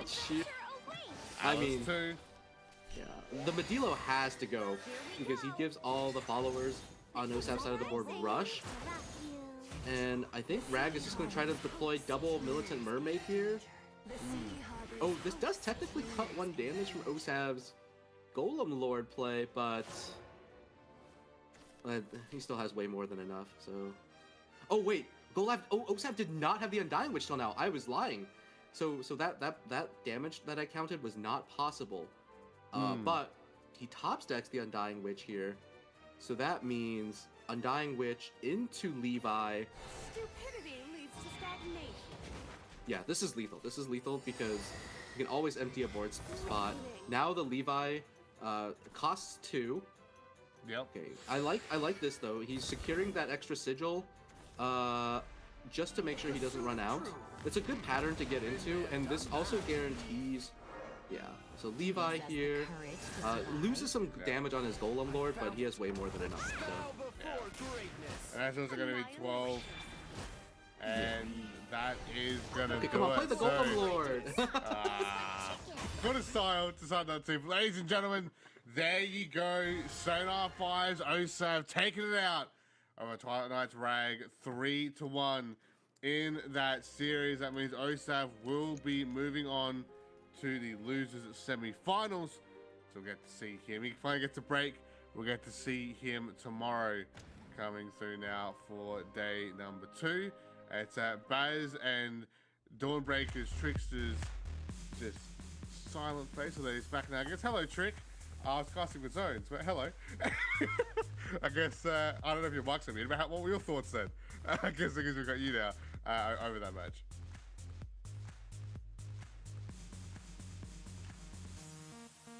The third most popular in the poll, taken out of the tournament, but Osof moving forward, the first place for points there in votes, and V2 still in it as well, so a lot of the favorites still sticking around.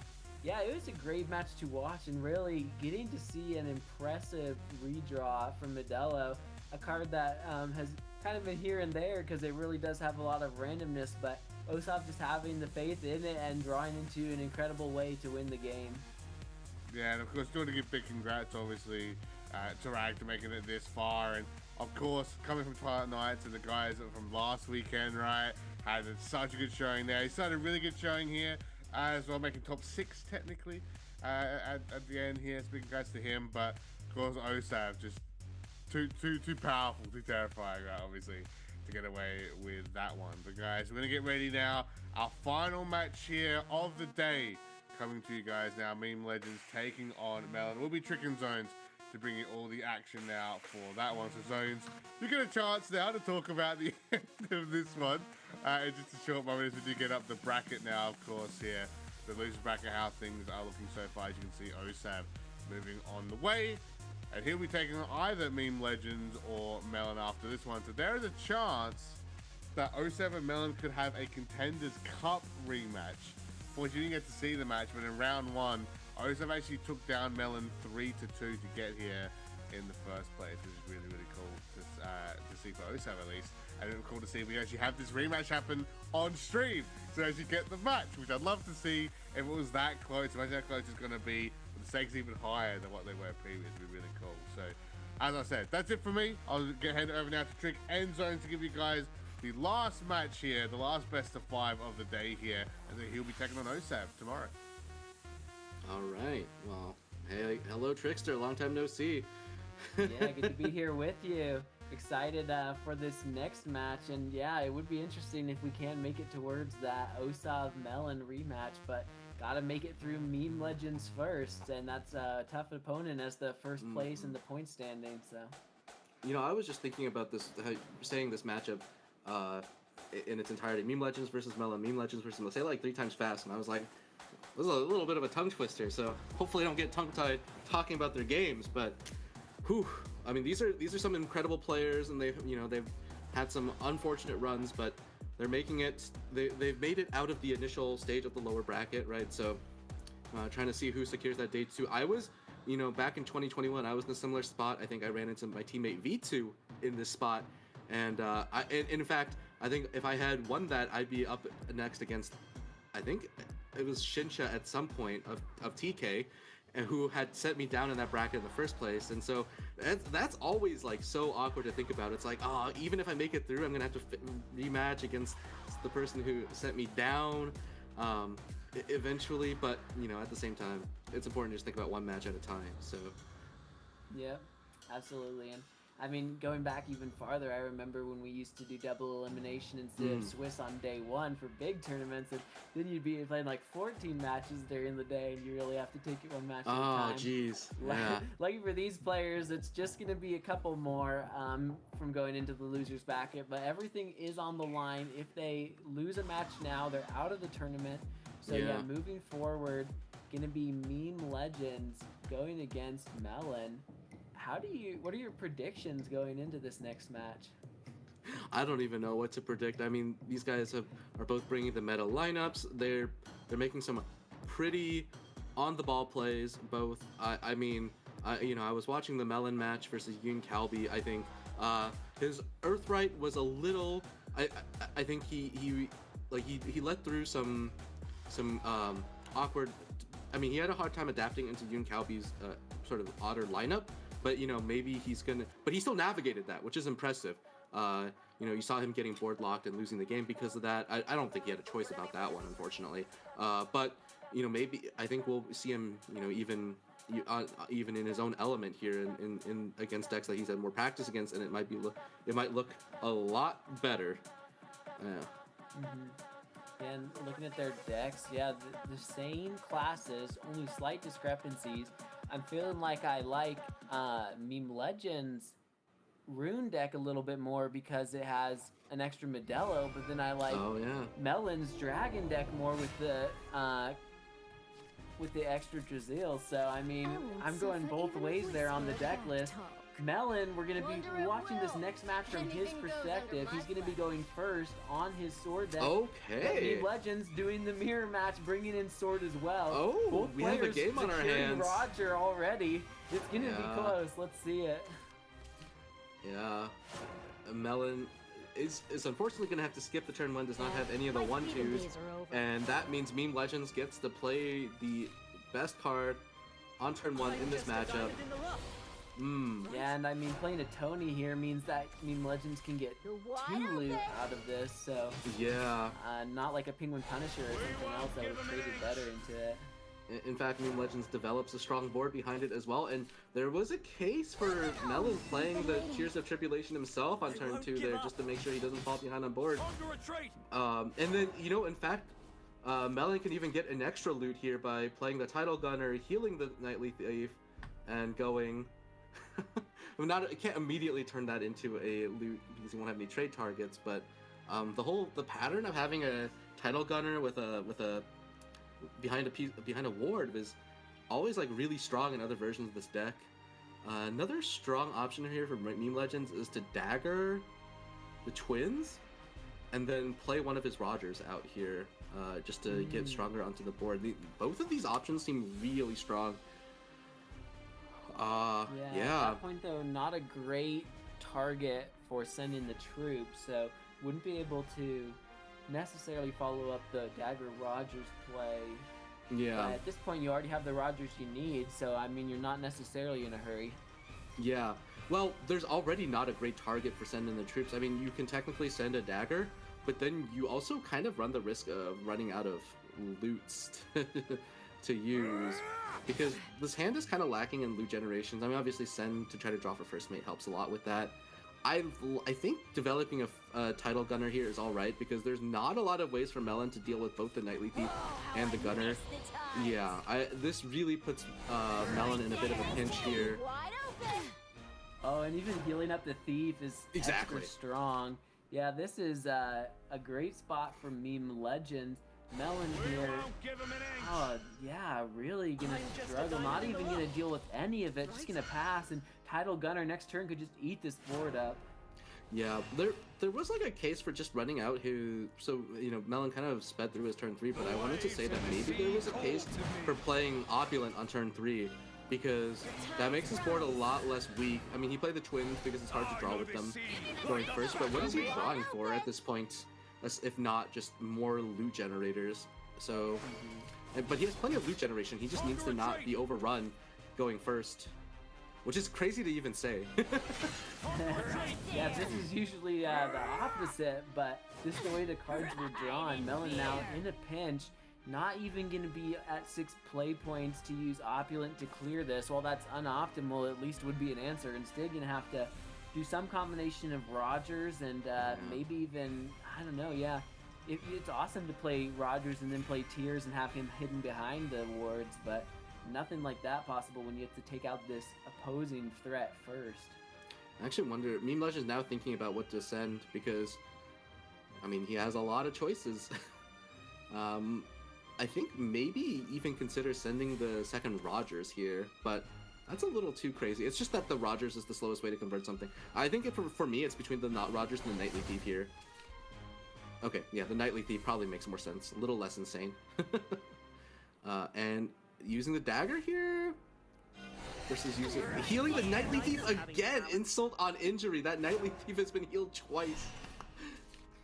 So for anyone watching, it's not normally how you play the Loot Sword deck. It's not like Nightly Thief Turbo where you just heal it and attack and heal it again. That's pretty rare. Rogers though, very common. We see that in almost every match. Now both players have the effect online. We'll see if there's some good draws here for Melon. Barbaros will be nice later, but still gonna have to try and take out this board. Gonna be able to clear most of it, leaving up the two smallest followers probably. Yeah, Nightly Thief persists, and does have a Barbaros in hand for Melon, at least, so he doesn't have to worry about overdrawing. So, in that respect, he is ahead of Meme Legends. But in spoke too soon, I guess. It's like they're like, oh, Meme Legend needs a Barbaros. That's what Zones thinks. Say All less. right, here it is. Yeah. But there's one. So I do like how Melon minimized his board. I don't know if he did it intentionally, because I don't think he had a choice to make a bigger board. But minimizing your board in situations like this, when you're behind, or even when you're ahead, just denying your opponent the ability to get a lot out of a first mate is really important, because the more loots a first mate can process, the more you increase your likelihood of getting hit with extra flags by turn 7. And looking at this, and Meme Legends now probably like, dang, I wish I had the Goblet instead of the Blade. Then I could actually play 2 loots this turn, but yeah, we'll see what the line is. It's actually pretty awkward in a lot of fronts here for Meme Legends. I think he just plays the Rogers here, possibly Evos for the extra loot, because I think Meme Legends is just trying to work towards 7 loot. The issue is that Melon can actually just heal off all the damage Meme Legends did with that Tears plus First Mate in his hand. There's the Rogers, just I mean, Meme Legends is low on resources here. The Nightly Thief, I don't know if there's going to be that much value out of it. Still going for the Rogers, considering you go on a different follower, but in the end, just going for the value over an aggressive push. Just Not has to getting get the fused. loot count done. No need to fuse yet. And I think Melon here is just counting whether or not he can play Tears before First Mate. Tears into First Mate gives you 3 loots to work with, but he does not already have a loot in hand, which makes it a little harder to play the First Mate. The tides roil the waters So of my heart. yeah, I think he's decided he cannot play the Tears here. Everything I have, I give for Our Lady. Which does leave him at a Oh, vulnerable no, does do total, that. Wait, does play. Okay, Let's go. is this better? I mean, this is just losing healing. This loses 1 healing, technically. Maybe forgetting Stormrack versus Maze. I have no regrets. Yeah. I mean, let me make sure I'm not missing something here. I see this pattern a lot. Clears the whole board though. Gonna possibly even trade off everything he has, might be the smart play. We'll see if he leaves up the ward or gets rid of everything. Okay, leaving up the 1 ward. Not like super impactful either way, but does give a trade target. Meme Legends does overdraw, so Meme Legends was trying to fuse but ran out of time on the last turn, and because he traded into the Thieves, it actually became relevant with an overdraw there. So yeah, that's annoying a little bit, having 6 loot in hand, but only 3 relevant cards. Yeah, that thief giveth and it taketh away, because he Legends put a lot of effort into keeping that thief around and kind of bit him back.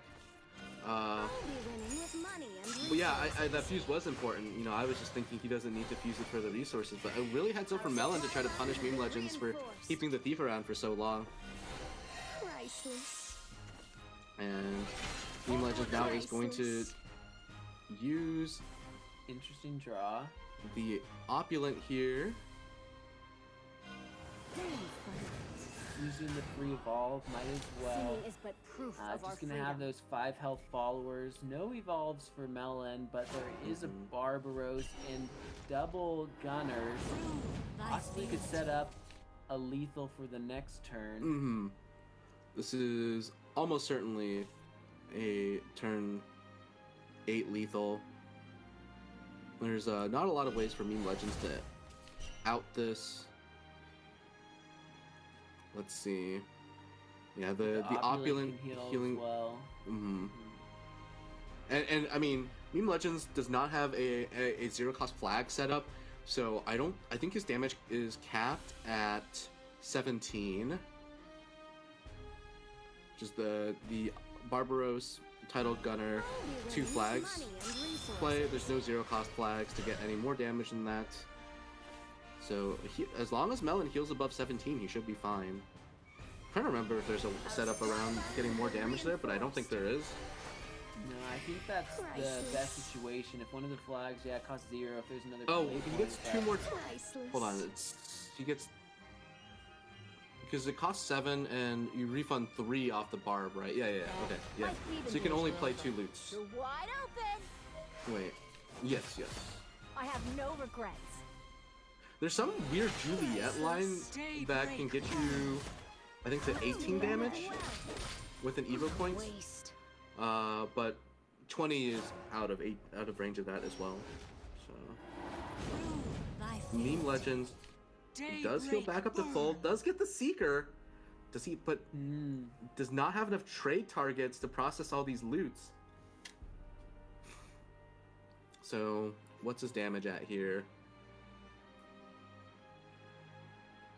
Damage cap is, so he can go like 16 or something like that. So definitely not. Yeah, if Gunner, he can even play the cards, maybe not even able to play all those.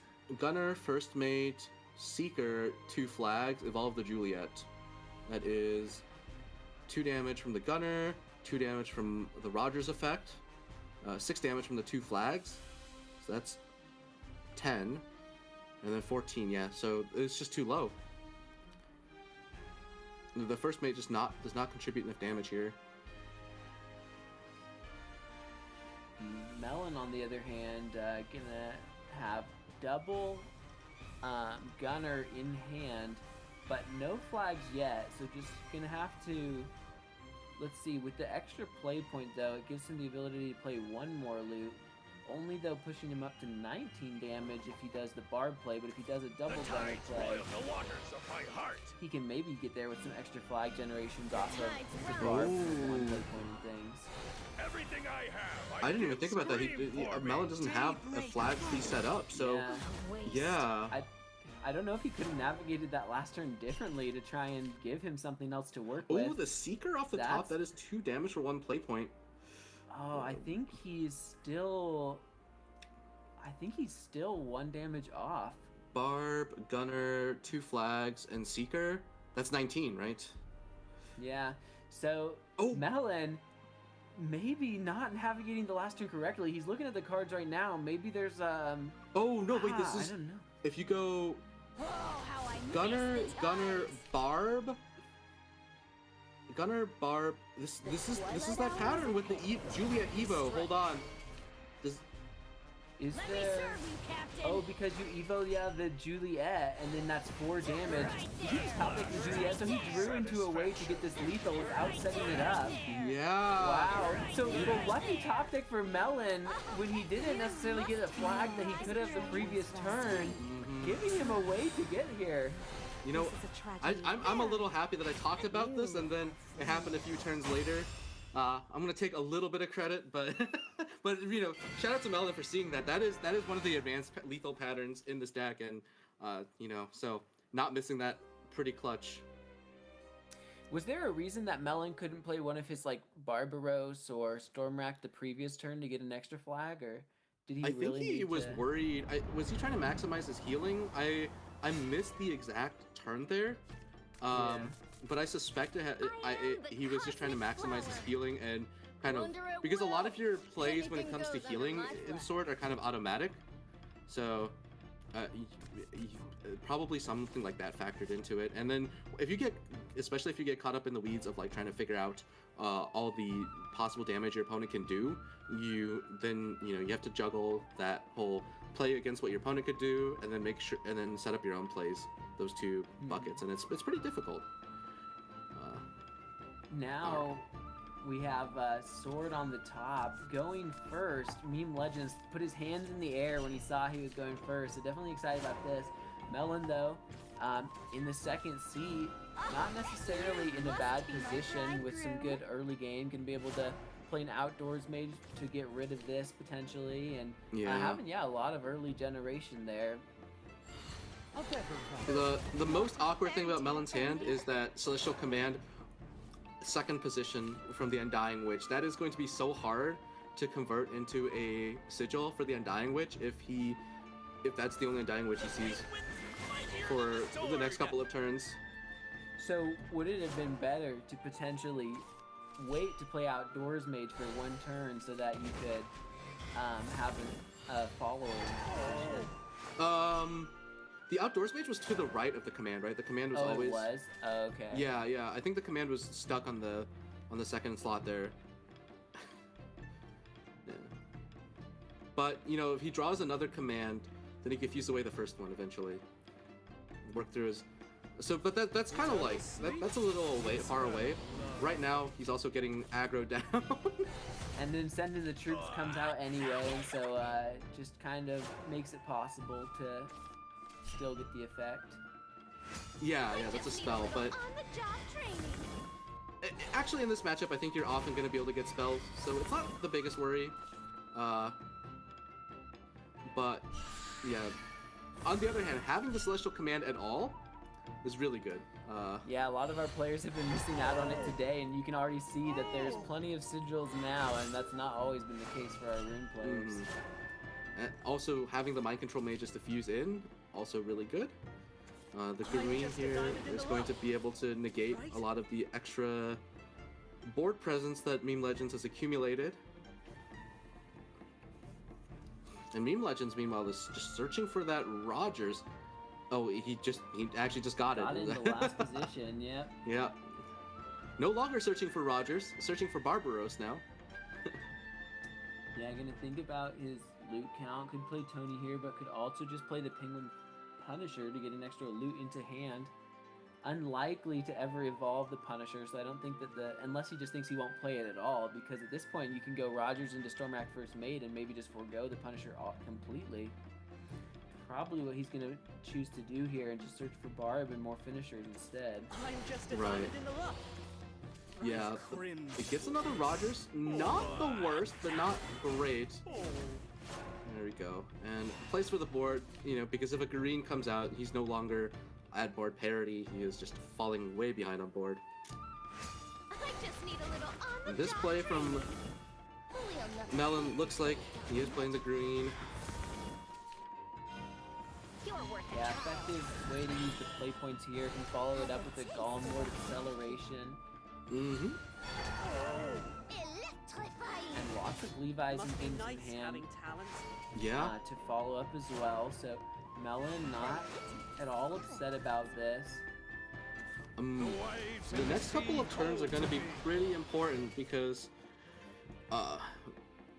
Meme Legends wants to navigate this into a place where Melon is pressured into getting that Celestial Command earlier rather than later. And Melon would like to draw some healing. Melon has a bunch of really expensive cards that are powerful, but those cards make it harder for him to also draw cards at the same time, which means he can't look for another Celestial Command, can't look for his Pascals, just etc. cards that make it so that he can wait till turn 7 to play that Celestial Convergence. Yeah, that is true. The cost of his cards, like Levi, it's great to play him back to back, but usually when you play a Levi, that's about all you're doing on your turn. Until you can get the leader effect with the Undying Witch to give you that play point recovery, you are kind of limited in how much you can pair cards. See the Rogers Evo now online for Meme Legends, making a decent board, drawing some cards as well, figuring out how he wants to deal with this, and gonna probably cycle 2 loots here for a damage. Yeah.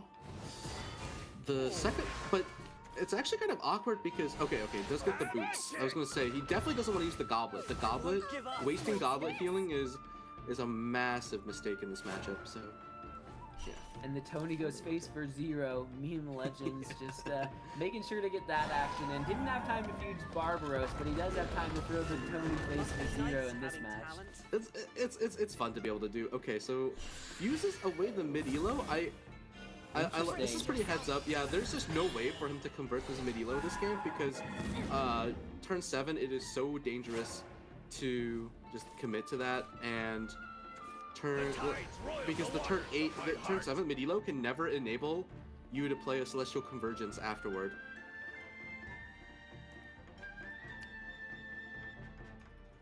Maximizing pressure, but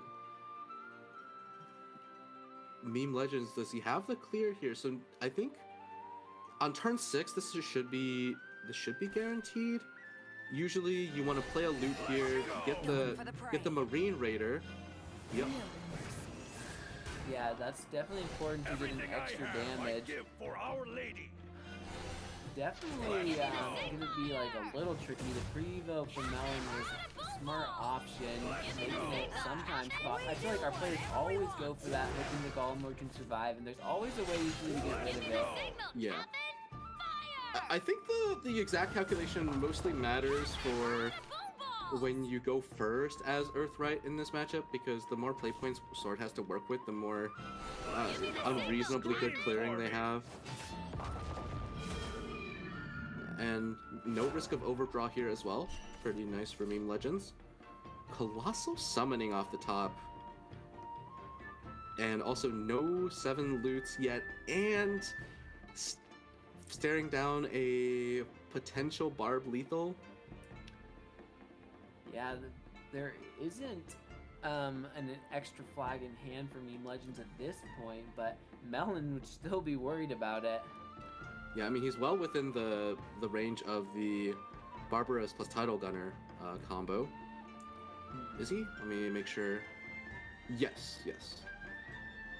Yeah, as long as the loots are played, and they have been, that's 17 damage. So. Yeah. But I think, I think Melon is going to ignore that possibility and jam out two wards here, which makes it a little less guaranteed, although no, it's still this pretty. Extra follower can help a little bit. I mean, if all of the flags miss, I mean, technically you could survive. Yeah, the pre-evo, the Guardian Golem helps more with that, but I guess you just now use your that one gets targeted down by Barb in this theoretical scenario. Is this a Tidal Gunner? Oh, and the Michael kills the other one. So the deep. That's another flag. The Scout. That's 13 off the Scout, 8 right? plus 7, so you're at 15 damage, I believe. Is that the math there? Is it 15? Oh, yeah, it is. Yeah. So, yeah, that's going to be a clean lethal for Meme Legends, not even needing the Tidal Gunner with his opponent at 3 less health than the normal combo. Just going to go for the 2 flags, 3 damage each, 2 extra from the Rogers, and Barbaros herself coming into the last 7. That Michael huge here, making it guaranteed, so he's not even worried about which flags hit. Yeah. That's going to be Meme Legends bringing this 1-1, and both players getting a sword win early in this matchup.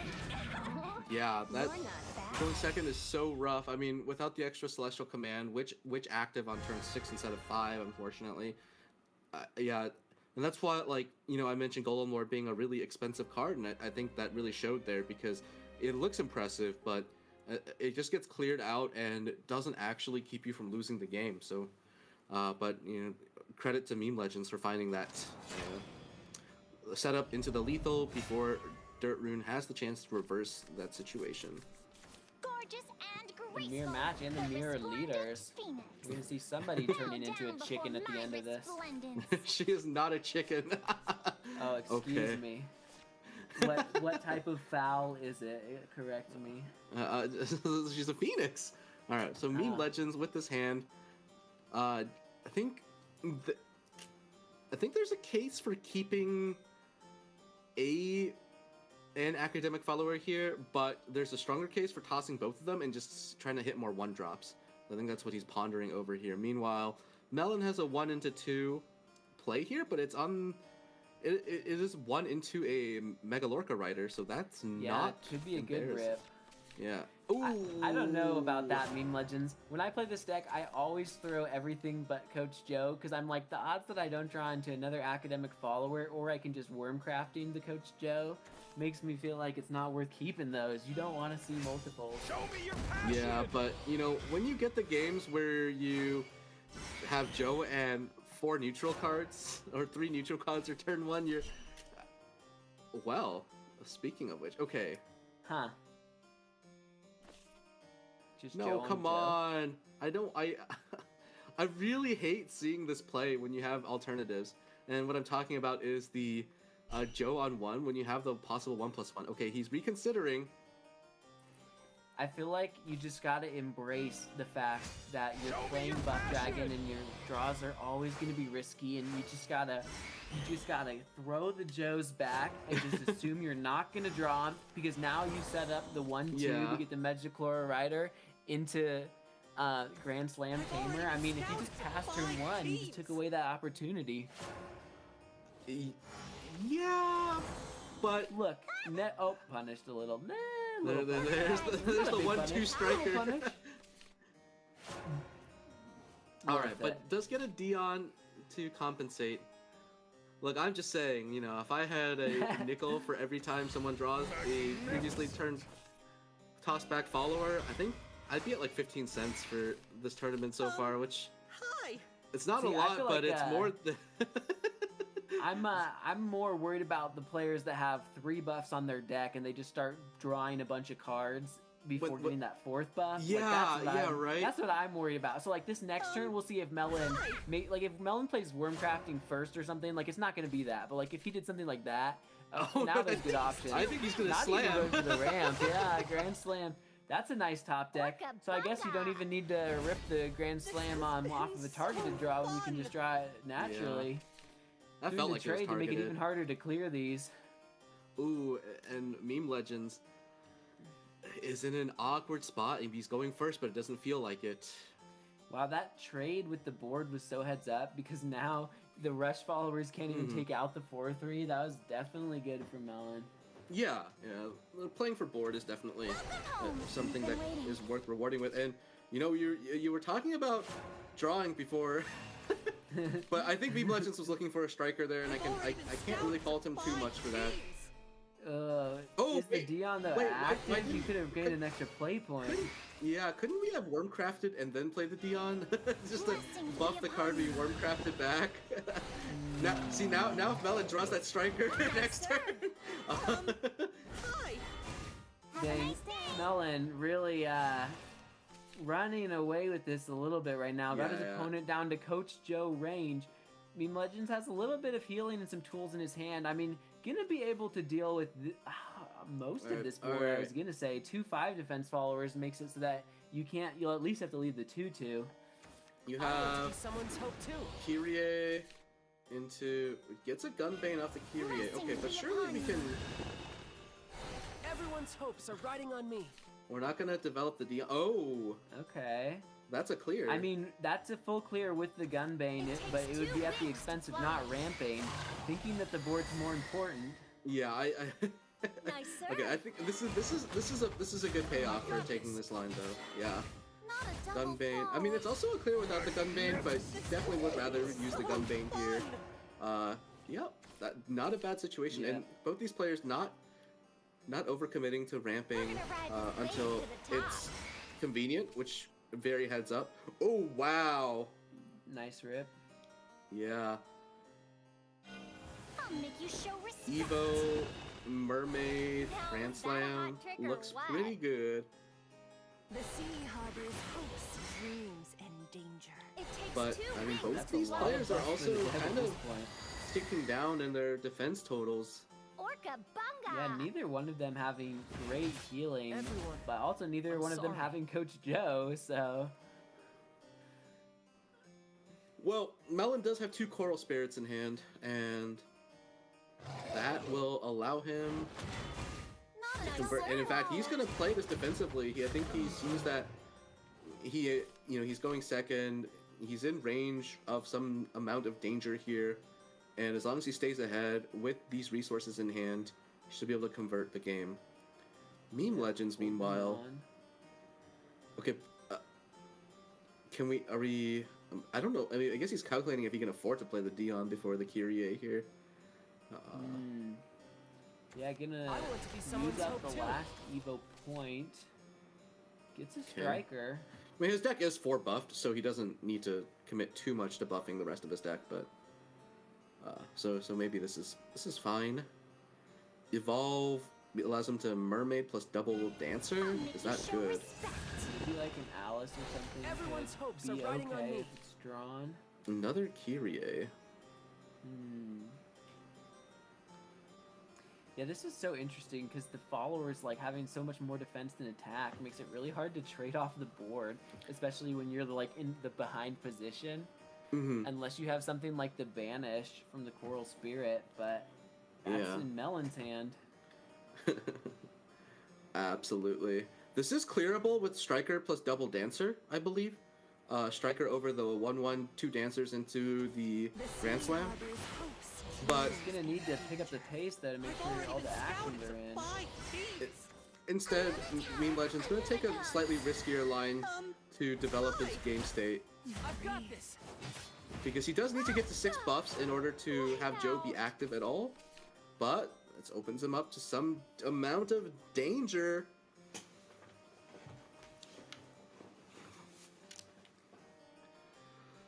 Checking the list, and Meme Legends is the only player who didn't bring Olivia and Sylvia, so yeah, having even less ways to get an Evo point. That is not desirable. Brand new adventure Is this a Storm Alice? Here we go. It is not a Storm Alice quite. yet, so not Mortal Peril for Meme Legend, but this denial of the draw. That last word effect getting spirited away here. Alright, last time I'll use that. Look at Meme Legend's hands. All of his cards are just meant to draw other cards. Coach Yeah. Joe could make. But doesn't I don't know have what the the stats are. Evo Could do point 5. anymore. Yeah. Wow, that is rough. Meme Legends has like a bunch of draw, but he needs to be playing This cards is a- right now, not drawing cards to clear this.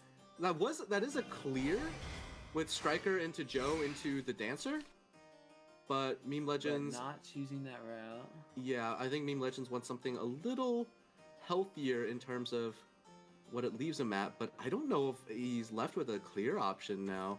Here comes the Striker. Okay, into Coral Spirit. I think this is not Yeah, 'cause full clearable. The Dancer, yeah, I think he'll have at least 1 health on like the follower. Now trying to Yeah. decide if he should just take out Alice so that the play points can't be You regained. cannot afford to leave up Alice here. That is instantaneously losing, I think, in way too many situations. Yeah, city makes a nice, comfy home.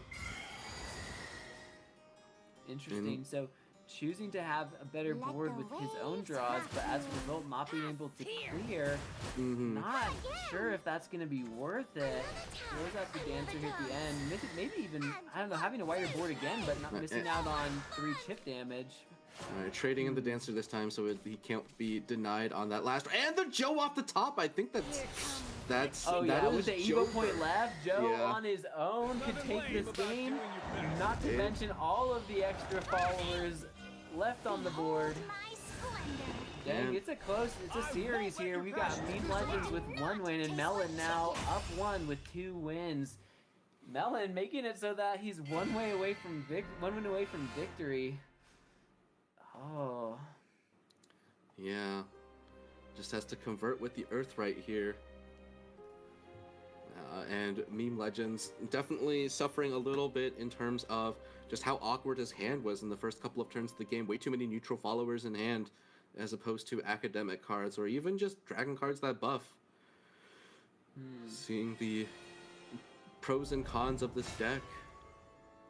I think the draw denial off that Coral Spirit from Melon was also pretty clutch. I don't know if that necessarily secured the game, but it definitely did a number on what Meme Legends could do. All right, and now we're into the 4th game of this match. Melon going first. So I don't want to keep Sweet Defender here in Melon's position. And Meme Legends just keeping 2 1-drops. Kind of playing a little too safe, I think. Yeah, the reason I don't like Sweet Defender here is just because, I mean, I don't know when you're gonna play it.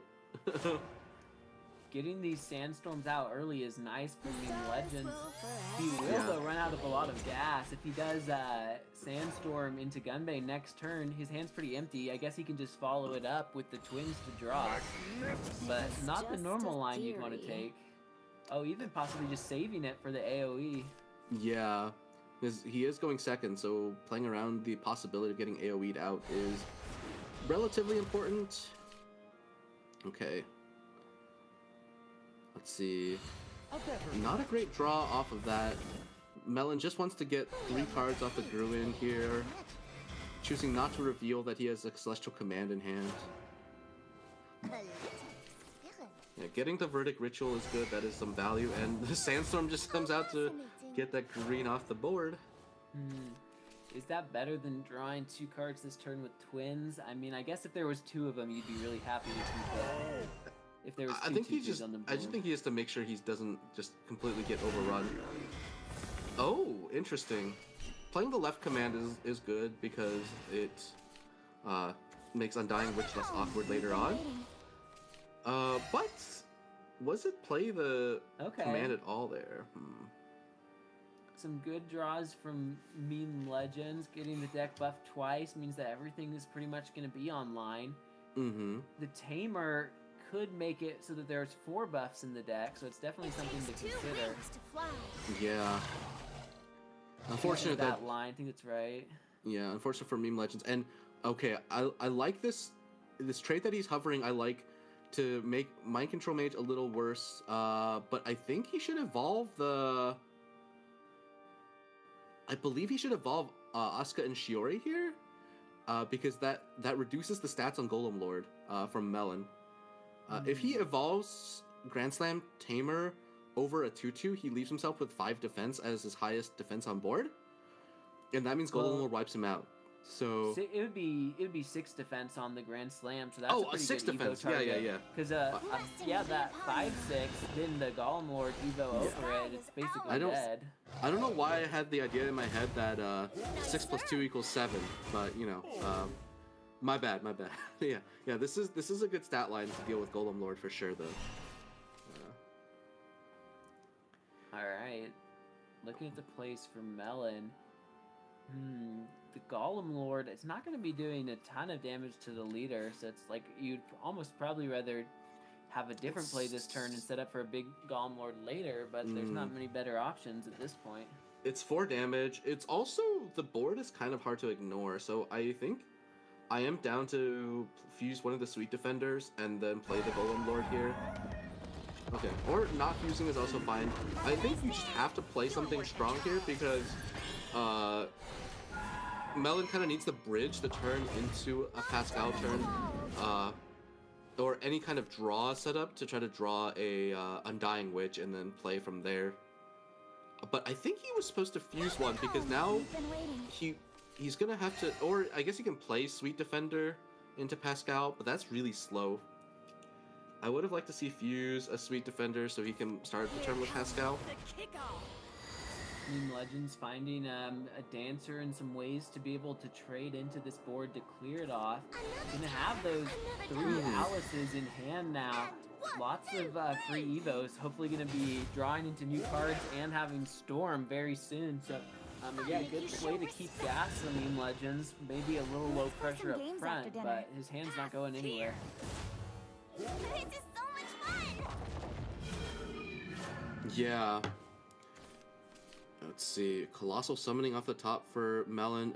Not what he would like to get. Let's see. Gonna play the Sweet Defender into Pascal. Certainly at 7 loots by now. The 7 loots, yep. 7 loots. I'm mixing my words here.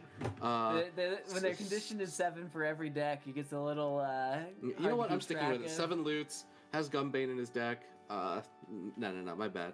4 buffs, yep. 6 buffs. Yeah, but draws into kind of a nothing burger here. Here comes the sun. Doesn't use the Evo either. Wow, that's really bold. Getting to perform to her full potential. Brand new adventure. Now we're gonna see that this Alice will have a trade target, and beginning to be able to play things like Beyond as well as following it up with a search for an academic follower. Seems pretty good for Meme Legends, especially since Melon hasn't been putting the pressure on. Yeah, I think Meme Legends is just pulling away with this one. Even looking at this hand, let's see, 1, 2, 3, 4, 5. A mid-elo top deck for Melon is live here. So that is an angle for him to be able to play. That could for be sure. wild, honestly, if he rips that and then just totally changes the way this game is going. I mean, it might be the only way for him to keep going. I mean, he can play Sweet Defender here to stall a turn out. But then he still needs to draw, right? Then he still needs to draw more unique cards. It's going to be tough for Melon to stabilize from here. I mean, he also doesn't have the Medilo in hand yet, so. And looking at the stats, Melon only runs 1 copy.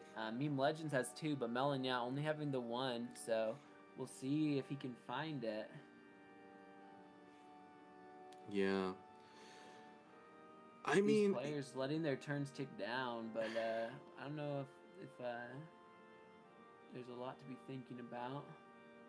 Well, I mean, there's so much on the line here. You don't want to hurry through your plays and make a mistake. So I certainly don't fault them for doing that. Oh, no Undying Witch for Melon yet. That is so awkward. Looks like he's fusing away the Sweet Defender.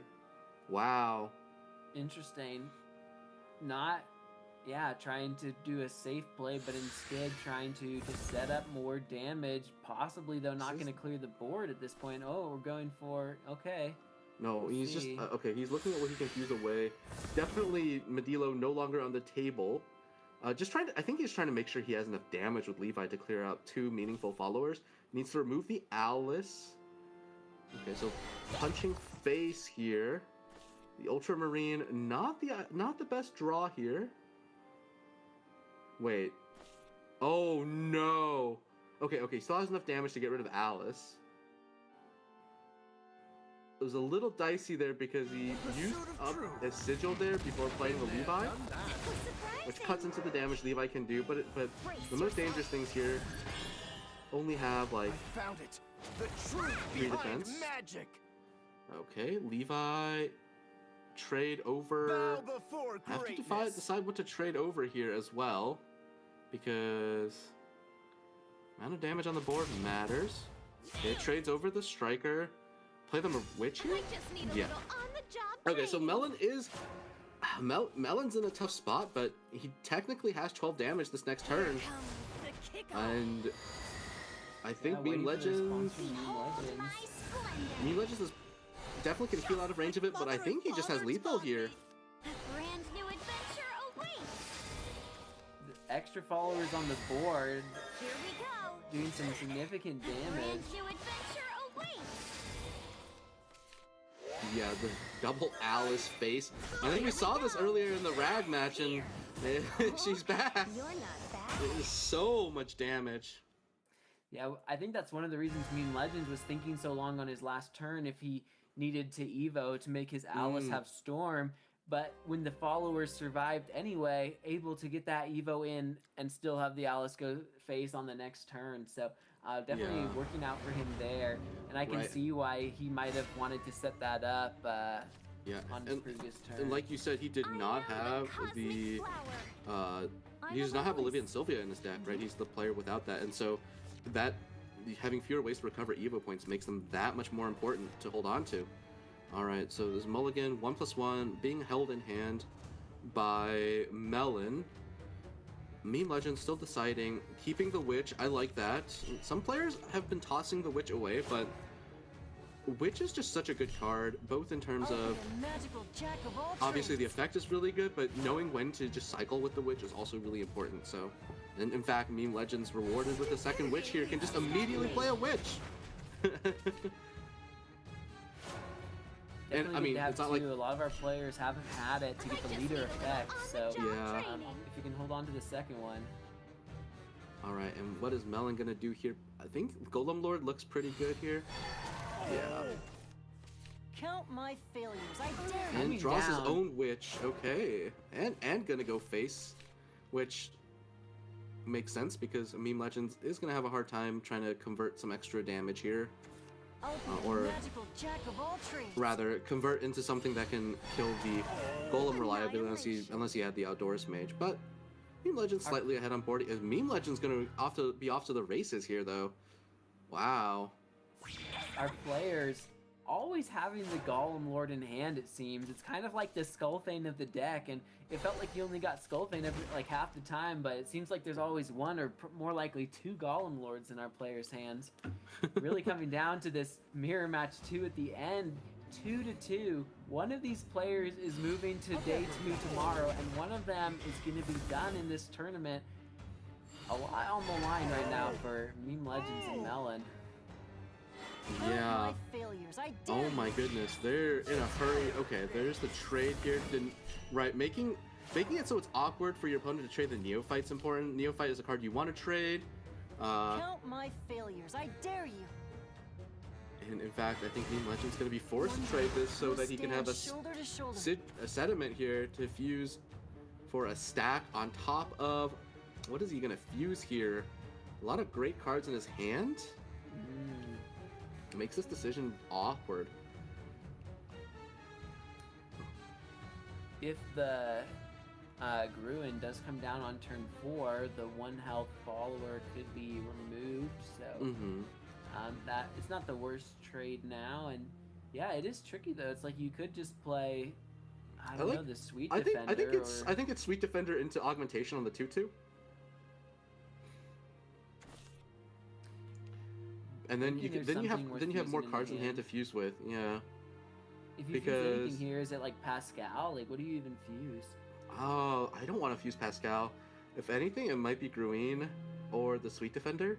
But I really like playing the Sweet Defender first. You want to get the healing, you want the extra sigils, and then if you play Augmentation first, you have more cards to fuse with because there's nothing you want to fuse here.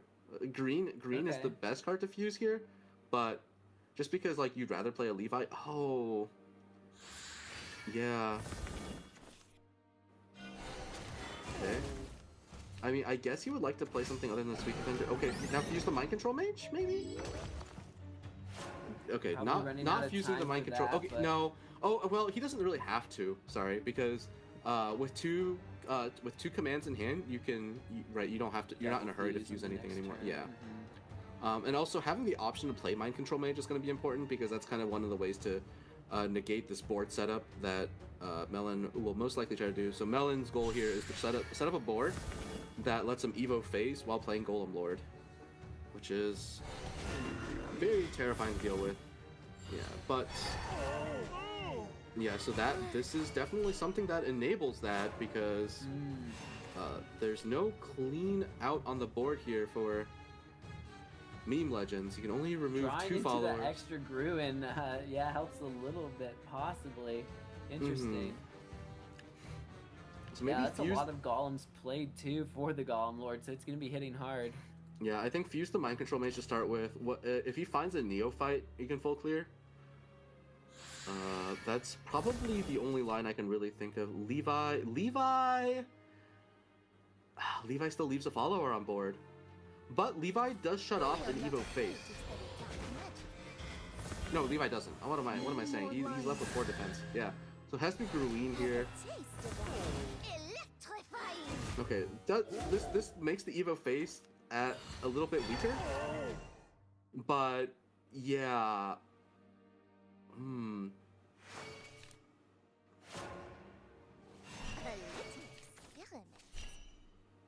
And I mean, if you're Melon, this is what you've been setting up for.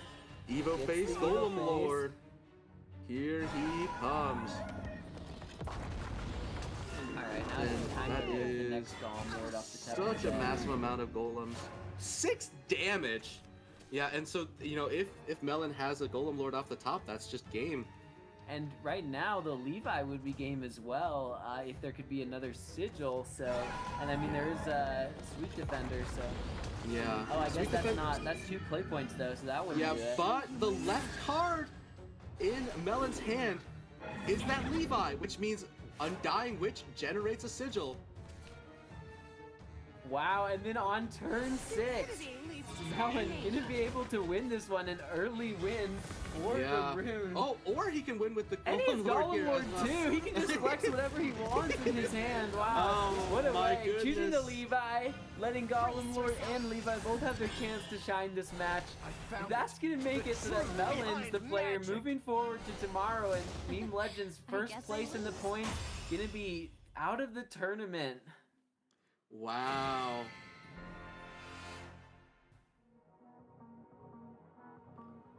What a finish. I mean, we're worried about Melon's ability to sort of like draw into more damage, set up the sigils, but everything he set up with, you know, with that one sigil off the Undying Witch, didn't need to get the leader effect, just needed the sigil. So really, and all the golems he played really played into that. You know, I like the Melon setup, and we're seeing a lot of confidence on Earthright from all of our players this week, so which I'm really happy about. Yeah, there's 7 players bringing the deck, so it's definitely going to be sticking around moving into tomorrow. These players really confident on the deck, like you're saying. It was interesting, though, that it was the last deck that they both had to get a win with. So maybe showing that they play it well and they like want to bring it, but it is kind of what could hold them back at the end of the day. And for Meme Legends, it did hold him back. We're going to be bringing Baz in again now. We're done with the tournament for today, but we got a lot more coming back for you tomorrow. That's exactly right. I mean, first off, what a day one, guys, right? Of Contenders Cup here for the Rest region. There's so many cool upsets, so many awesome victories from our newer players and veterans alike. We ended on a high note here as well, but we have all of day 2's action for you guys. Look at the brackets up to see how day 1 looked after all of that and how day 2 is looking, of course, as well, with our final 4 players coming through now. Of course, starting off with the winners bracket here with round number 1. Of course, all of that was recorded before, but Meme Legends took care of Twilight Knight's Rag in that first matchup 3-0. Same as V2 from Team Disaster at 3-0, which we saw V2 beat Meme Legends 3-0 to get that first final spot locked in. That was followed up, of course, by Osof versus Melon, going 3-2, and of course, John Calby against Dawnbreaker's Nautilus, where he went 3-0. That became a 3-2 matchup there, with Nautilus locking in the other final spot on the winner's side there. We went 3-2 against Osof. Then on the losers bracket side of things, we're going up for you guys now as well, and can show you how the results of those have come through, because the losers bracket isn't finished just yet, as we'll be finishing that tomorrow. Twilight Knight's Rag ended up beating Vision from Team Vez 3-0. Unfortunately, however, Rag was unable to beat Osof, and Osof, of course, moves on to day 2. And finally here, Melon going on the comeback tour, I want to say here so far. 3-2 against Sean Calby, and then finally there 3-2 against Meme Legends, who was our number 1 seed here in the Contenders Cup, where Osof and Melon will have another matchup here in the Contenders Cup, and that one I think might be the one I'm excited for the most, guys. Am I reading this correct, that Melon had to play 15 games of Shadowverse today? Official games. Yep. That is insane. With all the 2-3s over and over, that man has been grinding, and if anything happens again, the Osof and Melon match will be another 5-game set. It is a rematch, yeah. You love to see it. Can we jump back to the upper bracket, though, Trickster? I mean, you know, I hate to play favorites, but, you know, we're going to have to look at this matchup. First one we dive into tomorrow. You know, it's gonna be a fair match. You know, no dirty tricks, and my boy V2's gonna take your boy down. Hey, all I'm saying is the worst either of our teammates can do is third. So we're both in a good position. Hey, maybe V2 can beat Nautilus in the first round, but then Nautilus will come back and win 2-0 in the finals and reset the bracket. We'll see. Yeah. Well, what about my Mana Surge teammates? Yeah, we made it to. Wait, hang on. I'll just. Baz is gonna start coming back as a player tomorrow, and he'll take it from Mana Surge. I'm the secret player. I'm the secret character unlock or something. Final They're boss. gonna like win in a certain way, and then you might be able to verse, but you have to wait and see. But all jokes aside, though, it is gonna be an exciting one. Of course, like we said, our final 4 players are gonna now spend the next bit of time first off to relax after all the action here today, and then get prepared and organized for day 2. But guys, final comments here before we wrap up day 1 of the Contenders Cup here, starting with you, Trick. How you feeling after our full day of Shadowverse action? It's been great casting with both of you guys today. Excited to come back tomorrow. Really sad to see some of the players go, like Calby, just with those interesting decks and great play today, but it just shows you the caliber of every player here. Anybody could be going home at any moment, and it's definitely been exciting to watch, and hope to see you all back again tomorrow for even more exciting matches and to see who can take home that $5,000 in first place title. And Zones, final comments. Yeah, absolutely, and I think all the players have shown their strengths, their confidence today. You know, unfortunately, only 4 players could make it to tomorrow, but gonna be some great matches. And you know, I think if you went home today, keep in mind you still made it here as a player. The Contenders is the pinnacle of West for this year, and you know, let's see these guys come back and be even stronger the next chance they get. So I think a great showing. We saw a lot of talent on display, and I'm excited to see even more. And that's going to be it now for us 3 guys. Thanks for tuning in. A reminder for tomorrow that we'll be starting a little bit earlier than we started today, of course, for day 2. So keep an eye out for that. So there's notifications on ready, of course, on the Twitch channel here, and of course over on the YouTube stream setup that we have over there as well. But thanks for tuning in for today, guys. Day 2 of the Shadowverse Open West Contenders Cup 2023 season will be happening tomorrow. The wrap up for the final season here for 2023. But as a final quick reminder as well, we have a bit of a surprise for you guys happening at the end of the action here for day 2. So you're definitely going to want to stick around for the whole thing, even after we wrap up the end of the Contenders Cup tomorrow. So make sure you stay tuned for that. But until then, guys. 6 play points left. Evolve. Okay, that will do it. That will do it, because now he has 3 cards he can fuse into the Goddess. Trades the... Yeah, there you go. Alright, he does find it. Wow, he even fuses the flag as a flex. Oh, I think he had 2 goblets, so maybe he had to. Yeah, he did. Okay. But yeah, the Goddess of Compassion for lethal. Game 1. Going over to Osof. And if Osof top decks any chunky enough follower that costs 2 or less, that's not. Oh wait. No, never mind. No. Joe just has 12 defense on Evo. Yeah. So that's going to be 2-0 there for Iraq. I was just waiting for it because I saw the health count and I was like, yeah. Do you see the 10? 7 after playing 2 Pascals, but he wasn't. But this is just over now.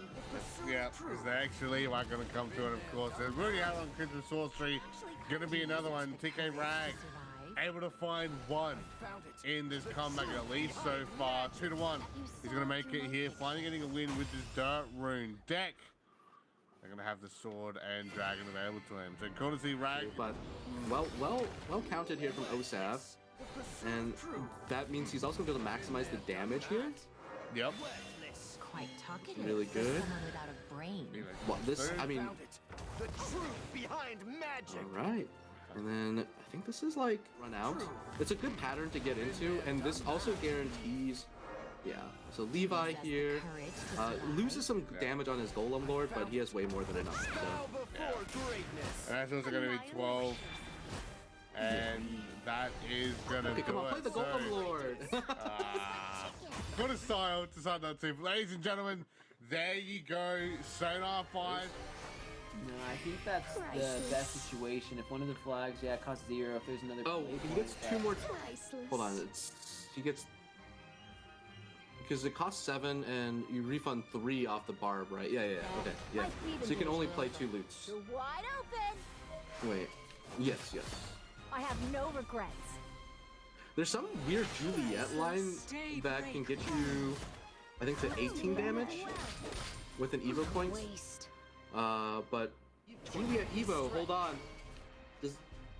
Is Let me there? serve you, Captain. Oh, because you evo the Juliet, and then that's 4 damage.